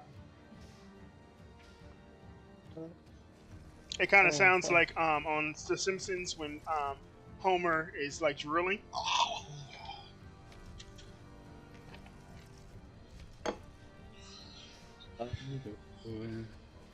Fuck. Okay, I cast Healing Word at Luvan. Louvain, as you were unconscious, you felt a weight on your Nice. chest and you heard demonic rivets and you felt long claws sliding across your throat as if to impale you. And right before it pierces your skin, your eyes open up. You cough out some miasma. You feel like shit, but you're at 8 HP. And you're prone. Emmerich, Nice. Okay. So, okay. I'm very, very, very, very, very sorry, Boro. Okay, I'm very sorry. I feel really, really bad for. Okay. Just burn me with your fucking fire, I don't care. he can't. Yeah. He uses Enric will cast Produce Flame and throw it at Boro's face. And yell at them, "Yes, he murdered your wife! We help you!" Seriously? Alright. I assumed you were gonna burning hands or something. Alright. I see how it is. How much HP do you have? Do I need 1 or 2 hits? Boro, you take 7 points of fire damage as it rolls around to your turn. I take how much? 7. Well, you take I half take of it. 3. Yeah. Yeah. The 2 specters are gonna get the gat. Is any one of them wounded at all? No. But they have like 11 HP, so you literally erase both of them. Yeah. And I'll step into the square next to fucking, what's his name? Emmerich, and I'm gonna look him dead in the eyes with a hate. That's like, I promise to kill all of them. Do you want me to promise to kill you too? Tark, you are still I'll paralyzed. do it. I'll do it. Finally, at the end of his turn, he's still prone, but he goes, "I'm alive!" while prone on the ground. While I'm being dragged off, I'm just like, Yeah. You still have your weapon technically. So if you want to take an attack of opportunity, you can, Tark.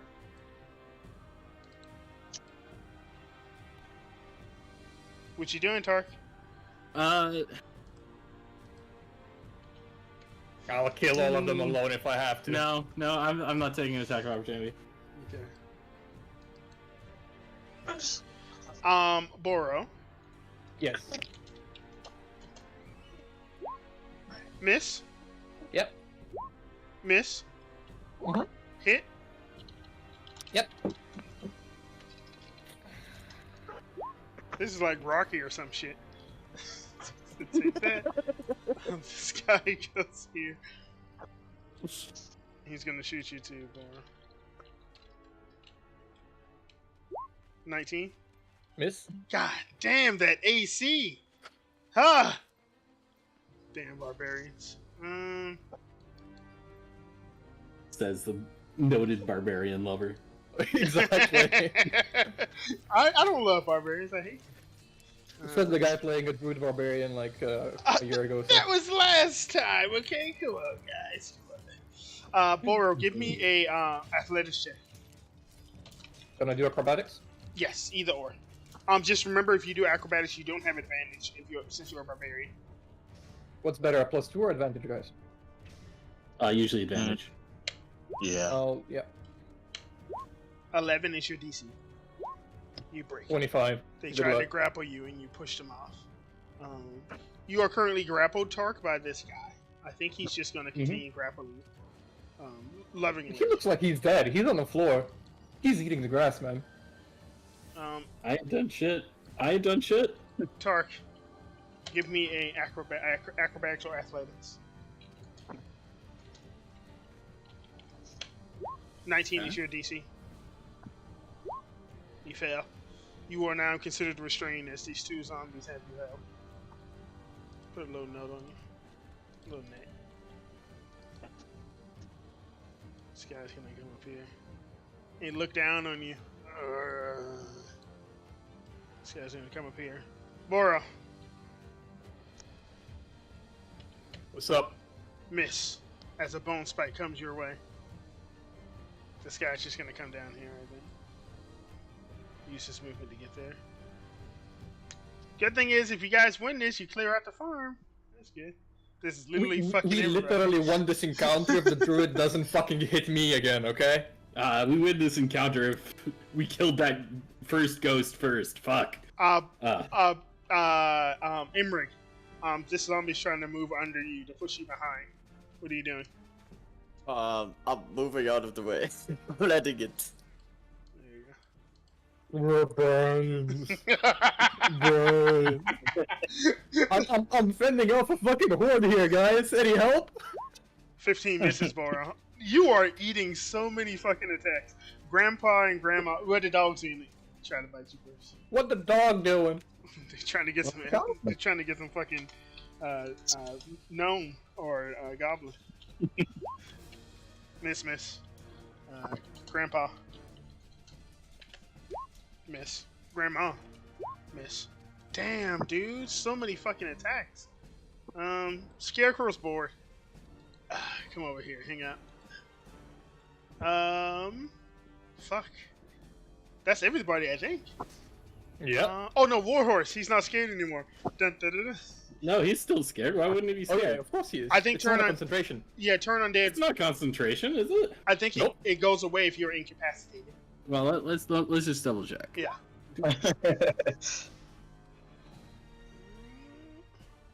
Oh, until it No, takes it doesn't damage. Yeah. Yeah, it doesn't say anything about me being incapacitated. Fuck off, horse. Oh, so these guys. So you wouldn't be restrained. You would still be only grappled. Okay. But the horse is literally like bolting every round, and it's been like 6 rounds. He should be Yeah, like it's fucking a mile down away. here. Those motherfuckers are coming back 2 minutes later, Mega. Cool. He did mitosis over there. Alrighty, Luvon. Last check. You have 1 fail and 2 passes. I'm gonna turn my mic down so I don't hear what's about to happen. Wait, aren't I up now? Oh yeah, you are. He's Woo! up. He's up. Okay, Yeah. Luvon, you are currently prone. I'm gonna stand up, and with the second wind bestowed upon me, I'm actually gonna cast Flaming Spear. Oh, that's cool, man. Flaming spear. Let me know where you want it. I think I want it. Why can't? Oh, there. That's why I won't ping. Here? No. Fuck. Where do I want it? Actually, I think here's fine. Yeah. Right there. Flaming spear does what? Ooh, thank you for putting that in the chat for me. Yep. Okay, any creature that ends its turn within 5 feet of the spear must make a dexterity saving throw. Take 2d6 if they fail, or half on a success. Okay, so you summon that as an action. As a bonus action, you can slam it into a creature. Would you like to do so? Yeah, the thing right above it. The skeleton? Yes. Cool. So he needs to make a dexterity. Fails. Go ahead and roll me 2d6.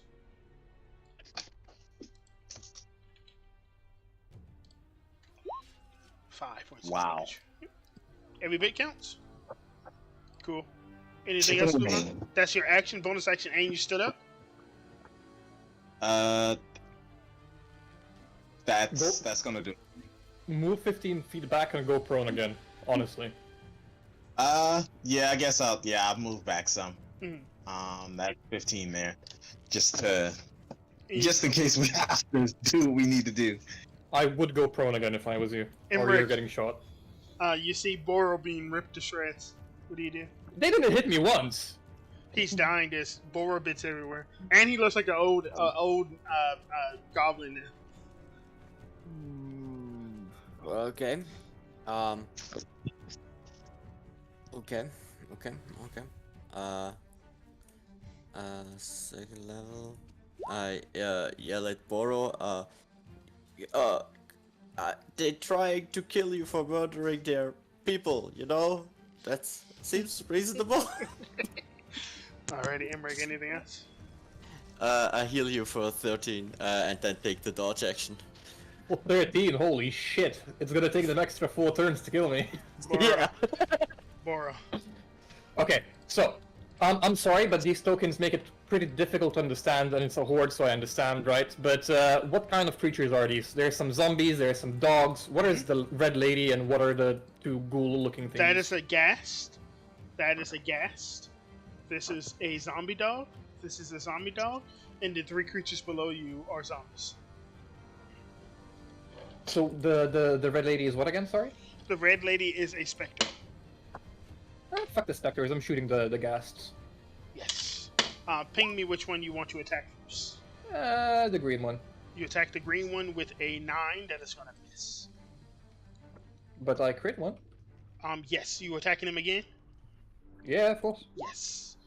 So that is going to be 12, 18, only 20 damage. Shit, that's so bad. only 20 damage. Grandpa's dead. Oh, damn. Alright. And I'll look at whoever might still understand me, I'll speak to them. Run away or I'll kill you too.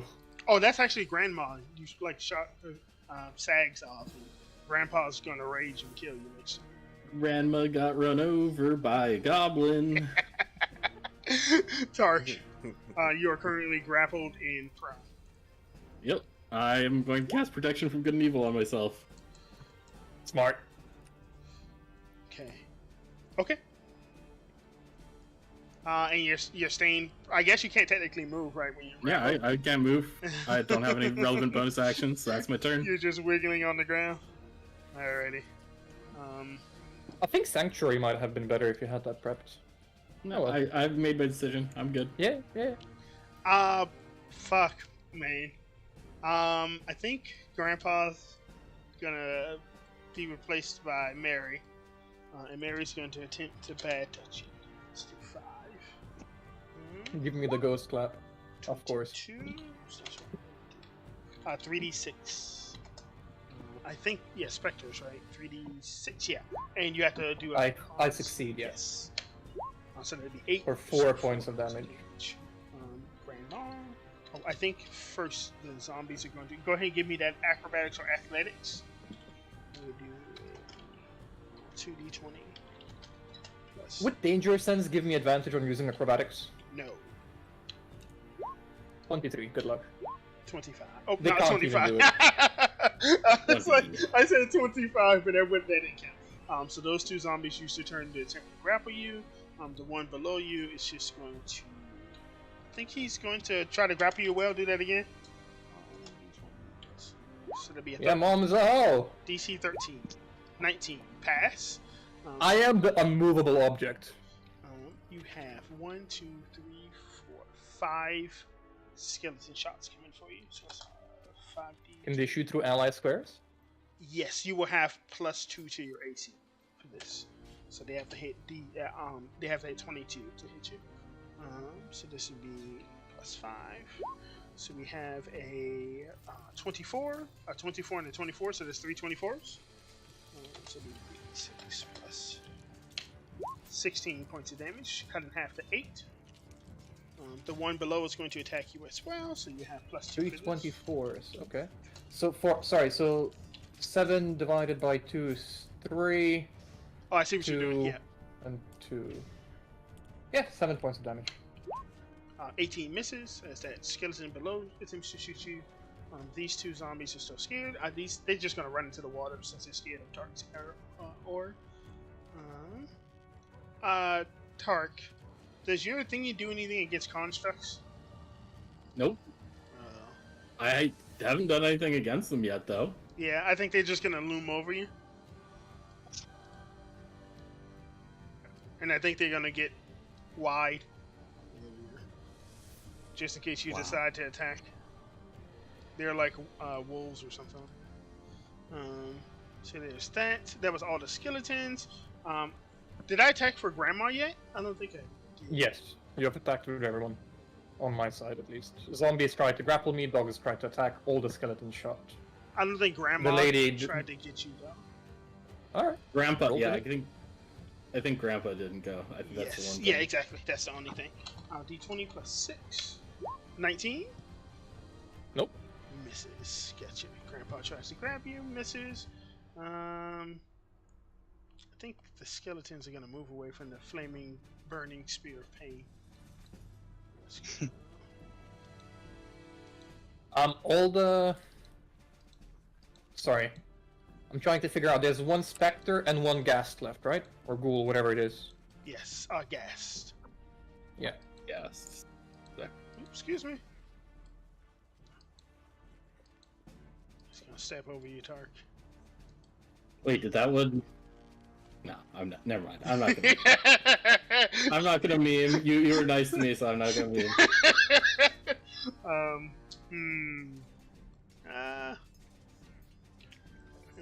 Kick you.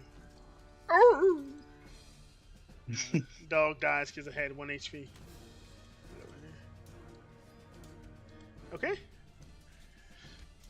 Live on. Jeez. This is just the worst. That's Yeah. as far as I can go. It's pretty bad. No, it's fine. We got this. Yeah, okay. So I'm going to drop my scimitar and go to my short bow Okay. and take a shot at 20. Yeah, take a shot at this guy here. Are you standing up to do so? If you I don't- didn't drop. I decided not to. I didn't drop prone. I got you. Okay, so I put your thingy back there. Okay. And give me just a second. I'll be right back, guys. We haven't had a bathroom break in like 2 hours. I really gotta go. I'll be right back, guys. Okay, I'll do the same real quick then. Nice.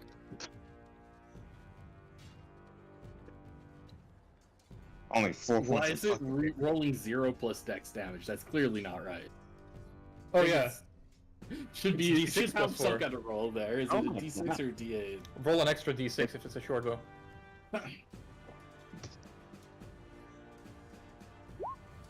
So 8 damage. Yeah. Why? Yeah, why is it rolling like that? Let me modify that.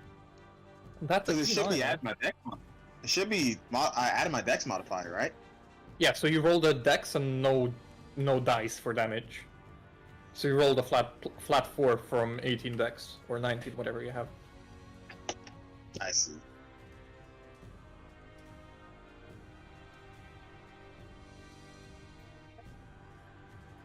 Let me try.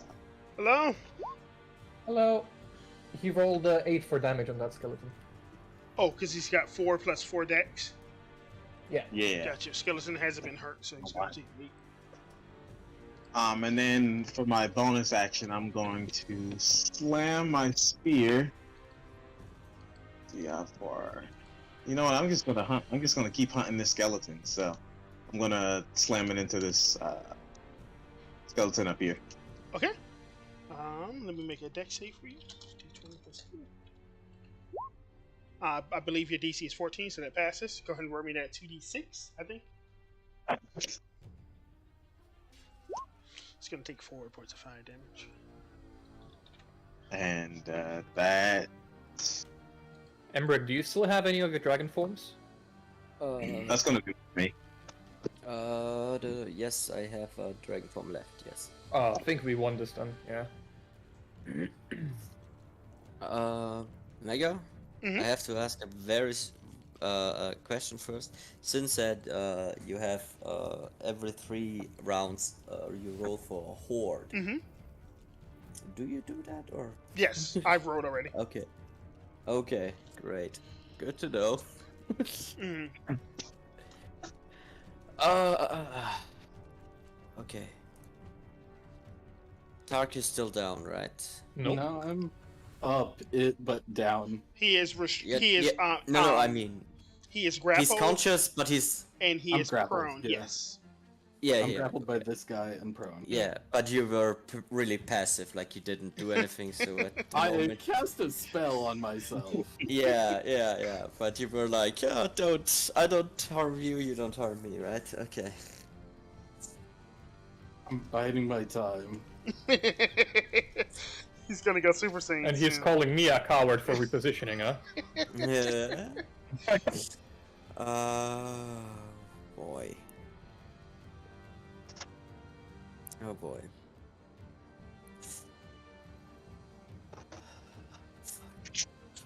Fuck. I guess we're trying to die, right? That's. Hell yeah. Die with honor.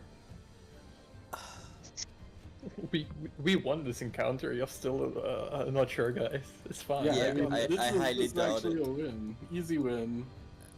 Boro's got this, even if the rest of us fucking die. Yeah, but that sounds like a loss, no? Well, sounds like a win to me, guys. Big win. How does Boro look like? How wounded are you? Let me check if I'm bloodied or not. I'm not even bloodied. Okay. Shoot me. Okay. Heal me!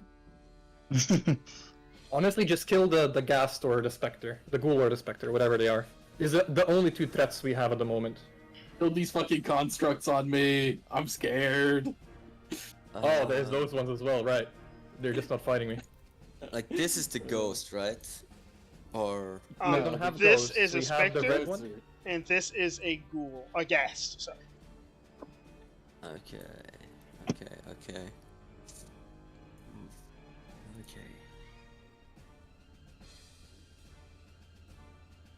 You can tank shit, right?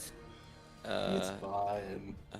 I'm fine, man. If you think it's worth it to like flaming hands me or do anything else, feel more than welcome to do so. But keep in mind, my HP pool is not infinite. It seems like it, but it's not. Okay. I do. It just seems like it's. I have infinite, plot right? armor, but not that far. Yeah. Fuck it. Okay, I summon a beast again. Are you sure you Uh, can? Because you used 3 second level spell slots. Oh shit, have I? Wait. Yeah, summon beasts. And I think you did second level 2 healing word. Yeah, And I think you did 2 second level healing words. did I? I think Right. it was 1 second level I healing. think it's just the one, yeah. I think just he used the high-rolled one healing me. on. Oh, are you sure it's just one? Because Yeah, I can't. I think so. I think I used the first level. On Yeah, the use the other first time. level on me, for sure. It's just a high roll, 9 HP. Oh, cool. Yeah. Alrighty. Let me It's grab. my you- last second level. Yes. Fuck that. Murder Kitty. Okay. Okay, Murder Kitty. Where did it land? Ugh. Neat. It's gonna be there, I guess. Sec. And then as a bonus action, I transform into a dragon. Mm-hmm. Oh, I just I'm grabbed that out. dragon from there. Yeah. Yeah, I cannot control it, so Yeah, I Yeah. got you. okay. And then I move close to the specter. Mhm. That's my turn, and then Murder Kitty is going to attack that Mhm. lady. I think it Yep. is. Beast bite. 16 is going to hit for 7. Divided by 2 is 3. Cool. That's all I have. Laura. Boom. That max XP reduction is really hard on me. My dragon is less tanky. As I look at probably one of the only 2 remaining like smart and dead, I'll look at the grandpa, and I'm like, your time has come, old man. Shrugs. Misses. Hits. 19. 19 points. Minimal damage. He takes it, and he is now bloodied. Only bloodied. Poor motherfucker. Alright. I think that's me. Alrighty. Tark. Alright. I'm gonna do what I do, and I'm gonna attempt to smack this zombie here. While prone. Yep. Alrighty. With Great Weapon Master with disadvantage. Damn. That's how we do. Mm-hmm. That is going to 7? be a 7, which misses. Ugh. Oh. And I'm gonna use my bonus action, full attack, to do it again. For 10 to hit. That hits and kills. And then I'll stand up. Those 2 scarecrows had ready actions to attack you. Okay, do what you Um, must. Where is my scarecrow stat block? Do I get a chance to stand up first? No. Okay, fair. Cesar, 2d20 plus 4. So that's going to be a 20, the 20 to first hit. one. Yep, that hits. And the second one is going to be a 11, which misses. So that first one, I think they do 2d4 plus 2. Let me double check. Yeah, 2d4 plus 2, and you have to make a con save or become frightened. Yep.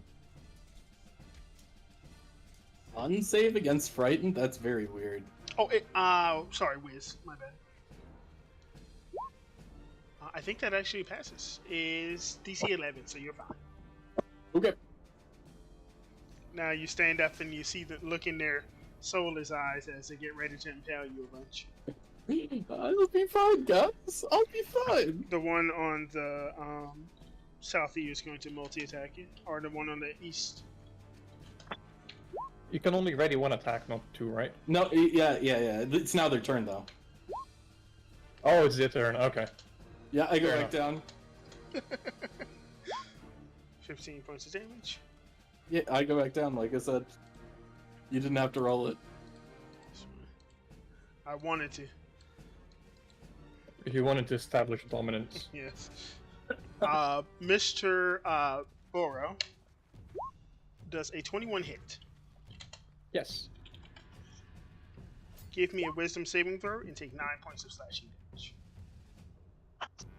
Yes. I am the main character, okay? You are. You're going to take. Well, Luvon, you did some shit, and this Murder Kitty's got to go too. So these three here are going to shoot Murder Kitty, and that dog is going to bite Murder Kitty as well. So this is a dog, 16. 16 hits. I think it's. Where is my dog? Zombie dog. It is 1d6 plus 2. 6. So that's going to be 3 damage to Murder Kitty. Yes. Murder Kitty's going to get attack of opportunity as this skeleton steps away. 1 second, I forgot to roll the con check for it. DC 10 for the, when you summon the fog. Yes. So it passes. Okay, great. Opportunity attack. There is no ally nearby, right? No, not for that attack one. tactics. Okay. Oh, that hits though for 8 points of piercing damage. So that's going to knock this guy down to 7. Boop. And then those 3 are going to attack your Murder Kitty. Ooh, Murder Kitty. So that's going to be 3 hits. Yeah. Yep, 13 hits. 6 plus 9. 25 points of damage on Murder Kitty. Still alive. God. Yeah, barely. So, Grandpa is going to yarp, and I need another acrobatics or athletics check from you, Boro. Yeah. Plus 3. Ooh, that's very poor. Yeah, you pass. Zombie below you is going to ask for 1 more. And then 13. Yep, you pass. 9. I think Skelly Boy here is going to shoot Luvon. 20 plus. Luvon 24? Yep, that's it. 9 points of damage. You're down, right? Down again, yes. These 2 Skelly Boys here, I think one's going to go for Murder Kitty to put it down, and the other one's going to go for Boro. So Murder Kitty's going to have plus 2 to this for AC. Plus 2. Misses, and the other one's going to go towards Boro. Boro, you have plus 2 to your AC for this as well. For 14, misses. I think Grandpa is going to. I forgot there's a whole ass dragon there. I think Spectre is going to attempt to slap the dragon. But the dragon has not done anything to anyone, right? That's a good point. Boro. 16 misses. And then Grandpa, 22 hits. Grandpa deals 2d6 plus 4. And give me a con save, Boro. Boro passes con save. And I believe that is everybody here, because those guys are still swimming in the pond over there. I think this guy is just going to leave up. This guy's dead. That guy's dead. Yeah. Okay. Alrighty. Luvon, give us a death saving throw. 1 fail. Oh boy. Emmerich. Ooh. Okay. I'll try to bite the it's a specter, right? Mm-hmm. Dragon bite. That is going to hit for 8 points of piercing damage. Okie Gotcha. dokie. Bloodied then... and on death's door. Great. As yeah, that's. I think I'll just stay here, and then it's Murder Kitty, and tries to bite the lady. Mm-hmm. 23 is going to hit for. Is that 12 minus 6? Exactly. Okay, and then Murder Kitty will move on top of her evaporating corpse. I don't know what This- do. It's like a weird ethereal lump. Great. That's my turn. Alrighty, Boro. How wounded does the grandpa look? Half, a little bit under half. Under half HP. Okay. A little bit, yeah. 24 Sorry, that's with a hits. minus 5, 19. Sorry. 19 hits. Okay. For 18 damage. 18. Yep. Does that kill him? No, he is bloodied and on death's door still. Okay, that's a weird calculation then. I'll do it again. For a 21 to hit, killing him, I'm assuming. 21.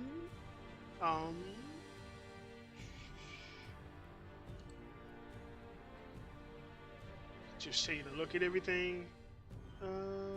It's 21 to hit, not damage. Yes. Oh, go ahead and roll me damage. He's got like 9 HP. You might roll under. I doubt it, but you could. That's okay.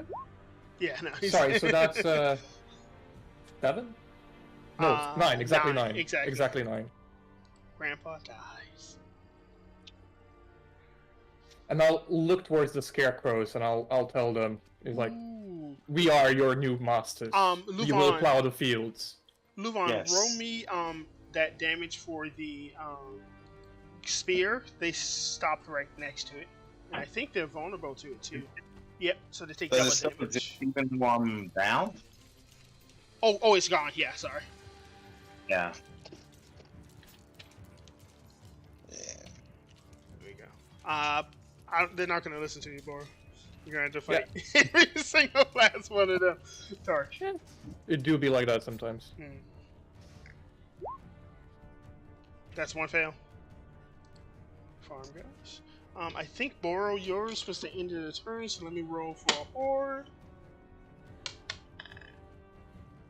6 on the dice. What are you guys gonna get? Kobold Club. In which direction are they going to come from? Let me go do that.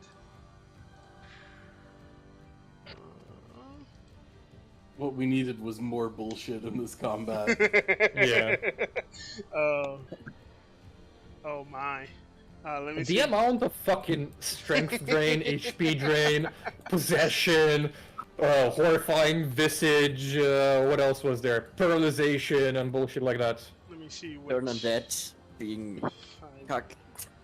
Yeah. Beyond belief cucked. It's only disadvantage. They're not immune.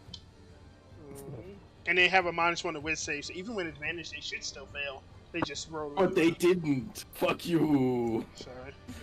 And your dice rolls. I'm sorry. Oh, that's what I wanted to check. I want to roll a d4 to see which direction they're going to come from. So, 1, 2, 3, 4. Oh, north. Oh, great. Yeah, if they come from north, this is a TPK probably. Whatever it is that's coming. It's not that much. It's just a couple shadows and some ghouls. They're friends. They're the kobolds. Come to back us up, right? Yes. No, it's over. It's over, boys. Forget about it. It's okay. We'll just roll a whole bunch of natural 20 death saves and turn it around. You know, until it's over, I guess. There we go. Spiders, cool. And they just spawned there at the end of Boro's last turn as I rolled for the Wandering Horde on our 9th combat turn, and we got one. Farm goes. Let me roll for them. So this Abro Horde. Slash D20 plus 16. So I guess it can go right after the farm.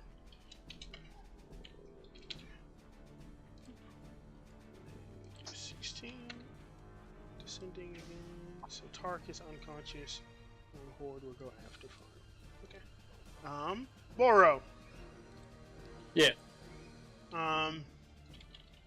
Slash R 2d20 plus 4. Miss. Boro, you will no, because he moved in the grandpa spot. I was about to say they will move away, but yeah. Miss. I want you to give me a acrobatics or athletics check, Boro. Yep. That is going to be 21 this time. 22? Yeah, 22. This is gonna be a failure. Yes. Go ahead and give me a second one. That second one passes. You are grappled but not restrained. Murder Kitty is still alive. That's gonna be a problem. Luvon, are you down? Yes. One skeleton is going to attack Murder Kitty. I believe that kills Murder Kitty. Most likely, yeah. If it's more than 1 damage. And he's going to Boro. You have +2 to this, to both of these. So this is Boro 7, 14 miss. Those zombies already went. This guy is going to attack Emery because he saw what you did. He saw everything. 15, Emery? Oh, you have 18 now, right? Yeah. Bing! And then 2 more skeleton attacks from these dudes towards Boro. There was a way to do this without fighting everybody. I mean, when you run in and shooting it left and right, everything, there's no other way to do this. There was a way to do this. When you go in guns blazing, that's the way to go. Yeah. Yeah, did you guys want to talk to the bloody skeletons and stuff, or? Wait, don't know. Don't think so. Probably not. I mean, if you're not happy with the decision, let me know. But like, I don't think nobody wanted to speak with the skeletons. No. I'm just saying that's the way it goes. We went in with shooting left, right, and everything. There is no talking after we go in like that, right? Of course not. Yeah. That's the way it goes. So there's 2 shadows on you, Emery. I think shadows. Let me make sure they're shadows and not specters. Yeah, they're shadows. So Emery, I believe. Shadows.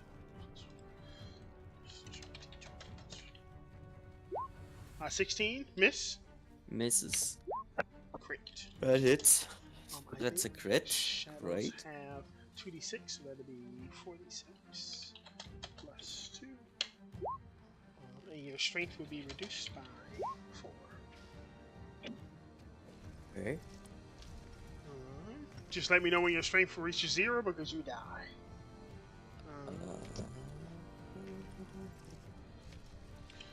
That's it for those 2. I think this specter, I think they're gonna float around Tark's body. Start nudging at him. Just making sure he's dead. Move on.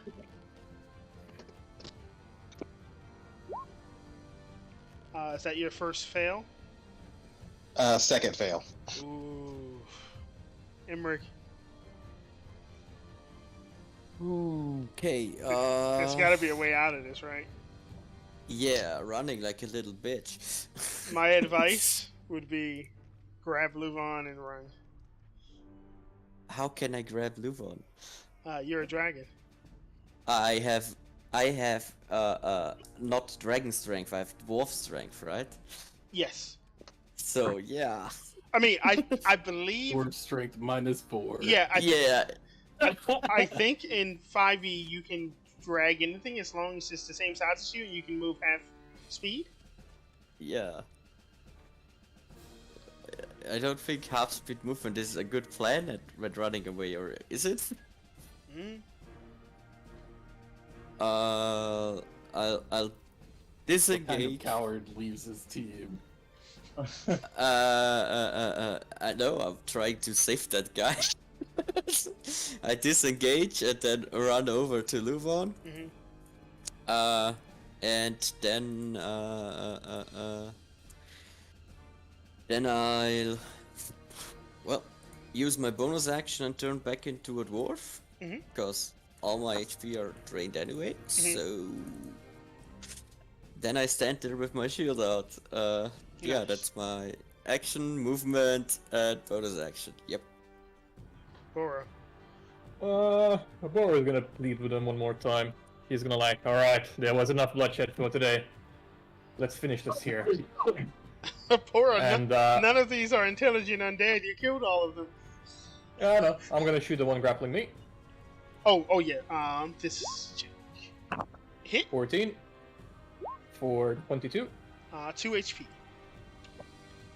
He's still alive. Yes, they have 24 HP. Okay, so 20 to hit for whatever is left. Yeah.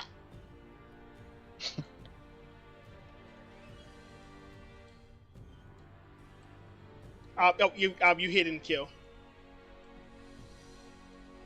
I'm just Yeah, there's nothing I can really do.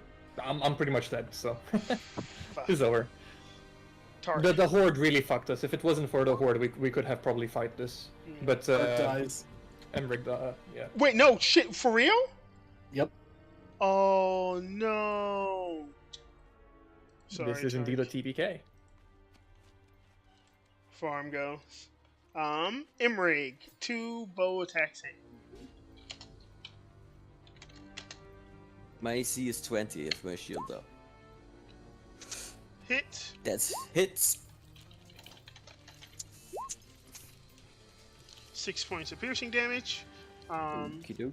We have 1, 2, 3, 4 on Boro.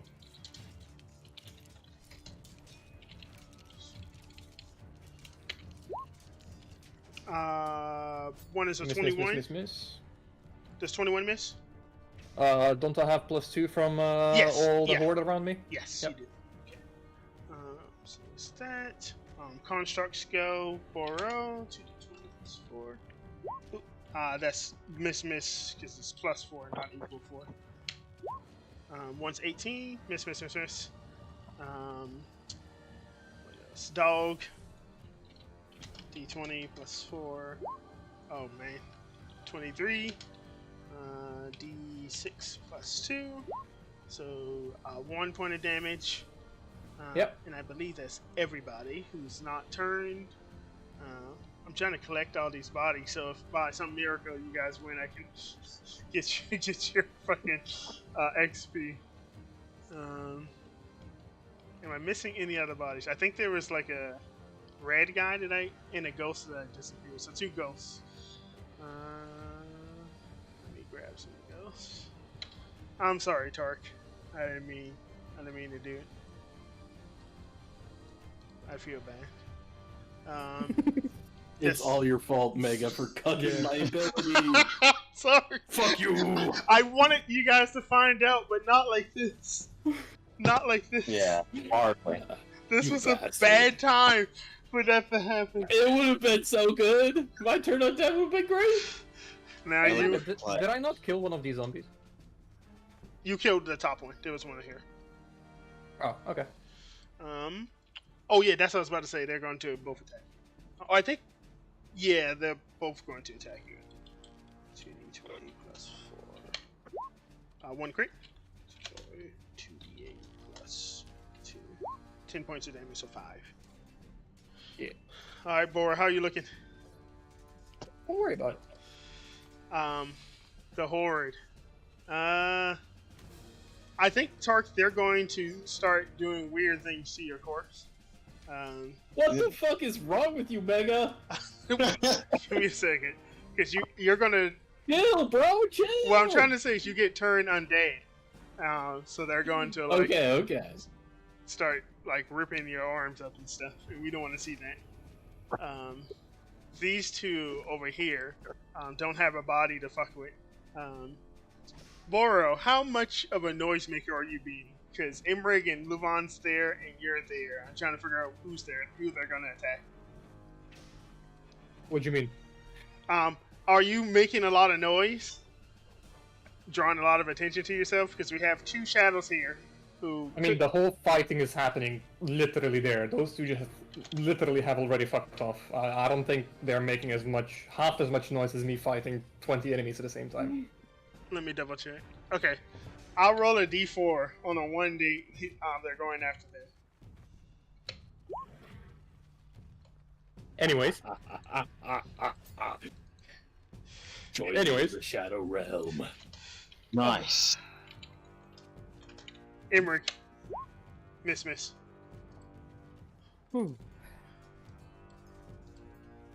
they rolled 2 natural ones. They hit each other. Come on. Yep.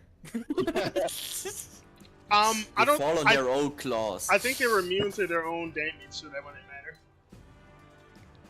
Yeah, they were Or immune if to they their ever fight. yeah, if they ever fight, they're just gonna be like hugging. Move on. Yeah. I think you Oh, have boy. one fail. I have 2 fails. That's it. Hey, join me in the Shadow Realm. Fuck, man. Darkness Emmerich. ensues. You watch as the miasma fully takes over Luvon's body as he twitches and ceases moving. Okay. Awesome. So I watched Tark bleed out, and now just got to stand in front of Lufon to watch him bleed out. Okay. Just in case you're wondering, I think these things move at like 40 feet. Yeah. I will use bonus action, cast Misty Step from the Fate Touch feature. Okay, show us where you're moving. I don't know, somewhere far away. 20 Yeah. feet is all you get, right? Oh, sorry. I You missed move it. 30 feet with Misty Step. Oh, 30 even. Oh, even better. Great. I move over here, I guess. Mm-hmm. Whoosh. And that's my bonus action. And then I start running. And then I use my action to dash to run further. So you move 50 feet off the map. Yeah. So you're gonna move 5 here, and then you're gonna move another 45. So I just notate that. Yep. I just run away like. Oh. I am so stressed the fuck out right now.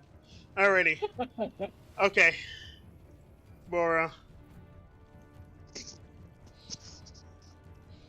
Bora's gonna take a deep breath of the fog, pray for a second. Just taking a second, of like, give me the power, oh almighty fog. And I'll start blasting the fuckers. There's 2 bloodied skeleton archers, right? Yes. Yeah, they're getting the gat. How bloody do they look? Is any of them on death's door? 6 HP each. Well, 6 and Okay, 7. they're both getting non-sharpshooters then. Okay. So Dead. 8 and 7. Dead. Sorry, 10 and 9 damage. Dead and dead. Tark. Your soul was not freed from this plane. There is a veil I better come back as a special villain. holding undead here. And as you slip into some sort of purgatory, you can feel your soul being rended from under your own control. You will become an undead soon. Farm. Constructs.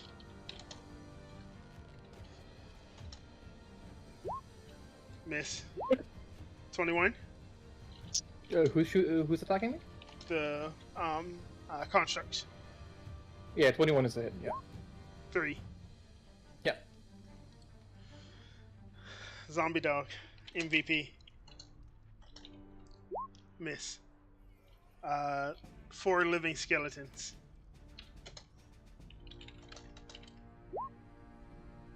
All miss. 2 zombies. Yep. Going to attempt to grapple you. Beat a 23. So the first one I succeed. So this is against the first one. No, And you, then- you fail. They one is giving the other a help action. Oh, okay. Yes. Yeah, no worries. I fail. I'm grappled. Alright, grappled. Not restrained, grappled. They will attempt Yep. to restrain you next turn. Horde goes. These guys are still ritually prepping Tark for his new transformation. Tark, you're level 3, right?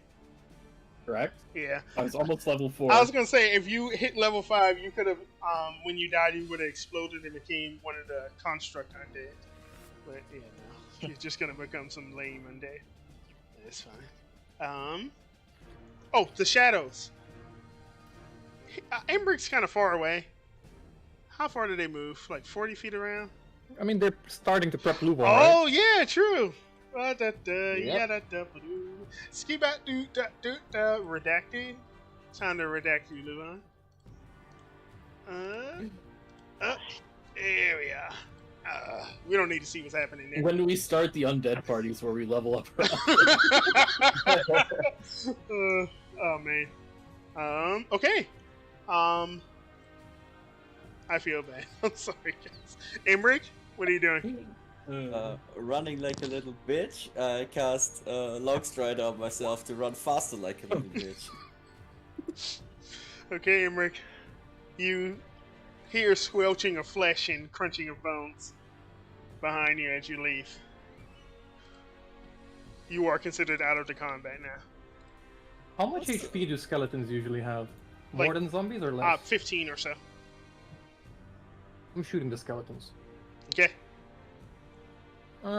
Actually no, I'm gonna shoot a zombie grappling me. gotcha. Sharpshooter and crossbow. 9 hits. Mm-hmm. For 21. 3 HP. Unfortunate. I'll shoot him again. No sharpshooter. Hit. Mhm. Dead. Kills. For 12. Yeah. Farm. I'm dead as hell. Constructs. Okay, sorry. Can I do one more thing? I know it's super weird as fuck. I mean, you're no longer grappled. You could just run. No, so as I shoot this guy that's grappling me, right? Mhm.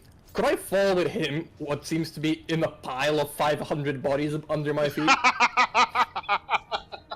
You're gonna hide in the body pile? I love it. Bro, there's like 15 zombies, 13 skeletons, like ghosts, specters, and all the shit. I swear to God, I'm a small creature. I Yeah. can be very well hidden in there. You know what? If you give me a sleight of hand. Oh no, you know what? Roll me stealth. 18 stealth. I will give them an advantage on the perception check to see. And I'll just roll for the group. Give them like.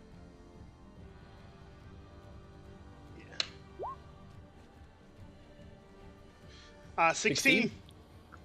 So the constructs start like tearing at the top of the pile, which includes bits of Tark now.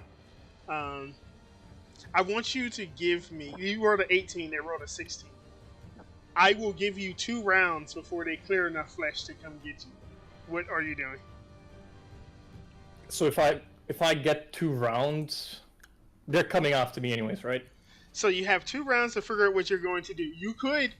They don't see you at the moment. You could technically, like, slip out the back in this direction and haul ass. Because the pile's right here, right? So if you slip, like, here, they wouldn't see you immediately. Yeah. I think these 10, guys are 15 gonna play. fuck off. You know what? This city is my kingdom. Fuck off. I move 30 feet here and I open fire. Yes! And they didn't Love see it. you, so you have advantage. Who are you shooting? How much movement do scarecrows have usually? 30. 30. They can't get to me in 1 round then. I'm gonna kill the doggo first. Mm-hmm. He's got like 1 HP. Oh, I would have shot without sharpshooter if I knew that, but 16 is a hit, I'm guessing? Oh! Yeah. I'm gonna shoot at one of the skeletons then. This is one of the ones walking away, or this guy? So I'm guessing the horde is preoccupied with preparing bodies and they're not paying attention to anything else, right? Yes, they're ripping at their flesh and needing them to become the Yeah, ultimate. so I'm gonna shoot the skeleton, the only skeleton that's alive, right? Is this one. Yep. 7 HP. 16?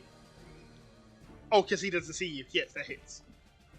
And I'm hoping the constructs and the zombie is still in the horde. I mean, as soon as you do that, they turn towards you. Ah, okay. Yeah, that's me for now. Oh, that's as far as you can move? I think so, yeah. But they can't get to me and attack me the same round, so except for the zombie, so all good.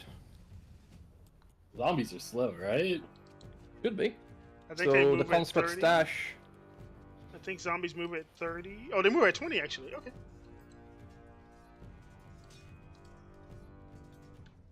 Matter of fact, I think this zombie's going to help with your prepared for the afterlife. Yeah. So the construct is gonna get the GAT. 1, 2, 15, and 21. 13 AC? So the first takes 20. Mhm. Still alive. Yes. Bloodied. Yes. And then 24. Dead. Okay. On the pile.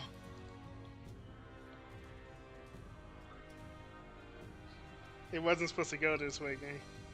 This was a try. And Emmer's just running, man. Fuck this guy, dude. This loot is fucking mine. I don't give a fuck. Okay, Boro. Constructs go.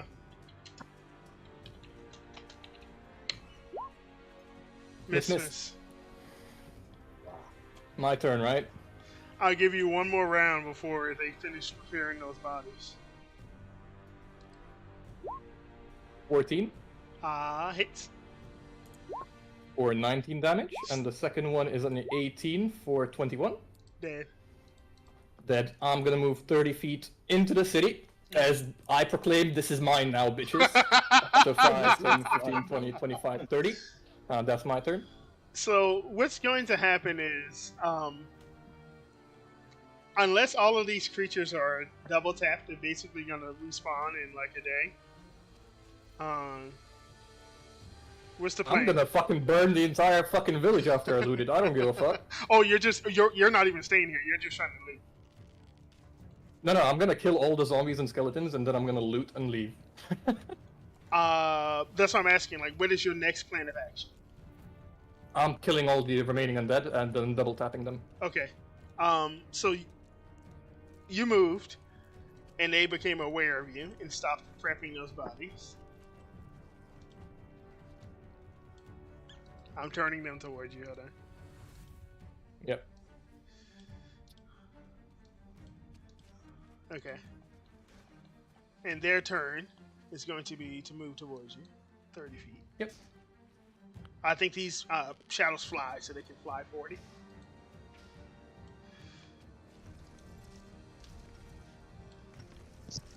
These guys move 30. And these guys move 20. Okay? Boro. The shadows. I hate these fuckers. 18 Hits. for 21 to hit. This is magical, right? Yes. 5, I miss. Okay. And I'm gonna bolt 30 feet straight down again, so... Sorry. 5, 10, 15, 20, 25, 30.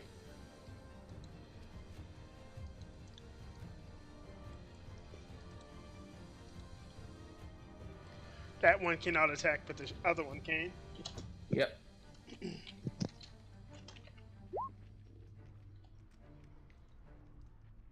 Shadows That's a hit.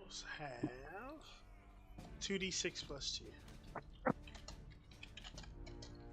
This is necrotic. Yep. I'm now at 8 hit points. Oh my god. Do you want, how much strength do I lose? Oop. 2. Okay. These guys move at 30.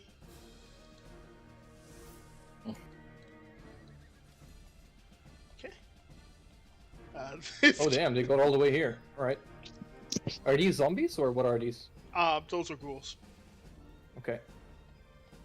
So my turn, I shoot the shadow, missing abysmally, shoot it again. hitting it and killing it, I'm assuming. Yes. I'm gonna provoke one attack of opportunity and run into the building and maybe stand in the door frame so only one creature could really attack me, if that's alright. Okay. Doors like. He misses, yeah, and I stand here so only one creature at a time can attack me. Gotcha. Well, I think 2 could. There's a barrel in front of the door on one side. Is this measurement is not exact, but they could both attack you. I might give you cover for the second one. Okay. Let's get the shadow first. Miss. Miss, And then miss, the ghoul, yes. we will give you, like I said, we give you like +2.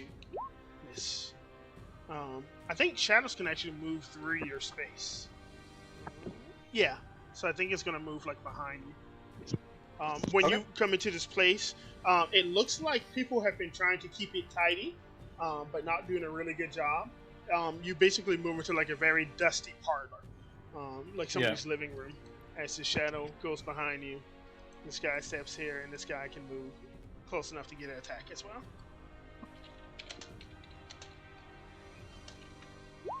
$19. Miss. Ooh. 8 HP? Mm-hmm. I do hand crossbow again at the shadow, Mm-hmm. Hits. hitting it and killing it. Yep. I turn back to the ghoul. 8 is a miss, I'm guessing. Yes. Okay. Okay. First ghoul attacks without any penalties. Miss. Second one Yep. attacks with a +2. Miss. My turn. Yes. Holy shit. 18 for 19 damage. Let me check how much do my ghouls have? Because I have custom ghouls. Ghouls normally have that, so that will be 3, 5, 37. Okay. Still alive, right? Yes. 11. Misses. Okay. Alrighty. Holy shit.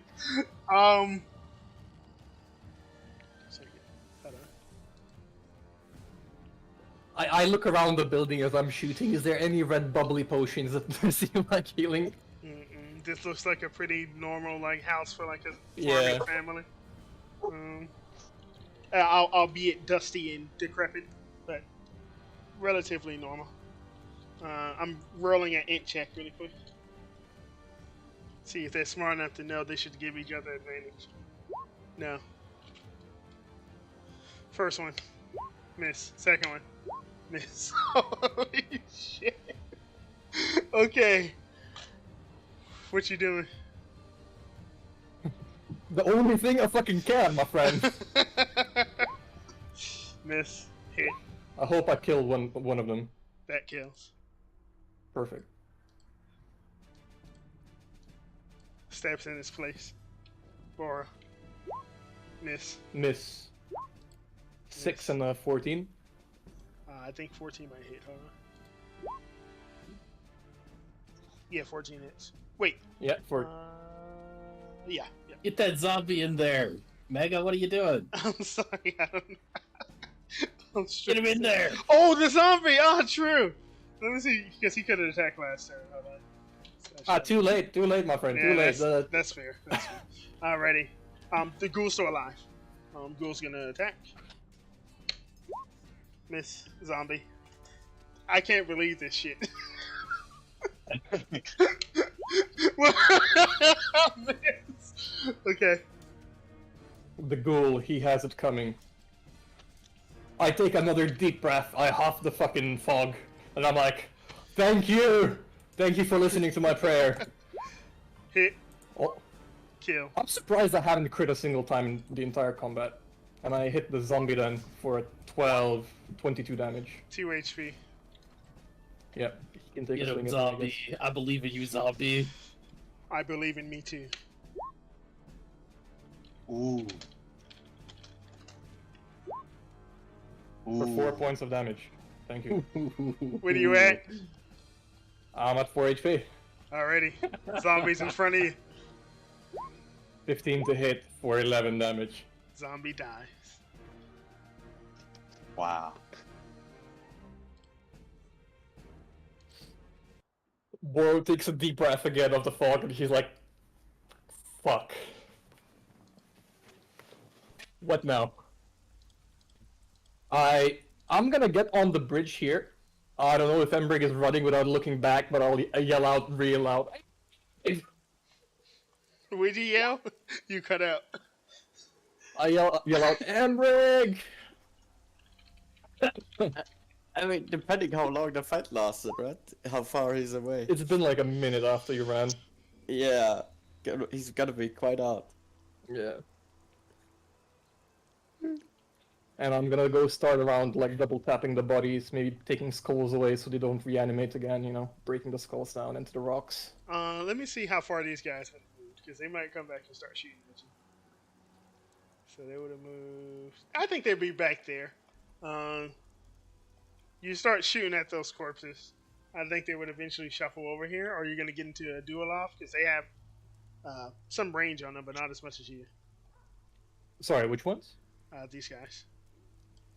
I have a longbow. I would pull out my longbow and start shooting at 400 feet distance, or as far as I can fucking see them, before they're even in range of me. I think if you did that, you could kill them, no problem. Yeah.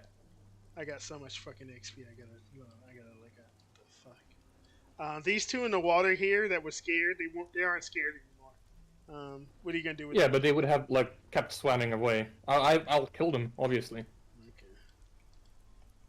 They have 8 AC. Shouldn't be a... If be the an easy- skeleton wolf is, or horse a stealth check to sneak up on them.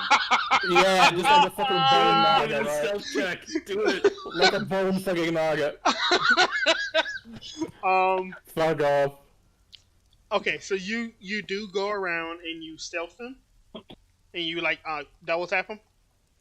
Yeah, I try to make sure that they don't reanimate ever again. Gotcha. We have enough of the fucking undead in here. As I said, the incorporeal creatures did not just disappear when you knocked them to zero. They essentially almost acted like dead bodies, but as you come by and you put another one in them, they do disappear. Yeah. So you go through and you find what looks like a farm that's been like worked on.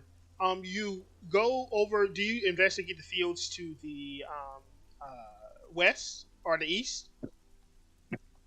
I don't think I touched the fucking fields. I Gotcha. killed the zombies, I Yeah. loot their pockets, I loot the buildings, and I And you get short the rest fuck and out. fuck off. Alrighty. Okay. You find a pretty decent amount of actual valuables. Like I said, it looks like they've been trying to like keep the place pretty tidy. Let me go ahead and review some loot. And I will argue that the loot we got from the Bone Naga, like, 3/4 of it is here, right? Because the party members died. Yeah, there was 300. I divided by 4, and then Emmerich can have at least a quarter of it. So Emmerich, you get 75. Neat. Fucking Emmerich, man. You get 225. I mean, he did everything he could. It's Emmerich Man, has this literally guy, one spell slot left. my friend, you literally firebolted me in the face. In the Yeah, middle of because- combat. Okay, You literally firebolted me in the face. Don't Yeah. talk to me. That's yeah, it. there was a plan, okay? So we would lose Fuck you, you, man. in the and the entire other two would live if they didn't attack. in the entire location, out of valuables, you find about 1,500 gold worth of valuables. Holy shit. Jesus. Before we're gonna be Do I ripped find out. any tools or anything like that we're looking Yes. for? You actually find which building was it? Back here, there was some locations where it looked like farm hands could stay for a short amount of times. You find some like lofts with like some what do they call those things, like hammocks where people could like lay up, and you also find some farming tools. Let me see what tools you can get. I think you can get 3 of any set of tools in the player's handbook, I think, out of this place. Let me roll a. I roll a d4 to be fair. Would you like to do 3, or would you like me to roll so you can possibly do 4? Yeah, fucking roll. I want blacksmith tools. I want carpenter, stonemason, preferably. You know, I rolled a 2, so you can get 2 sets of tools. 2 sets of tools. Yes. All right. I'll take. What does the party think? I know half of you are dead, but what does the party think it would benefit the most in the vault? Probably the masonry tools, right, to help rebuild fortifications and stuff like that. I'll take masonry and blacksmith. I think if we take blacksmith, maybe Yeah. marshals can start buying like metal armors at increased prices or something. The problem, you need a forgery to start forging weapons and stuff. Right. That's the issue. So I'll take masonry and carpentry then. I think that's the smart thing to do. There is a home back here, Emmerich. I need your help. Can you, not Emmerich, Boro, I need your help. You might not make it out of here. Come over here. Where? Down this Could I way. get a short rest in the meantime? I think you said your intention was to get in and get the fuck out. A short rest is how long? 10 minutes? Yes. Yes. I would definitely take a short rest before I scavenge all the buildings to begin with. Roll I me reckon, but do you think so? I think so because I'm at 4 hit points and a 10-minute break would mean like life and death if I Yeah, fight that's even fair. one zombie. That's fair. Go ahead and give me a short rest and then come to this home. I can roll up to half my hit dice, right? Yes. Does his strength come back? Oh with short rest? baby! I think it's a long rest. Okay. Okay. Aura, I come to the building, yeah. as you come down to this building, you notice that the it looks pretty normal. Do you investigate it? This includes part of the 1500. So if you want all 1500, Yeah. gotcha. Obviously, if I think everyone's killed, all the smart undead have been slain, Mhm. I listen in probably to all the buildings before I actually enter them. Maybe knock on the door. If there is no answer, I just enter. Make loot me it. a perception check. Because they weren't And the smart my undead. I'm dog like is knocking and barking trying loud to now. be. Yeah. Who was that speaking? That's me. I'm still here. My dog is just barking loud as hell. So I got you. You listen up and you don't hear anything. Yeah, open the door. Upon entering the building, you see that it's a pretty well furnished building. A lot of these buildings look like they were like individual family homes, as if this like farmstead was like a multi-generational like home location. You saw there was the tool equipment building over here where the farm hands would stay. Over here, you see a lot more equipment for like elderly people. So you imagine that's where the grandma and grandpa stayed. And then these two buildings, you see units built for like entire families. So you imagine that's where Uncle and Sam were. Yeah. You do recall that there was somebody saying that somebody was missing. And as you enter the building, you rolled a 19 perception. I imagine you're going to go through the building and look. And as you do, you encounter two ghasts. Who basically were so fucked up to the point where they were like essentially shut into this home and could not assist with the farming operations. They were just too degraded undead. And when you enter the home, they rolled a 20 on stealth. So I guess I get a surprise round on you? I guess so. Yes. So let's move them. I'll take them and move them. We can just do it in theater of mind. It doesn't have to be on the map. Oh, I got them. Okay. Okay. We will get you started. And we I'm will- probably dead. So let's do /R. Are these ghasts or what are they? I think they are supposed to be ghouls, not gas. Let me double check. Ghouls. Okay. A ghast does sound a bit too strong, but yeah. Yeah. The grandpa and grandma were like special. They were supposed to be, yeah, so they're ghouls. So they have +5 to hit, and they have 37 HP.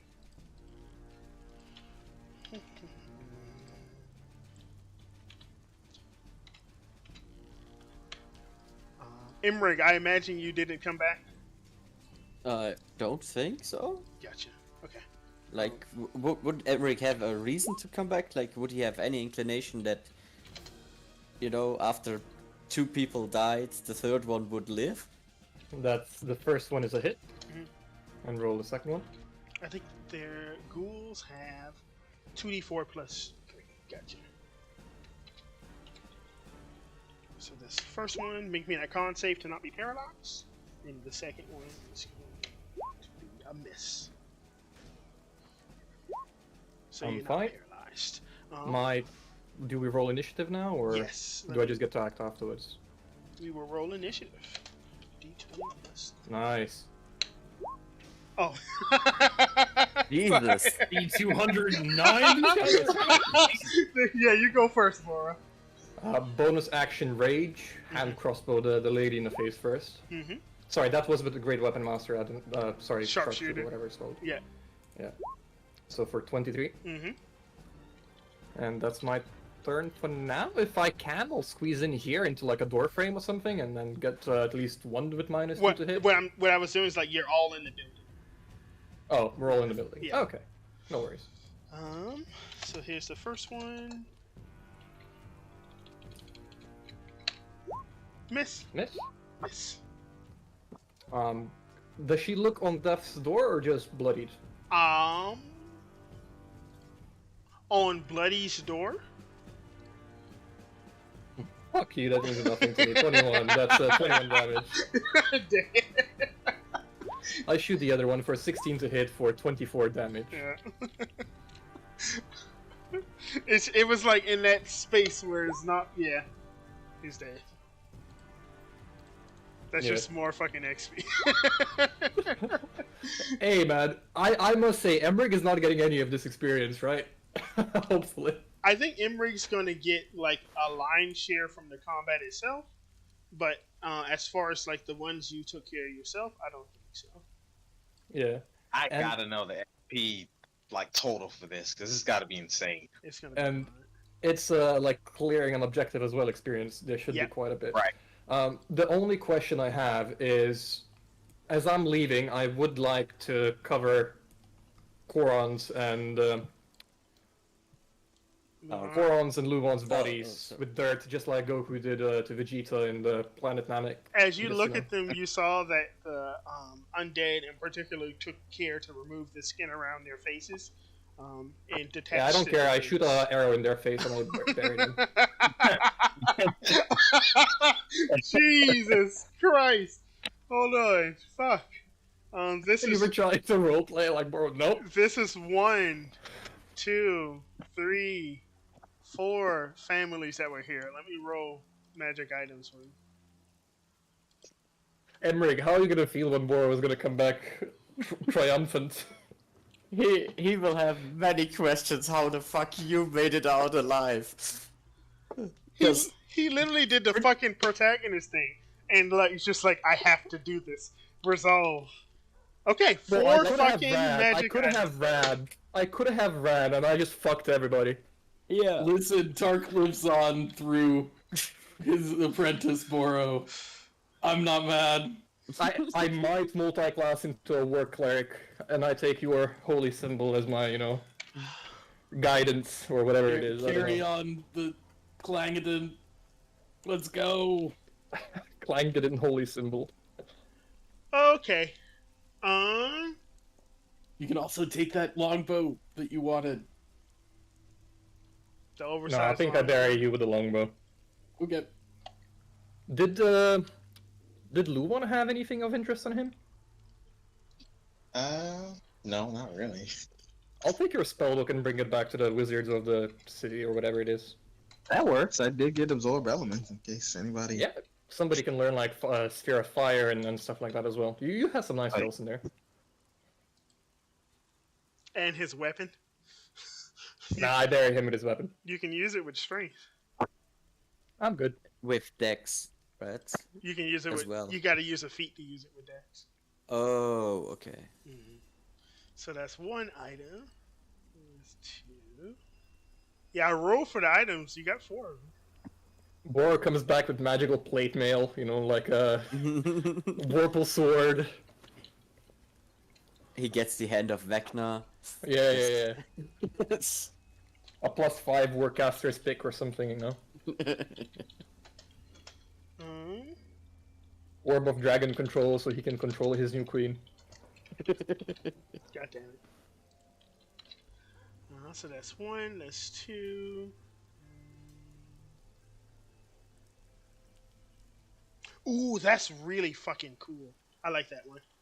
This is super sick. It's called the Tsunami Quarterstaff of the Meadow. That's pretty neat. Guys, as I do have a lot of gold, and if I manage to make it back home in one piece, I will fund your new characters. I'm talking to Koron and Luon, or at least if you guys see like you need a magical item or something. Oh, that's what I feel wanted free to to hit do. up Boro. I wanted to still split the XP, but their new characters would get their XP. That's what I wanted to do.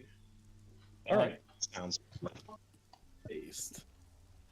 Boro's disappointed he's not gonna hit level 5 first.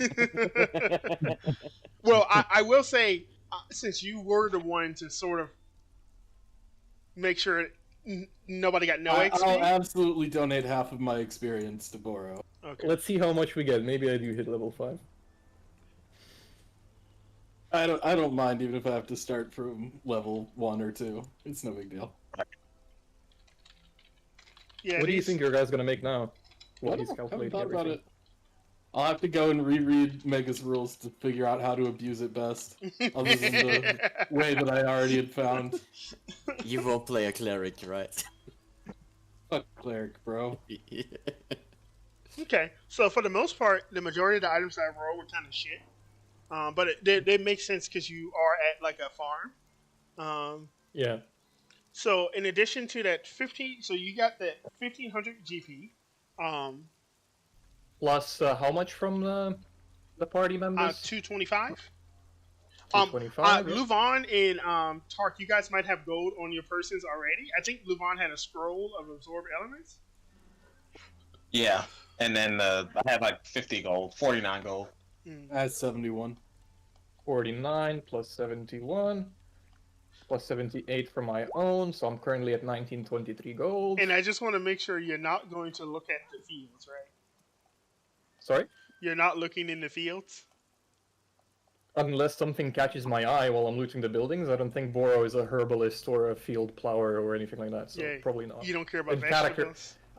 Out of character, probably yes, because there could be like magical plowing tools of fields and stuff, whatnot. But I don't think Boro really cares too much Yeah, about that in character. ain't no tools out there. It's just bodies. Yeah, the main character doesn't care about food, right? True. Yeah. So you got 4 items. Are you ready for me to describe them for you? Yes. You got Swift Boots. This will give you plus 10 movement speed. This is attunement. Yep. You got Does it do anything with rough terrain? no, just makes you Okay. quicker. You got Yep. Servant's Pendant. This is a pendant that you can wear. Once per day, you can cast the Unseen Servant spell. Yep. The last lame item is called the Repair Cap. As an action, once per day, when you're wearing this cap, you can cast the Mending spell. The Servant's Pendant and the Repair Cap are not attuned. Is it cap or cat? Cap, like a cap you wear. Okay. Yeah. Yeah, repair cap, one per yeah. day mending cantrip. It looks like one of those hats you would expect like a farmer to wear. Like Yeah. a taxi, like one of those taxi driver hats. And then the last thing is the thing that I said was pretty neat. It's called the Tsunami Quarterstaff of the Meadow. This is a common rarity item. All of these are common rarity items. The Tsunami Staff of the Meadow, once per short rest, when the person attuned to this weapon, it's a magic quarterstaff. When you crit with the weapon, all creatures other than the bearer within 5 feet of the target, including the target, must roll a DC 12 Constitution saving throw or be knocked prone by a wave of concussive force. DC what?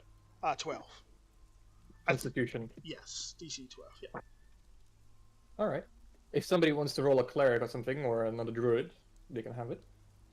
Also, when you are attuned to this weapon, some face spirit butterflies will flit around your head. And because of this, the bearer has advantage on persuasion checks with fey creatures less than CR3.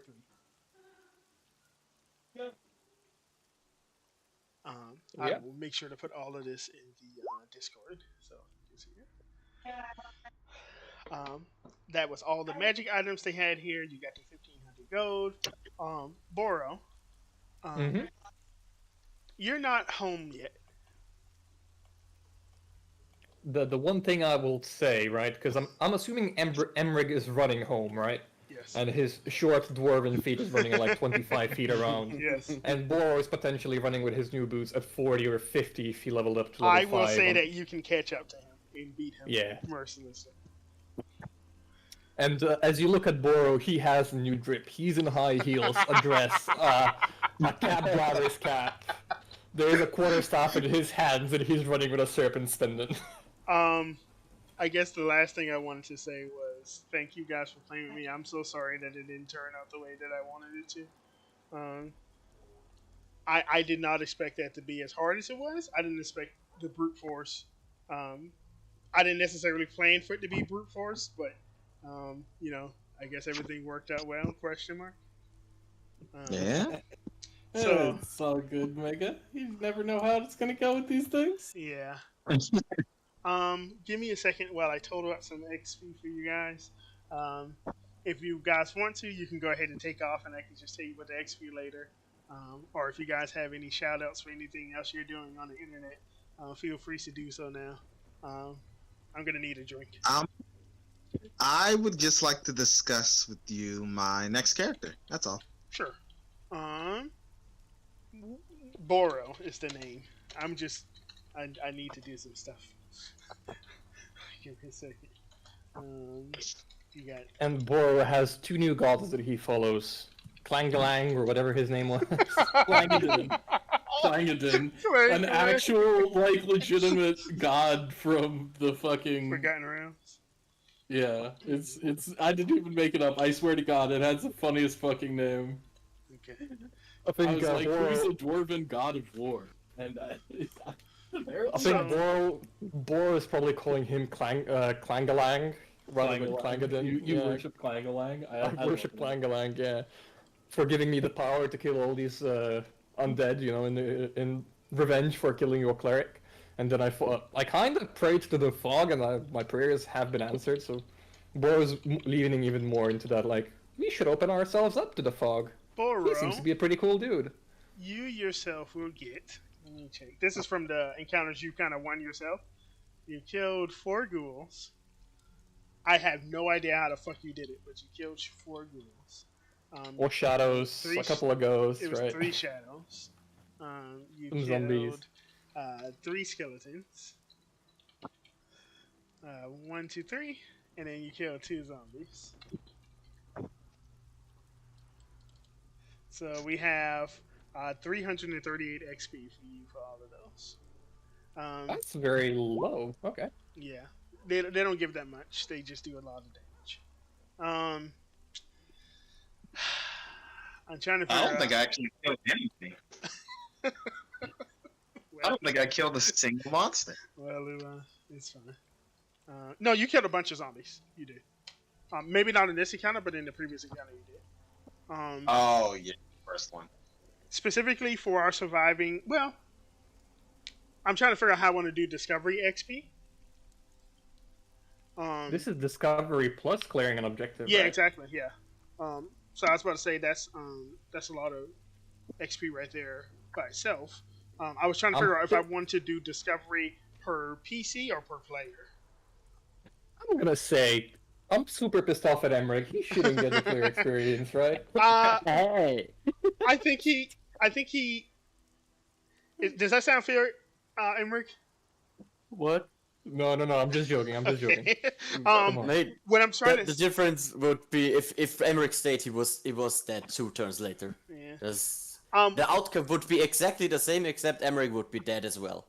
That would be the difference. What I'm trying to figure out is I want to give Luvon and Tarks new PCs experience for this.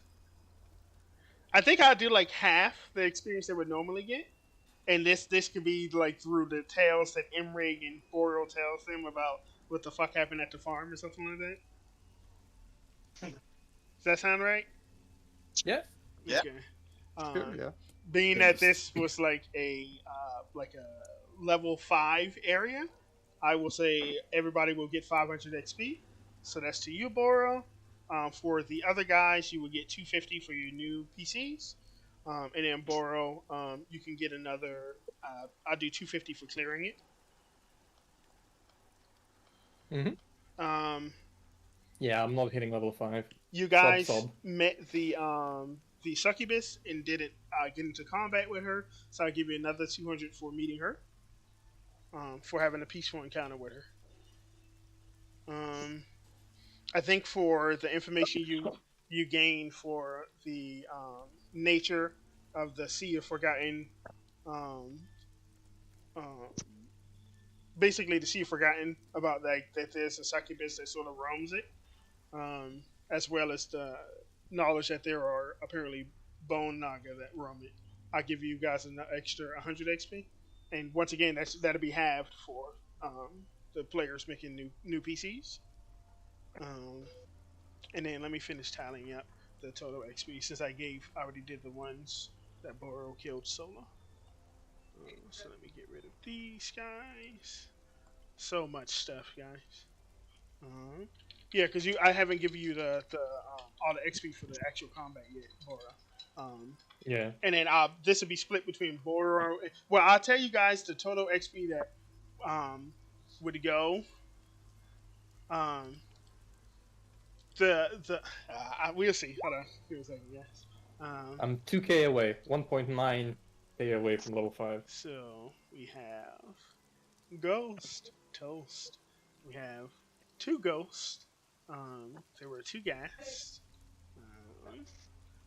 We There have were 2 raids. Specters. I don't think there were any raids. There were Specters. So I think we had a total of 3 Specters. Not including the ones that came in at the end, but those were shadows, so that's different. Why did I do spectators? It was specters, not spectators. I don't even know what a spectator is. It's like a weaker beholder type monster. Ooh, I got you. It's a beholderkin. And then as far as the shadows, we had 2 of those. Well, I think you guys killed 4 total. Shadow. So 2 and then 3 from the horde, right? Yes. So I already gave you the horde stuff. I'm counting everything out except for the horde. You guys killed 2 that you shot ahead of time. And then you killed 2 more that ran inside and came to fight afterwards. God damn, I'm already at like fucking 2,000. God damn. Jeez. I think there were 1, 2, 3, 4 skeletons that was killed during the encounter. Skeletons. So let's do 1, 2, 3, 4. And then we have the constructs, so the scarecrows. Those are each CR1. Do 2 of those. Yeah, this is gonna be a lot of fucking XP. Trying to see if there's anything I forgot. The zombies. There were killed in combat. 1, 2, 3, 4 zombies killed in combat. Oh my god. Bora? You got the ghosts and the dogs and all that? Oh, the dogs, yes. I already got the ghosts, I just didn't The get the horses dogs. as well. Yes. I think you killed 1 horse? Oh no, you there's killed at least 3 2 total. dead on the left. Yeah, you killed 3. No, because the other one kept running and didn't come back. So you killed 2. But what was the there were 2 of these white ghosts here, if you see, where you were tallying Yeah, them up. those are the ones. I think I did. These are the ones that possessed. Yeah. What do you call it? Yeah, those are the possessors. Yeah, yeah. That's Uncle John and Farmer Sam. Yeah. I already included. And then those there were guys. other specters of some sort as well. Yeah, I that included the tried to possess specters. people. The specters can't possess. Only the ghosts can.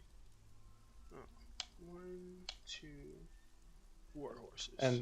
And one more thing, Mega. Mhm. I completely forgot about this, but I wanted to do this the moment it happened. As I am praying to the fog to restore my eternal youth, does anything happen whatsoever? As I've lost 20 years of my life. To restore your internal youth. Eternal youth, because I'm gonna be young forever. Roll me a religion check. Oh yeah, Bor is amazing at this. He's incredible. Nah. You hear Fuck like you, fog. you hear like a woman snicker in your ear, and that's it. But yeah, there was a couple other things, like there was some undead pigs back there. I'm not going to give you XP for shooting them in the head. There was a grounded cow over here that was there. Did you give us XP from the night encounter already? Ready? Oh, good point. So our players again will take half of this. You guys, I believe from that night encounter, we're going to get 350 each. So everybody take, was that 175 for our players making new PCs, and then 350 each for the surviving players. And then we already distributed up the gold and everything. Golly. So in total, both players were going to get a total of, and let me just double check.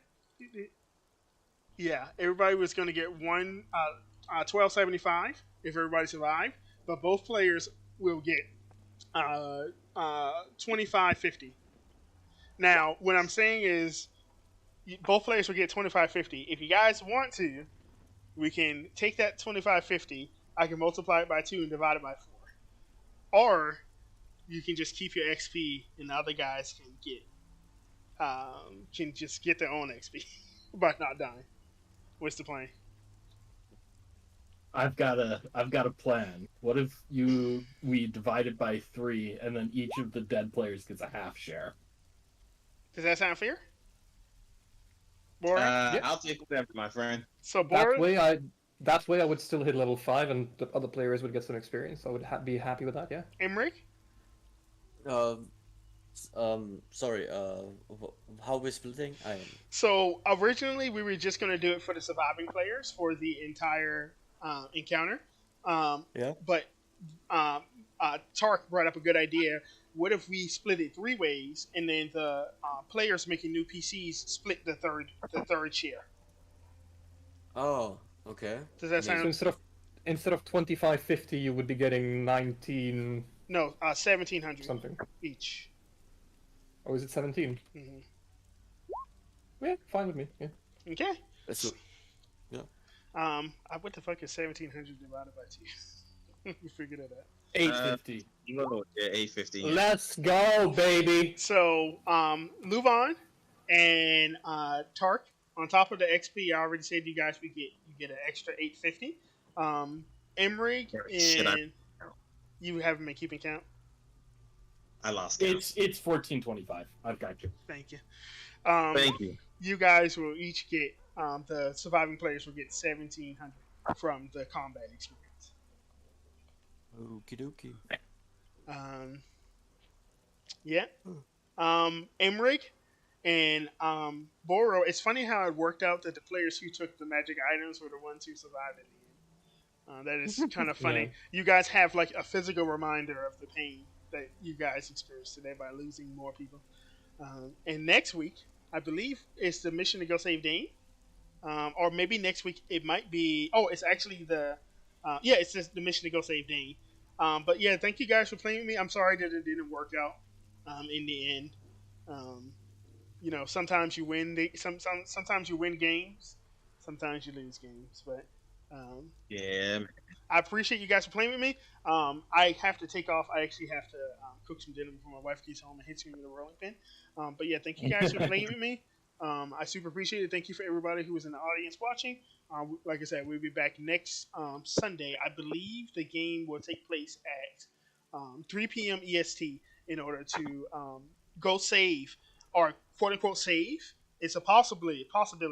They're going to do a second strike against the layer of the troglodytes, and then they're also going to possibly save a lost player. Who knows? He might already be dead. But yeah, thank you guys for playing me. Thank you everybody for watching, and I will see you guys next week. Take care, fellas.